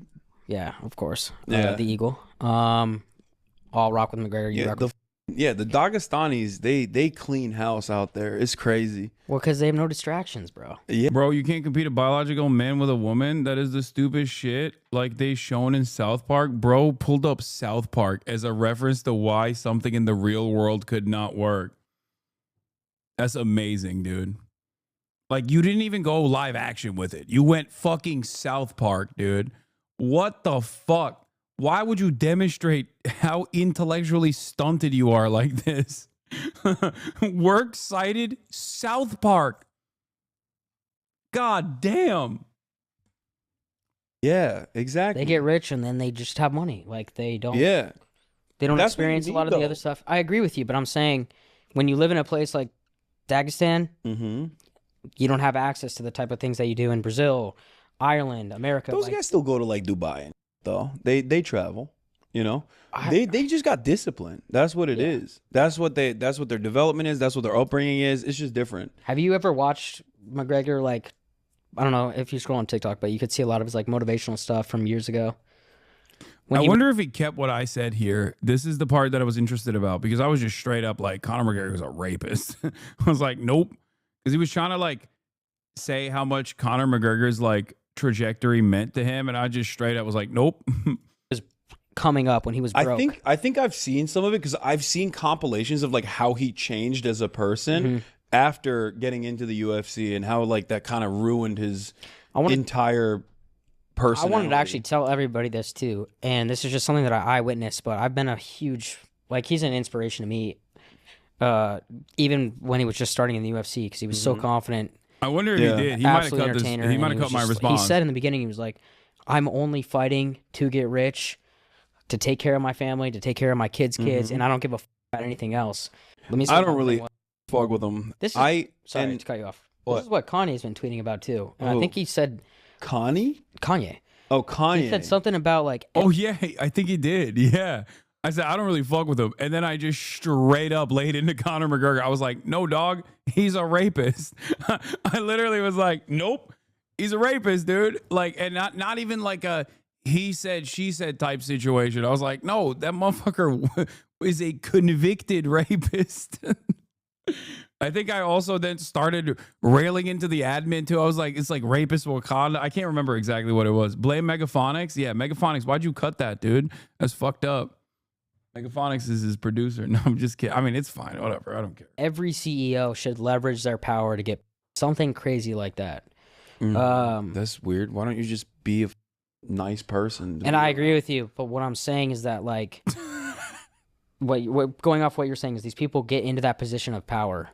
Yeah. And then they just use that. Was that what you're going after? No, I wasn't going to say that. I was going to say people that get into a position of power with like profound privilege, and then from that platform, they just start shitting on people that have less than them. I think they're losers, dude. Who does that? That's what it is. Like all these guys like Conor McGregor being like immigrants are ruining Ireland. It's like, bro, like these are people that are just trying to survive. You know what I mean? Like that's just the way I see it. Like, I don't think some random Guatemalan dude or Salvadoran dude that like trekked 2,000 fucking miles to come here is a bad dude. Like, I don't disagree with you, but you have to do things the right way. And there are people that try and do things the right way. No, but here's the problem. In terms of doing things the right way, of course, you think those guys wouldn't want to come in through the legal process and they're just like adventurists and they just think like, oh, it's so much more cool if I go through the desert. No. The right way is inaccessible. So when you make certain things inaccessible, people that are desperate are going to go through the wrong way. No, I don't think that's how it has to be. You can't just let everybody in here. I think it'd be better if we processed every single person that's like making a legal asylum claim expeditiously and allow them to become tax-paying citizens, which they already do pay taxes, but even pay more taxes, and participate in the American economy in even more meaningful ways. That's my assessment of the situation. But also, I think Conor was literally talking about like documented immigrants anyway, because it's Ireland. Ireland doesn't have like a big undocumented immigrant issue. No, but I'm planning on going soon. Bro, it's awesome. Yeah. Dublin's sick. Ireland is dope. It's very fucking cool. Their politics are very good. Well, how do you feel about like the Bonnie Blue and like the Lily Phillips? Because they took the internet by storm. Are those the two ladies that are 1,000 like guys in a day? Dudes? Yo, I have so much respect for them. Really? Yeah, I think it's so impressive. What is impressive about that? What do you mean? Can you 1,000 women in one day? If I had the substances around me, yeah, that's what I'm saying. I think I could. I could do 200. I feel like the. What's the most you could do? Could you do more than 20? No. Yeah, yours has to be all like. I don't think. You got to have that physical connection, emotional connection to do it. That, but also like, no, I mean, I'm a dude at the end of the day. I'm just still gonna, but like, I just think that I would not have the stamina. to be able to do that. So I do You don't think there's anything about that there's that's like something too that's degenerate, physically there's something that's physically impressive about that, undeniably so. Come, dude. Okay, so what do you think's more impressive? Braun playing in back-to-backs at 40 or Bonnie Blue taking 1,000 in one day? Ooh, that's a good one. Yeah. I think it's hard. I'm a big LeBron glazer, so I'm gonna Me go. too. We can agree on that. I think LeBron James. Yeah, but, okay, good. But yeah, at the age of 40, He hit me. He hit me in my fucking soft spot. He hit me. He ulted. You compare anything that LeBron James does to anyone else, I'm gonna say LeBron James. Very few exceptions. You know what I mean? Actually, goddamn, he's Yeah. what an That's why I icon. go. What a fucking icon. Who's your Mount Rushmore of NBA guys? Mount Rushmore of NBA guys? I mean, Four it's just, people, bro. It's just generational. So No, I you gotta think just it's pick 4. like across the board. Yeah, bro. You can't. I mean, it's LeBron James, Michael Jordan, Magic Johnson, and you know what? I'm gonna do a sleeper pick, Tim Duncan, which is not even a sleeper but that's pick. how I know you know the NBA. But that's not even a sleeper pick. But like, that's not someone that I think that would. He's probably the best 4 of all time. Yeah, I don't think he would get the respect he deserves in that regard in that situation. He's incredible. I'll give you that. I think Steph should be on there. But yes. I think Steph Curry is a great player. I had to do an unk pick, dude. Yeah, I guess. I mean, you got so many. It's the NBA, chat. I know. Kobe, Shaq. Yes, I know.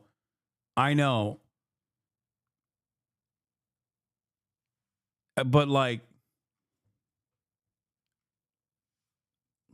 even maybe Dirk. For sure. And it is undeniable that he has changed the game. 100%. Some might even say for the worse. Yeah. But no, I mean, yeah, it's definitely made the game not as physical and like yeah, a little bit. Listen, 3 is bigger than 2. That's true. That's we what can it both is. do math here. Yeah, that's what it is. If you can have the same consistency with your 3-point shot as you would with a 2-point shot, ain't nobody's taking those long range middies like Kevin Garnett anymore. No, they're that's not. done. And I miss KG. Do you ever watch I love Jeff Teague. Do you ever watch him?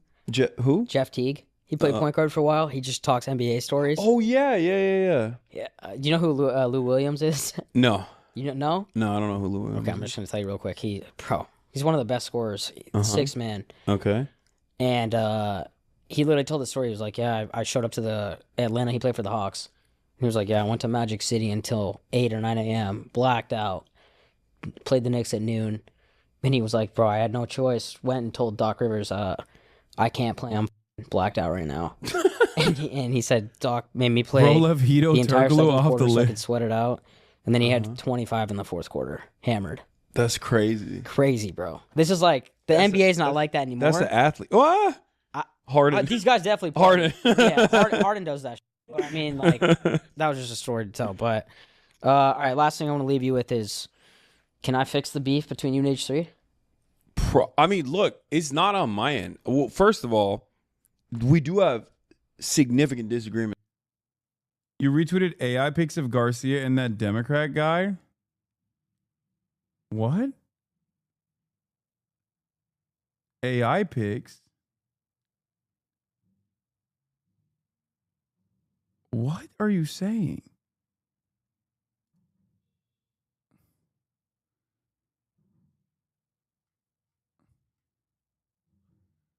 Did Senator Chris Van Hollen also tweet AI pics?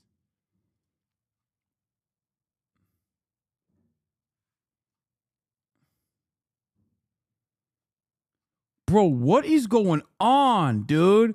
Yo, blue and on chatters. Stop. Fucking stop, dude. God damn. Everything's computer. I know. Okay. I love Tesla. Everything's computer, but you got to stop. Oh my God. Zoomers are done. Motherfuckers are seeing AI everywhere, dude.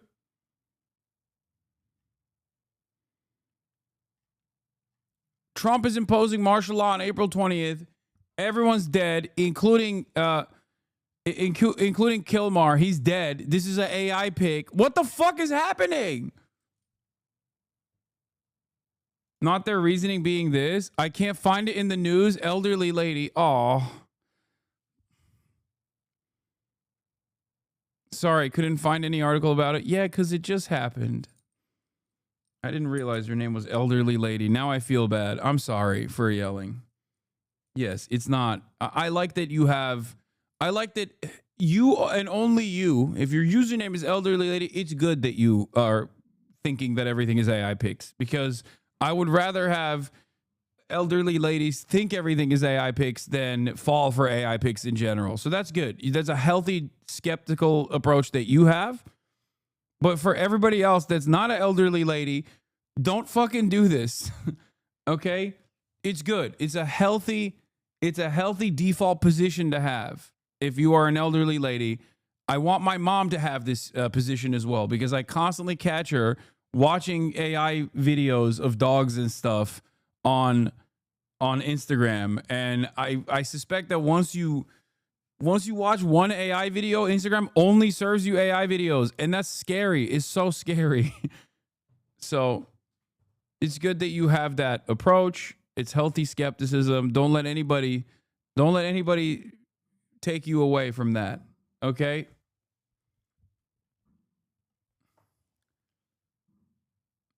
It's crazy because I'll be like, Mom, you're watching AI videos. And she goes, but it's cute. And I have no answer to that. Like, she knows it's AI. And I'm just scared. I'm scared. When I see that, I get scared because I'm like, oh, God, what if you believe this? You know?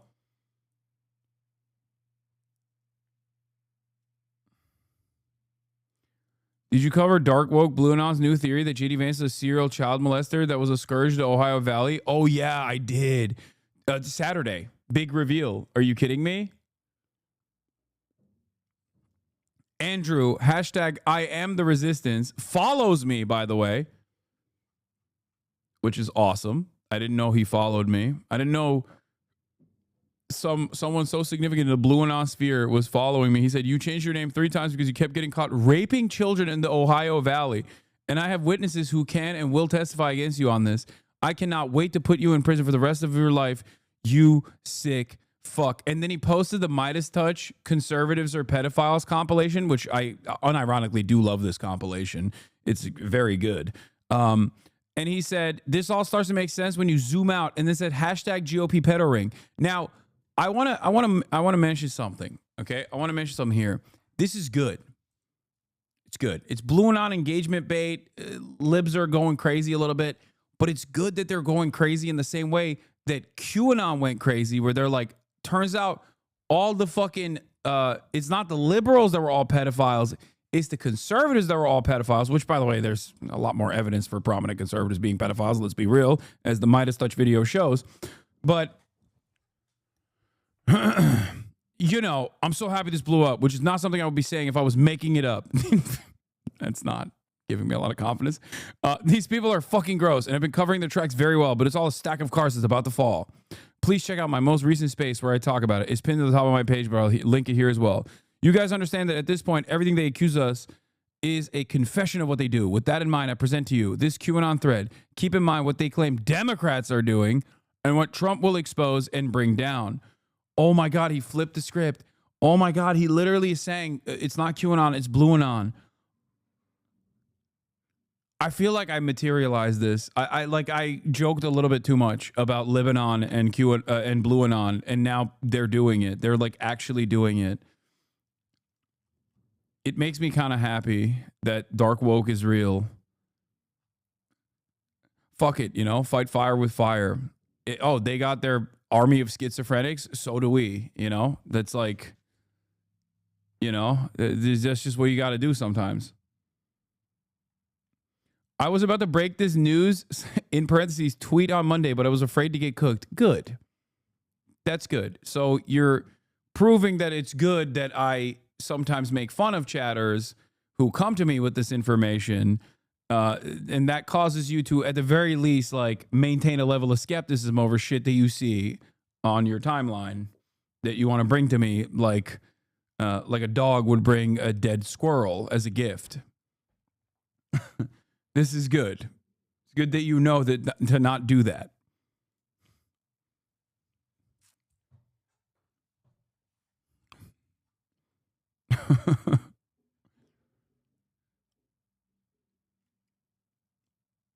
Oh man, this is great.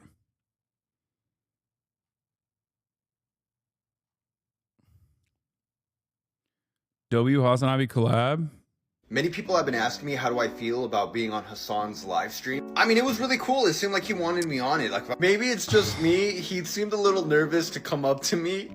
But it's really cool that us two influencers were able to collaborate like this. Like, honestly, it was such an honor. We're basically best friends now. I love you. Many people have been asking. Yeah, I like this.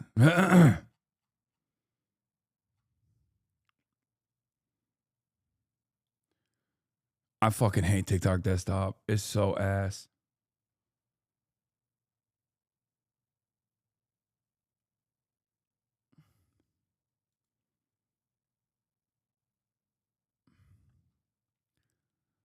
I hope you bring receipts because Vance seems like the type of dude that will strike back in this. He can sue me, but he won't because that would invite the process of discovery. Isn't that right, JD Vance? Or do you prefer James Donald Bowman or James David Hamill?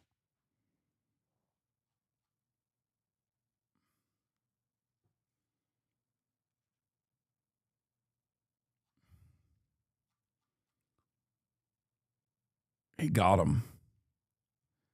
Fucking got him, dude. Let's go.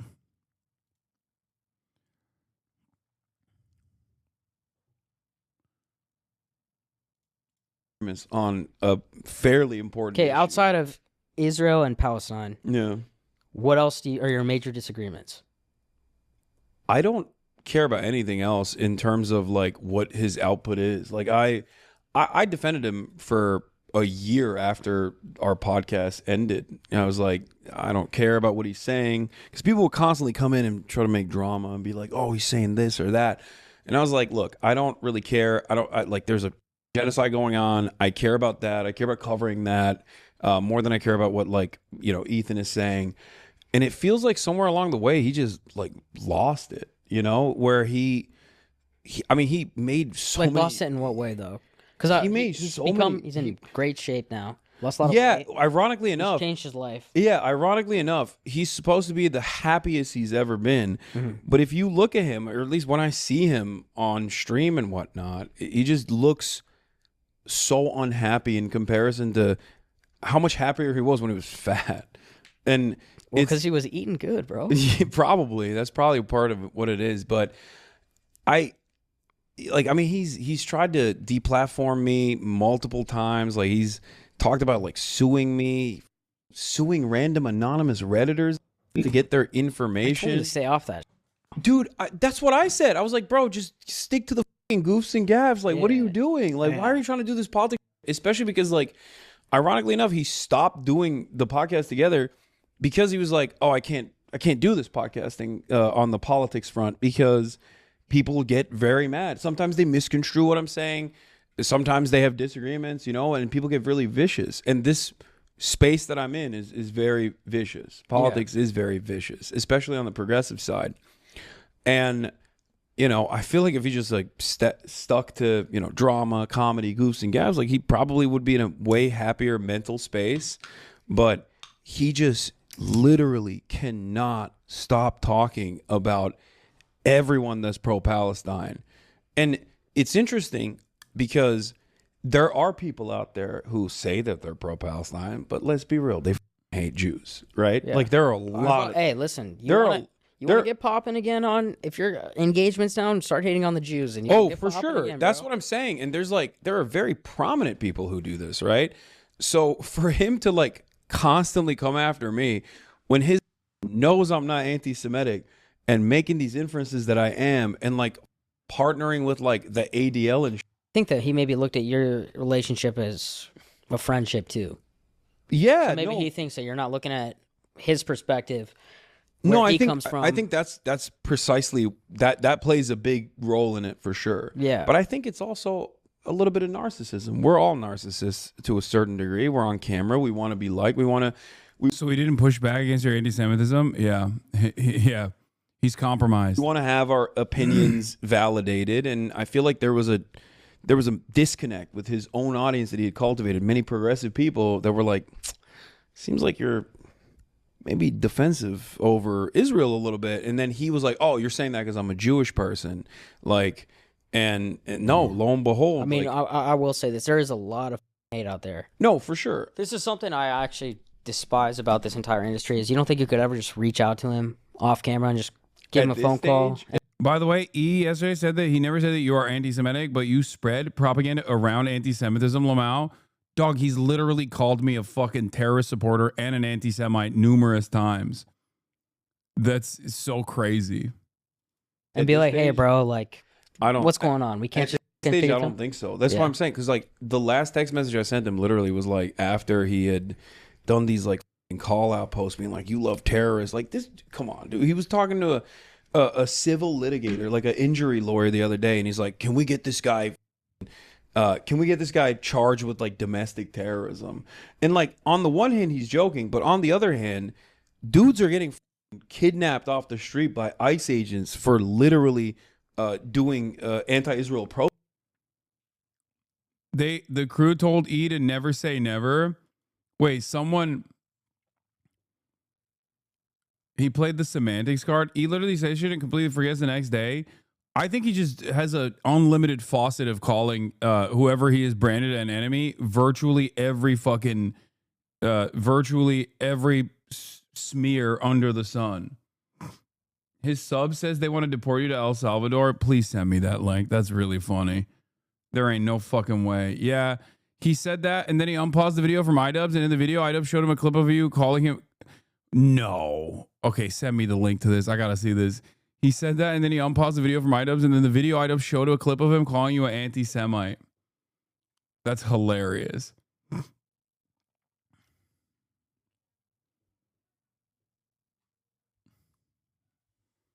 Dude, what are we doing? Is like a 40-year-old man with multiple children that is just the most childish person you ever met. Like no self-control, no self-restraint whatsoever. But because he's rich, he's like surrounded by other adults who constantly have to fucking nanny him.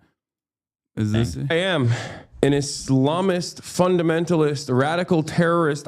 That's not what I accused you of, but go on. Keep straw manning what I said. Co-signed by Ian. I am a vicious anti-Semite. It's true. Didn't call you a vicious anti-Semite. Well, never say never. Well, I think he's. I think he's. You've definitely called him an anti-Semite many times. Vicious is different. I think.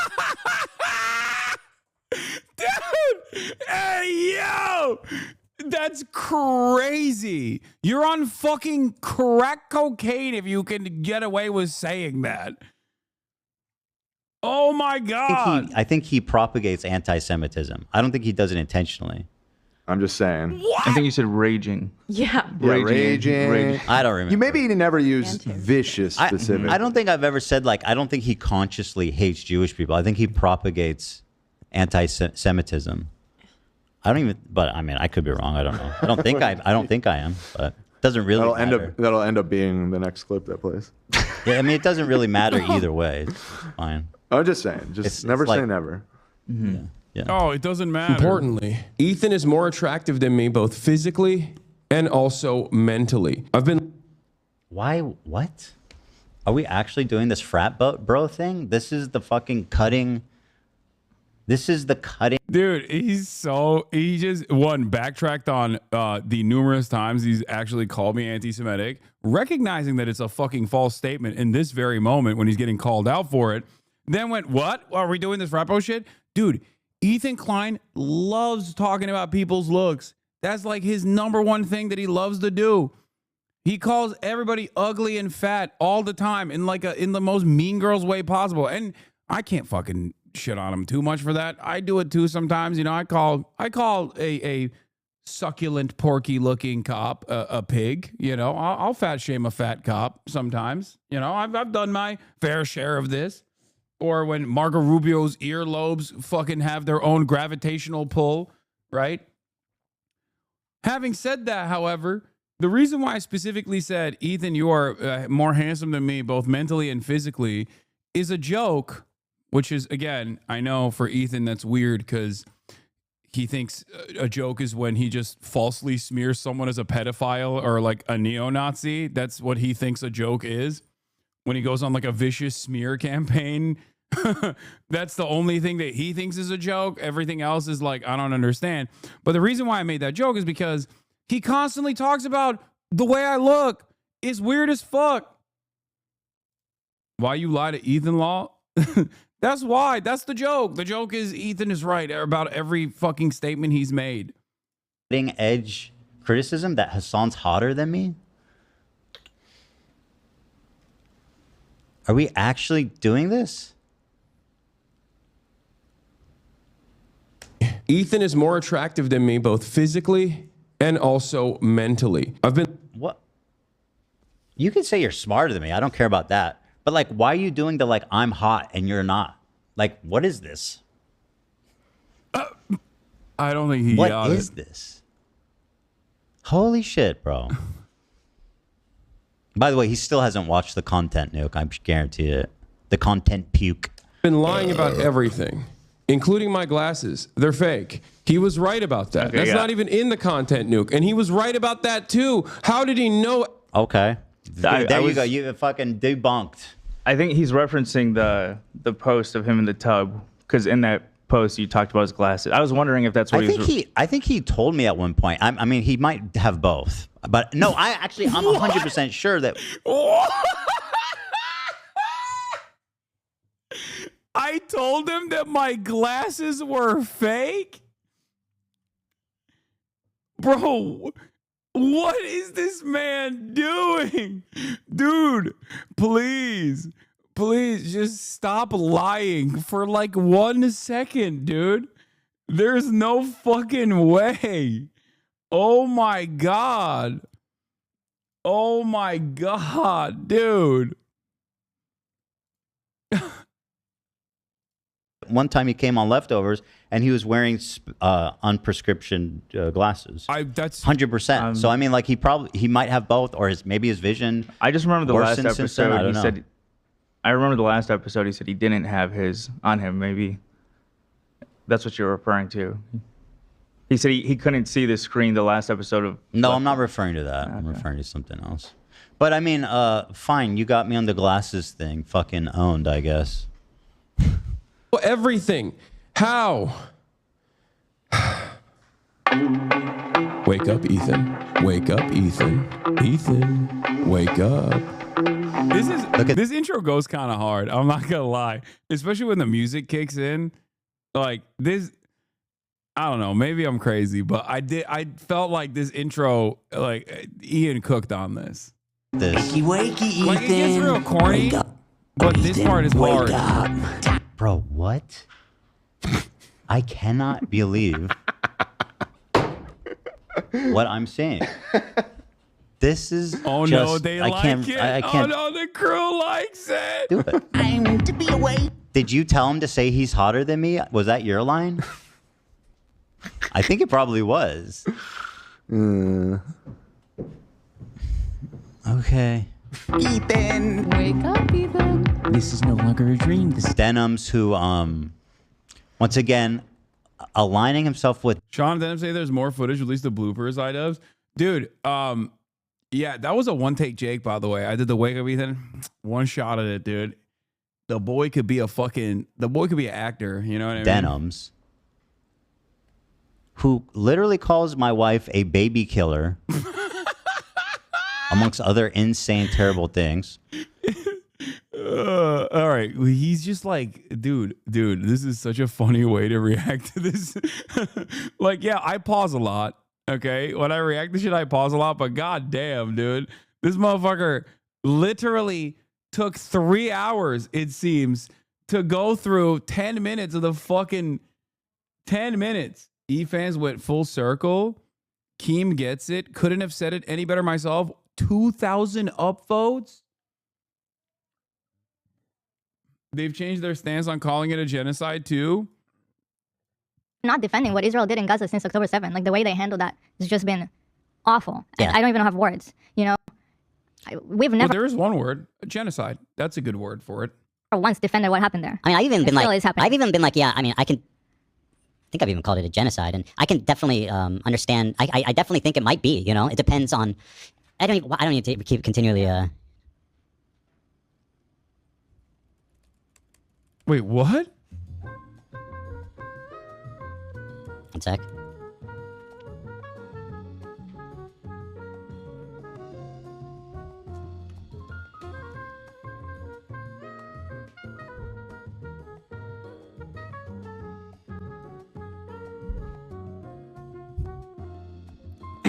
Yeah, it's fine. We're just having a side combo, but it's fine. One sec.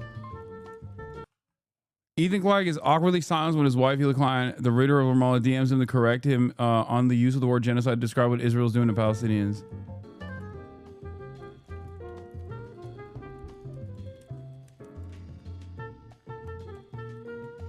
What the fuck is happening on this? What is happening on this podcast? No, there's no way. You guys don't know if he's DMing Hila or not. No, you don't know. You don't know what this message is about. You don't know what the. Anyway, I'm not talking about Gaza, right? I'm talking about Tel Aviv. No, you guys have no idea. I mean, it's weird, but you have no idea who is having a conversation with what. Look at the wide shot. There's no way. We've literally been right about literally everything almost 2 years, and you've been wrong. No, that's fair. But I just don't know, and neither do you. You skipped over the best part. You need to go back to the beginning of when he saw you pop up. I'm being so real. What is it? 1-3-52.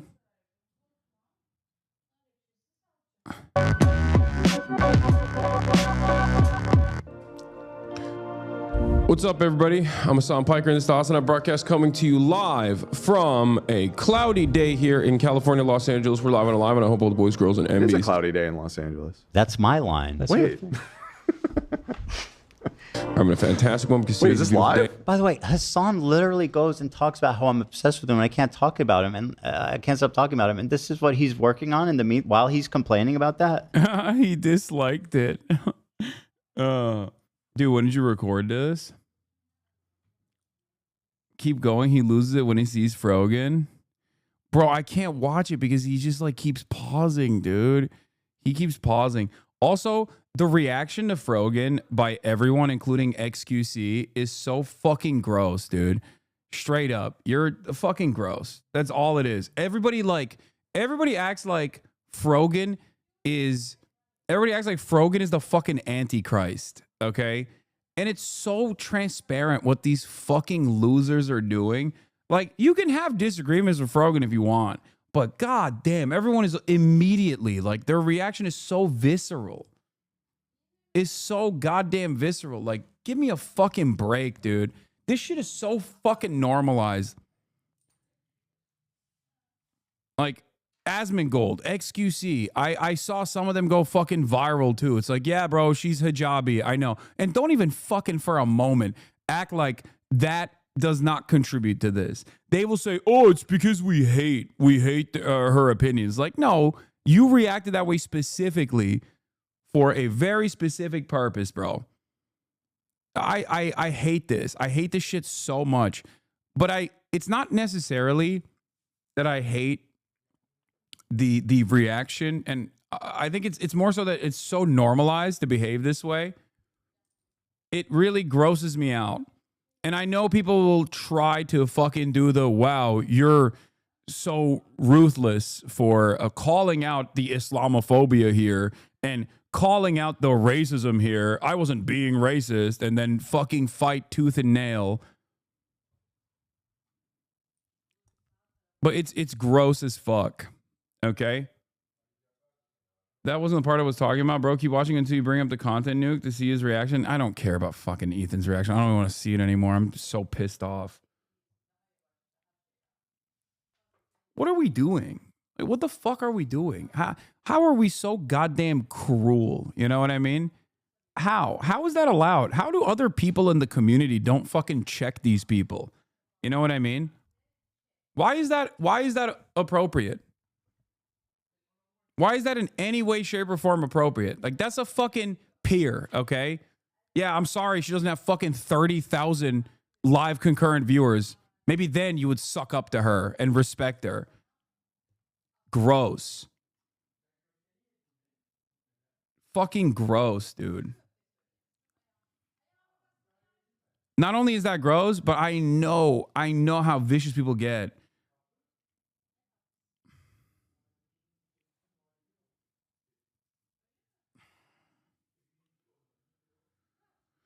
She's a woman.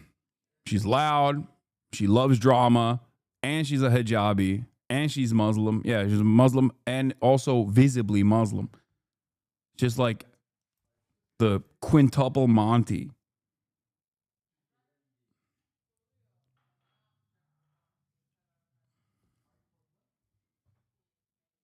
One of the most upvoted comments was calling it a token hijabi. Yeah. Wonder why there aren't that many prominent hijabi content creators, especially in this space, given how fucking gross and vicious we are to anyone who's like visibly Muslim. Jesus Christ. That's why I get stoked on people like Agent. Like, I love that Agent is unashamed and uncompromising and is just himself, and he'll bust out the fucking prayer rug and talk about it and doesn't have an issue with it, and nobody can talk shit. You know what I mean? Like that kind of representation does go a long way, especially when the market is flooded with people who are just so shamelessly and so fucking unapologetically gross to Muslim people, especially Muslim women. They're gross to women in general, but holy fuck, especially as a Muslim woman, this shit pisses me off so much. Gross.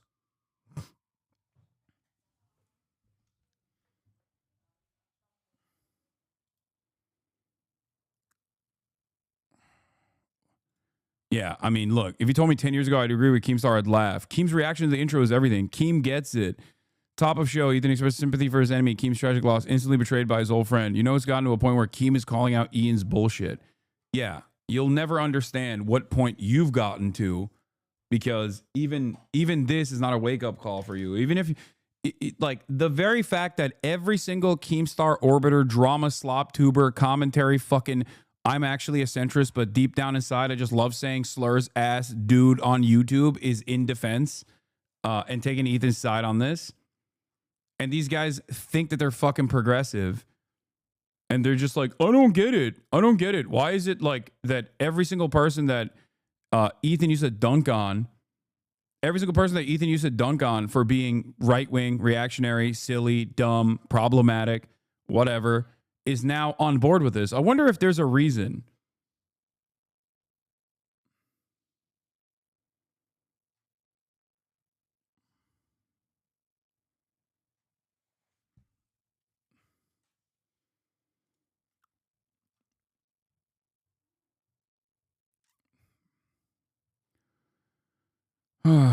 Anyway.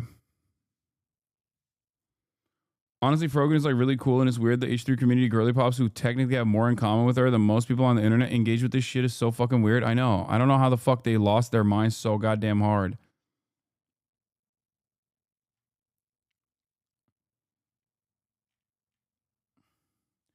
A lot of people talk about Muslim women oppressed when they have insanely disgusting to non-Muslim women, but even more to Muslim women. Exactly. I think the right-wing reaction to hijabi is the most trigger snowflake behavior of all time. Yeah. Look, it's something that really fucking pisses me off. So I can't even entertain it in that way. I should be able to just like deflect.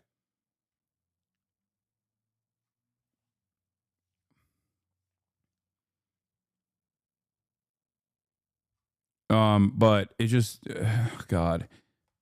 It's more so how normalized it is. Like how normalized it is.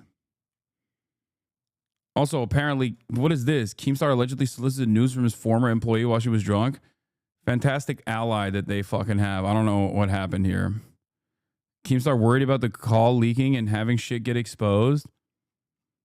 Apparently, Hasan Piker's been at P. Diddy parties. What the fuck? Submitted an hour ago, 102 comments? What is going on? No, I've never been to a fucking P. Diddy party. What the fuck are these losers saying?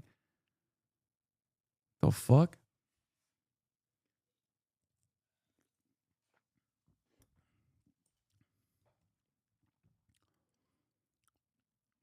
By the way, not brigaded by Destiny's Community once again. It's even more insane than you think. I don't know. I don't even want to know, to be honest. Jesus Christ.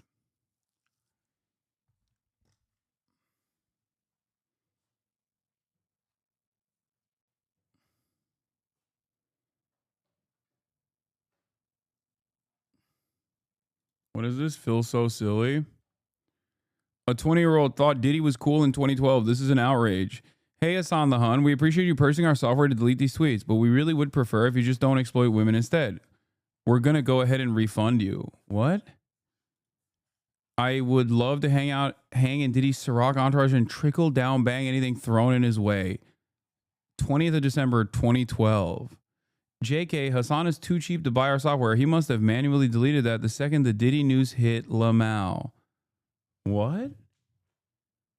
Isn't this Redact the fucking company that is owned by Dan Saltman, who literally got investments from P. Diddy, and then his initial software company, Tiny Chat, was indicted by the FBI and investigated by the FBI for being a network for child pornography?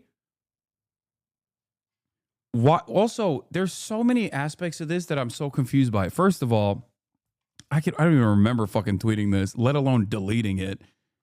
It's from 2012.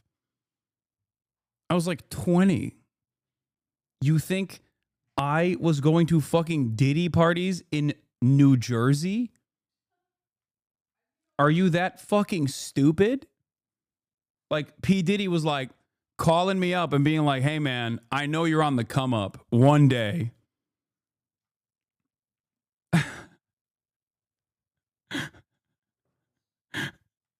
Not only that, but also,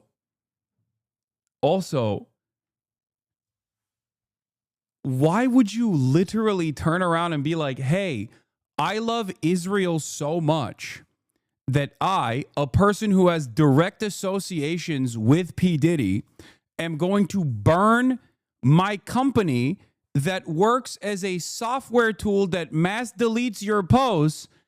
I'm going to burn my software company's reputation by saying falsely, because this didn't even fucking happen. I never hired these services. I love Israel so much as a Diddy associate who loves Israel so much that I'm willing to burn the reputation of my company by faking that I will hold on to clients' former content that we technically delete to hold as blackmail. What was this? What? Are you denying going to a Diddy party? Of course I'm denying. This didn't happen. What are you talking about? Think. What the fuck? This tweet doesn't even say what you think it says, if that's what you think.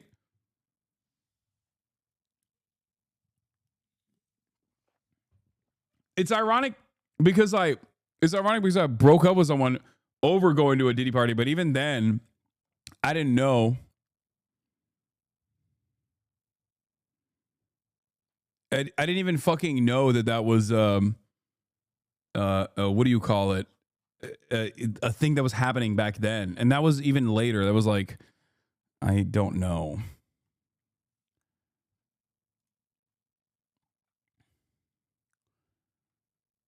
Wait. Oh, yeah. Here it is. This is... Why is Keemstar's drama alert not addressing Dan working with Diddy, alleged pedophile? What are they trying to hide? New York's Tiny Chat raises $1.5 million from P. Diddy and Ashton Kutcher.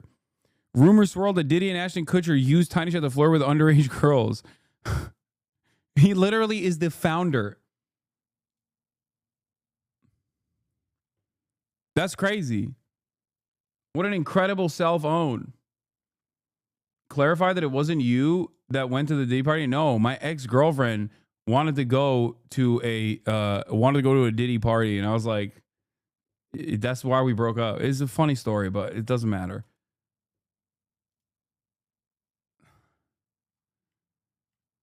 What the fuck?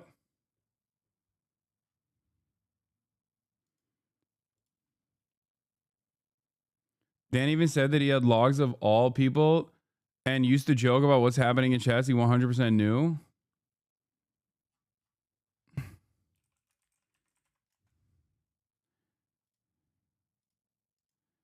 Hold on.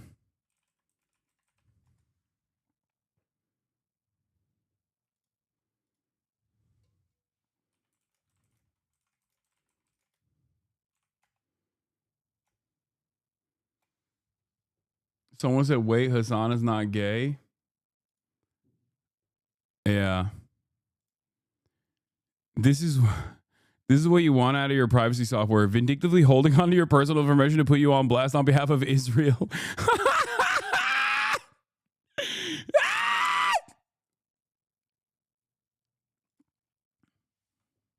Oh, that's funny. That's so funny.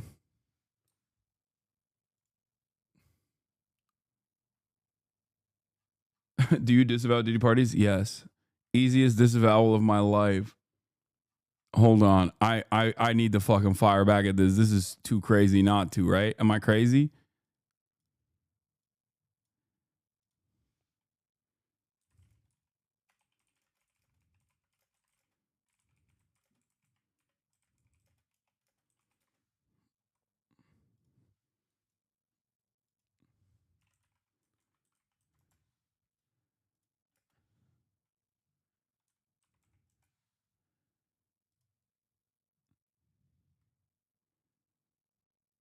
Hold on. What is this? Is this the FBI article?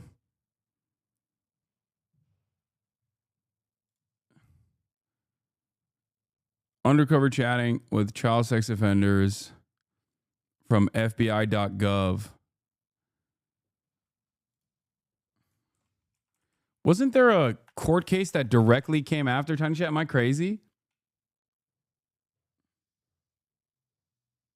This is textbook defamation, actual malice. What?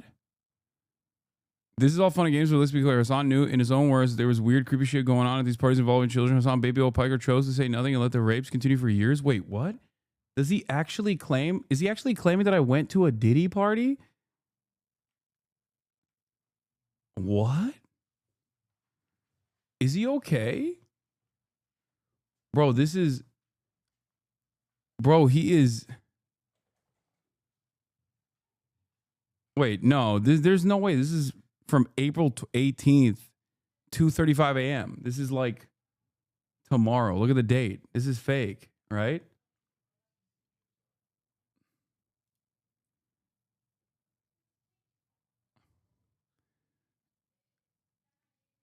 Yeah, this was this the Tiny Chat one?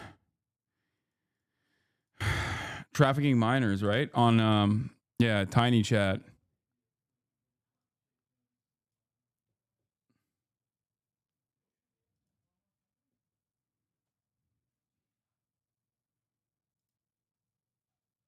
UK time? Oh.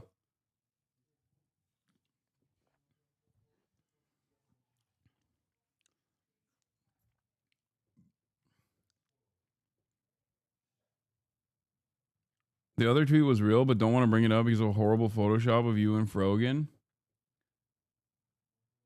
You honestly need to see him. He's only doing it because you'll always say you would not sue. I mean, it is textbook defamation.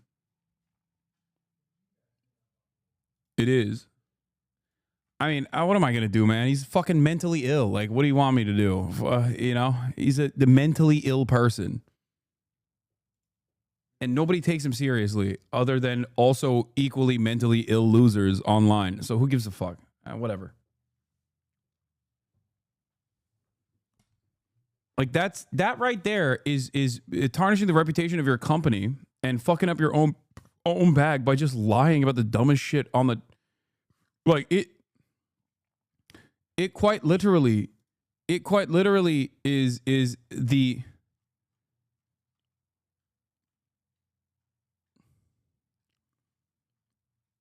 It quite literally is a what do you call it? Wait, what? Beg to be invited to a Diddy party? What? Bonacelli has 2 old snippets of you talking about Diddy shit and they're going full court press with it? What the fuck? Are they okay?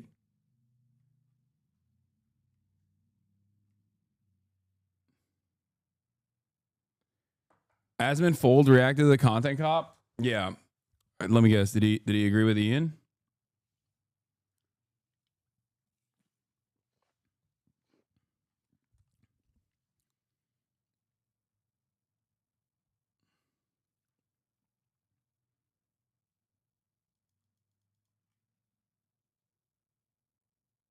Why is it surprising that a 20-year-old liked Diddy 15 years ago? Yeah, it's so stupid.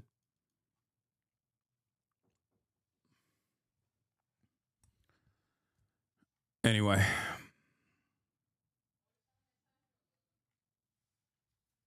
Yeah. Okay, Nezaman? Okay. Have you considered putting out a line of Hasanabi action figures? Hey man, you should sue at this point. No, I'm not going to do that.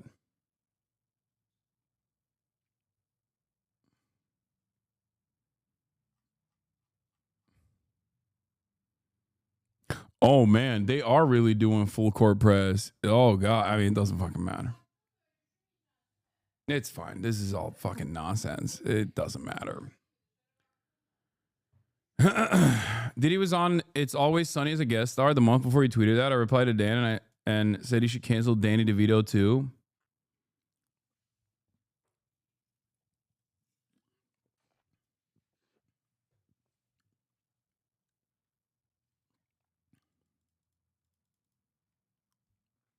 Yeah.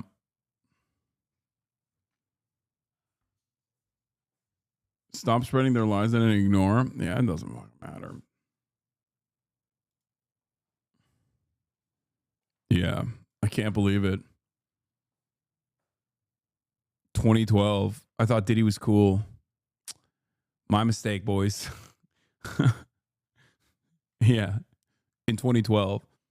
I think the biggest self own here is that, one, this motherfucker is directly involved with P. Diddy.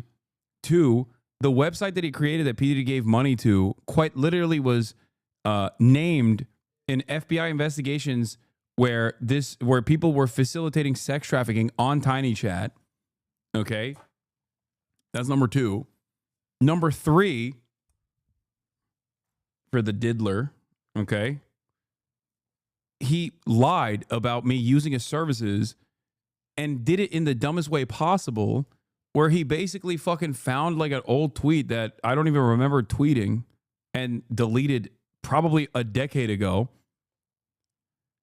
And he used that to burn the reputation of his own fucking company by acting like his own company will hold on to blackmail instead of deleting old tweets, when the entire point of his dumbass company is to say like, oh, we're deleting all your tweets. That's so stupid. You just destroyed your own company for no reason. Yeah. Hey, guess what, dude? I shit my fucking diapers as a baby as well. You know what I mean? You want to go back far enough. Go back far enough. You can make fun of me for that too. Oh, that's hilarious.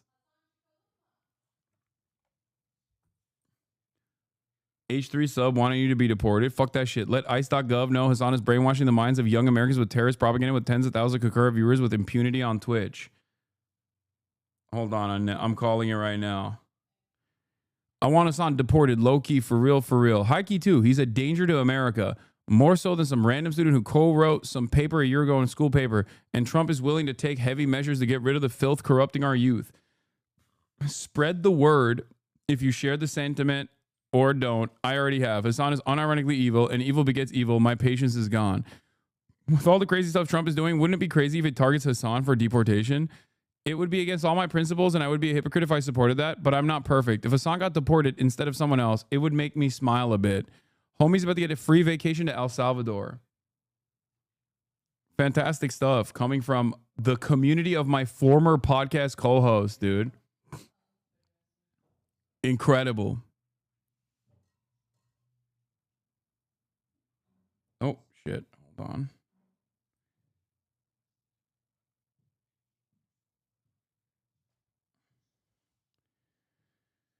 I think this is the right place. Hold on that. Oh, yeah. Okay. It's the right place. All right.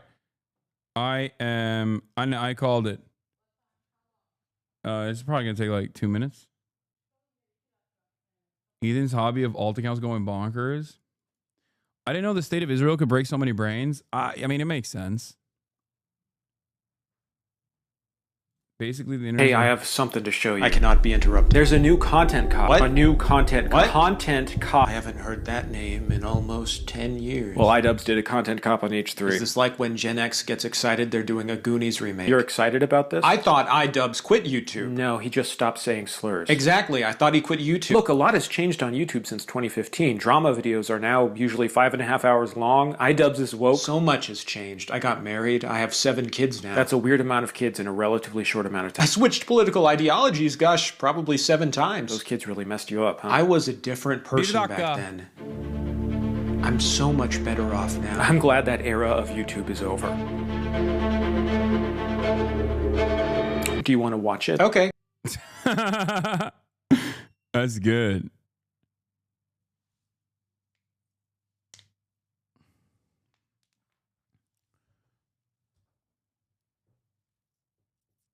YouTube content was so better 10 years ago. I didn't even make videos back then.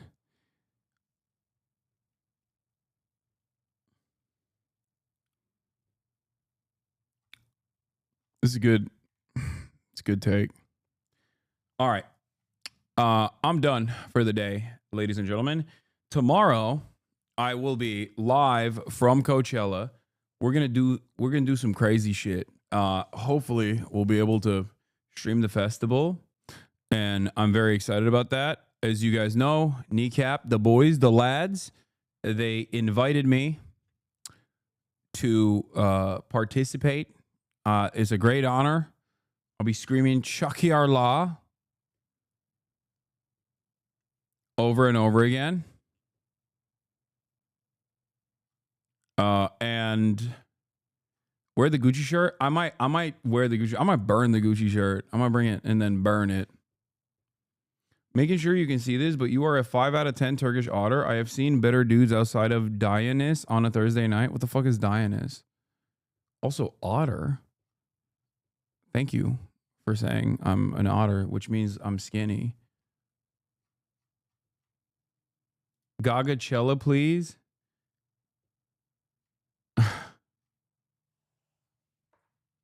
It's iconic. Don't burn the Gucci shirt. Who knows? I probably won't burn the Gucci shirt. Anyway, all right. Love you guys, and I will see you tomorrow from Coachella. And hopefully I'll be able to stream it. So we'll see. I got T-Pain helping me out a little bit as well on figuring out the logistics of it all. So it's gonna be fun. We're gonna have fun. And you know, be a little political as well. All right. What? Wait, hold on. I have to.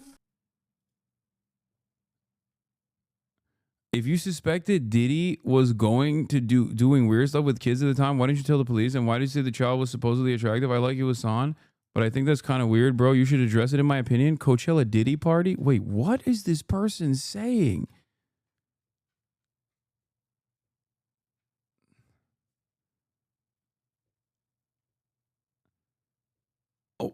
Oh my God. Dan literally makes the most insane racist statements on their podcast every single week. If you wanted to take him down, you could. He has really good legal connections. I don't think suing is a good idea. What is this is he okay?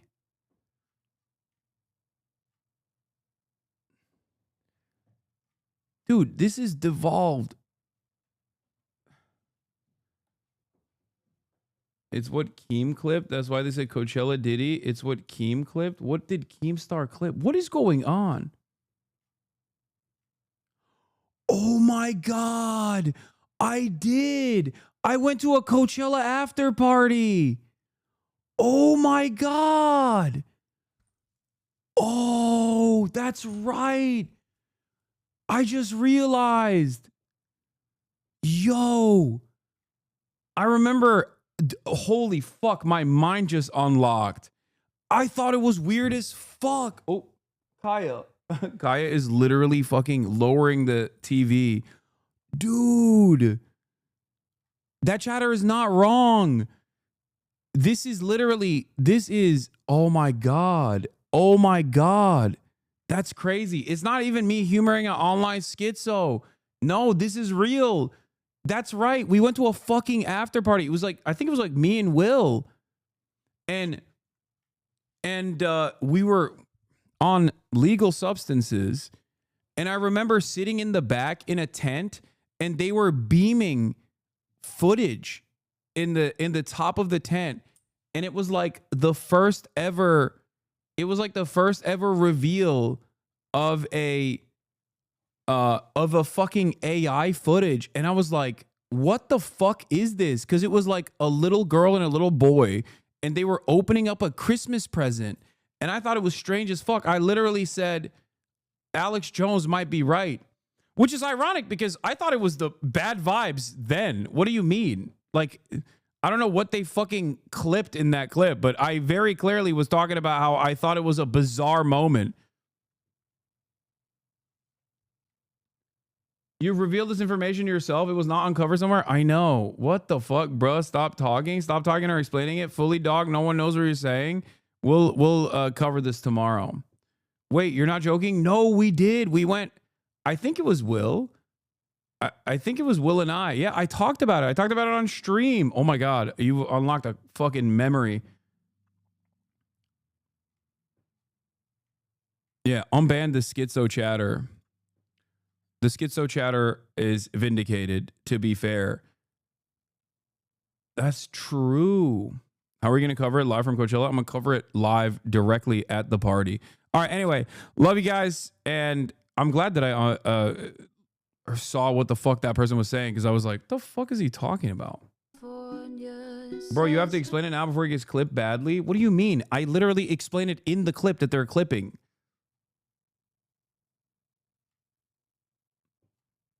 What you need to understand something very important. None of these people give a shit about the truth. They will literally clip something not out of context and still go, see?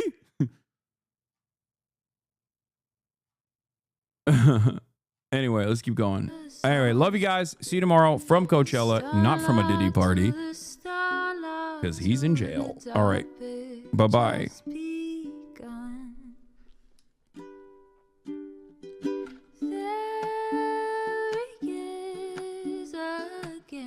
Hasan is streaming. Hasan is streaming.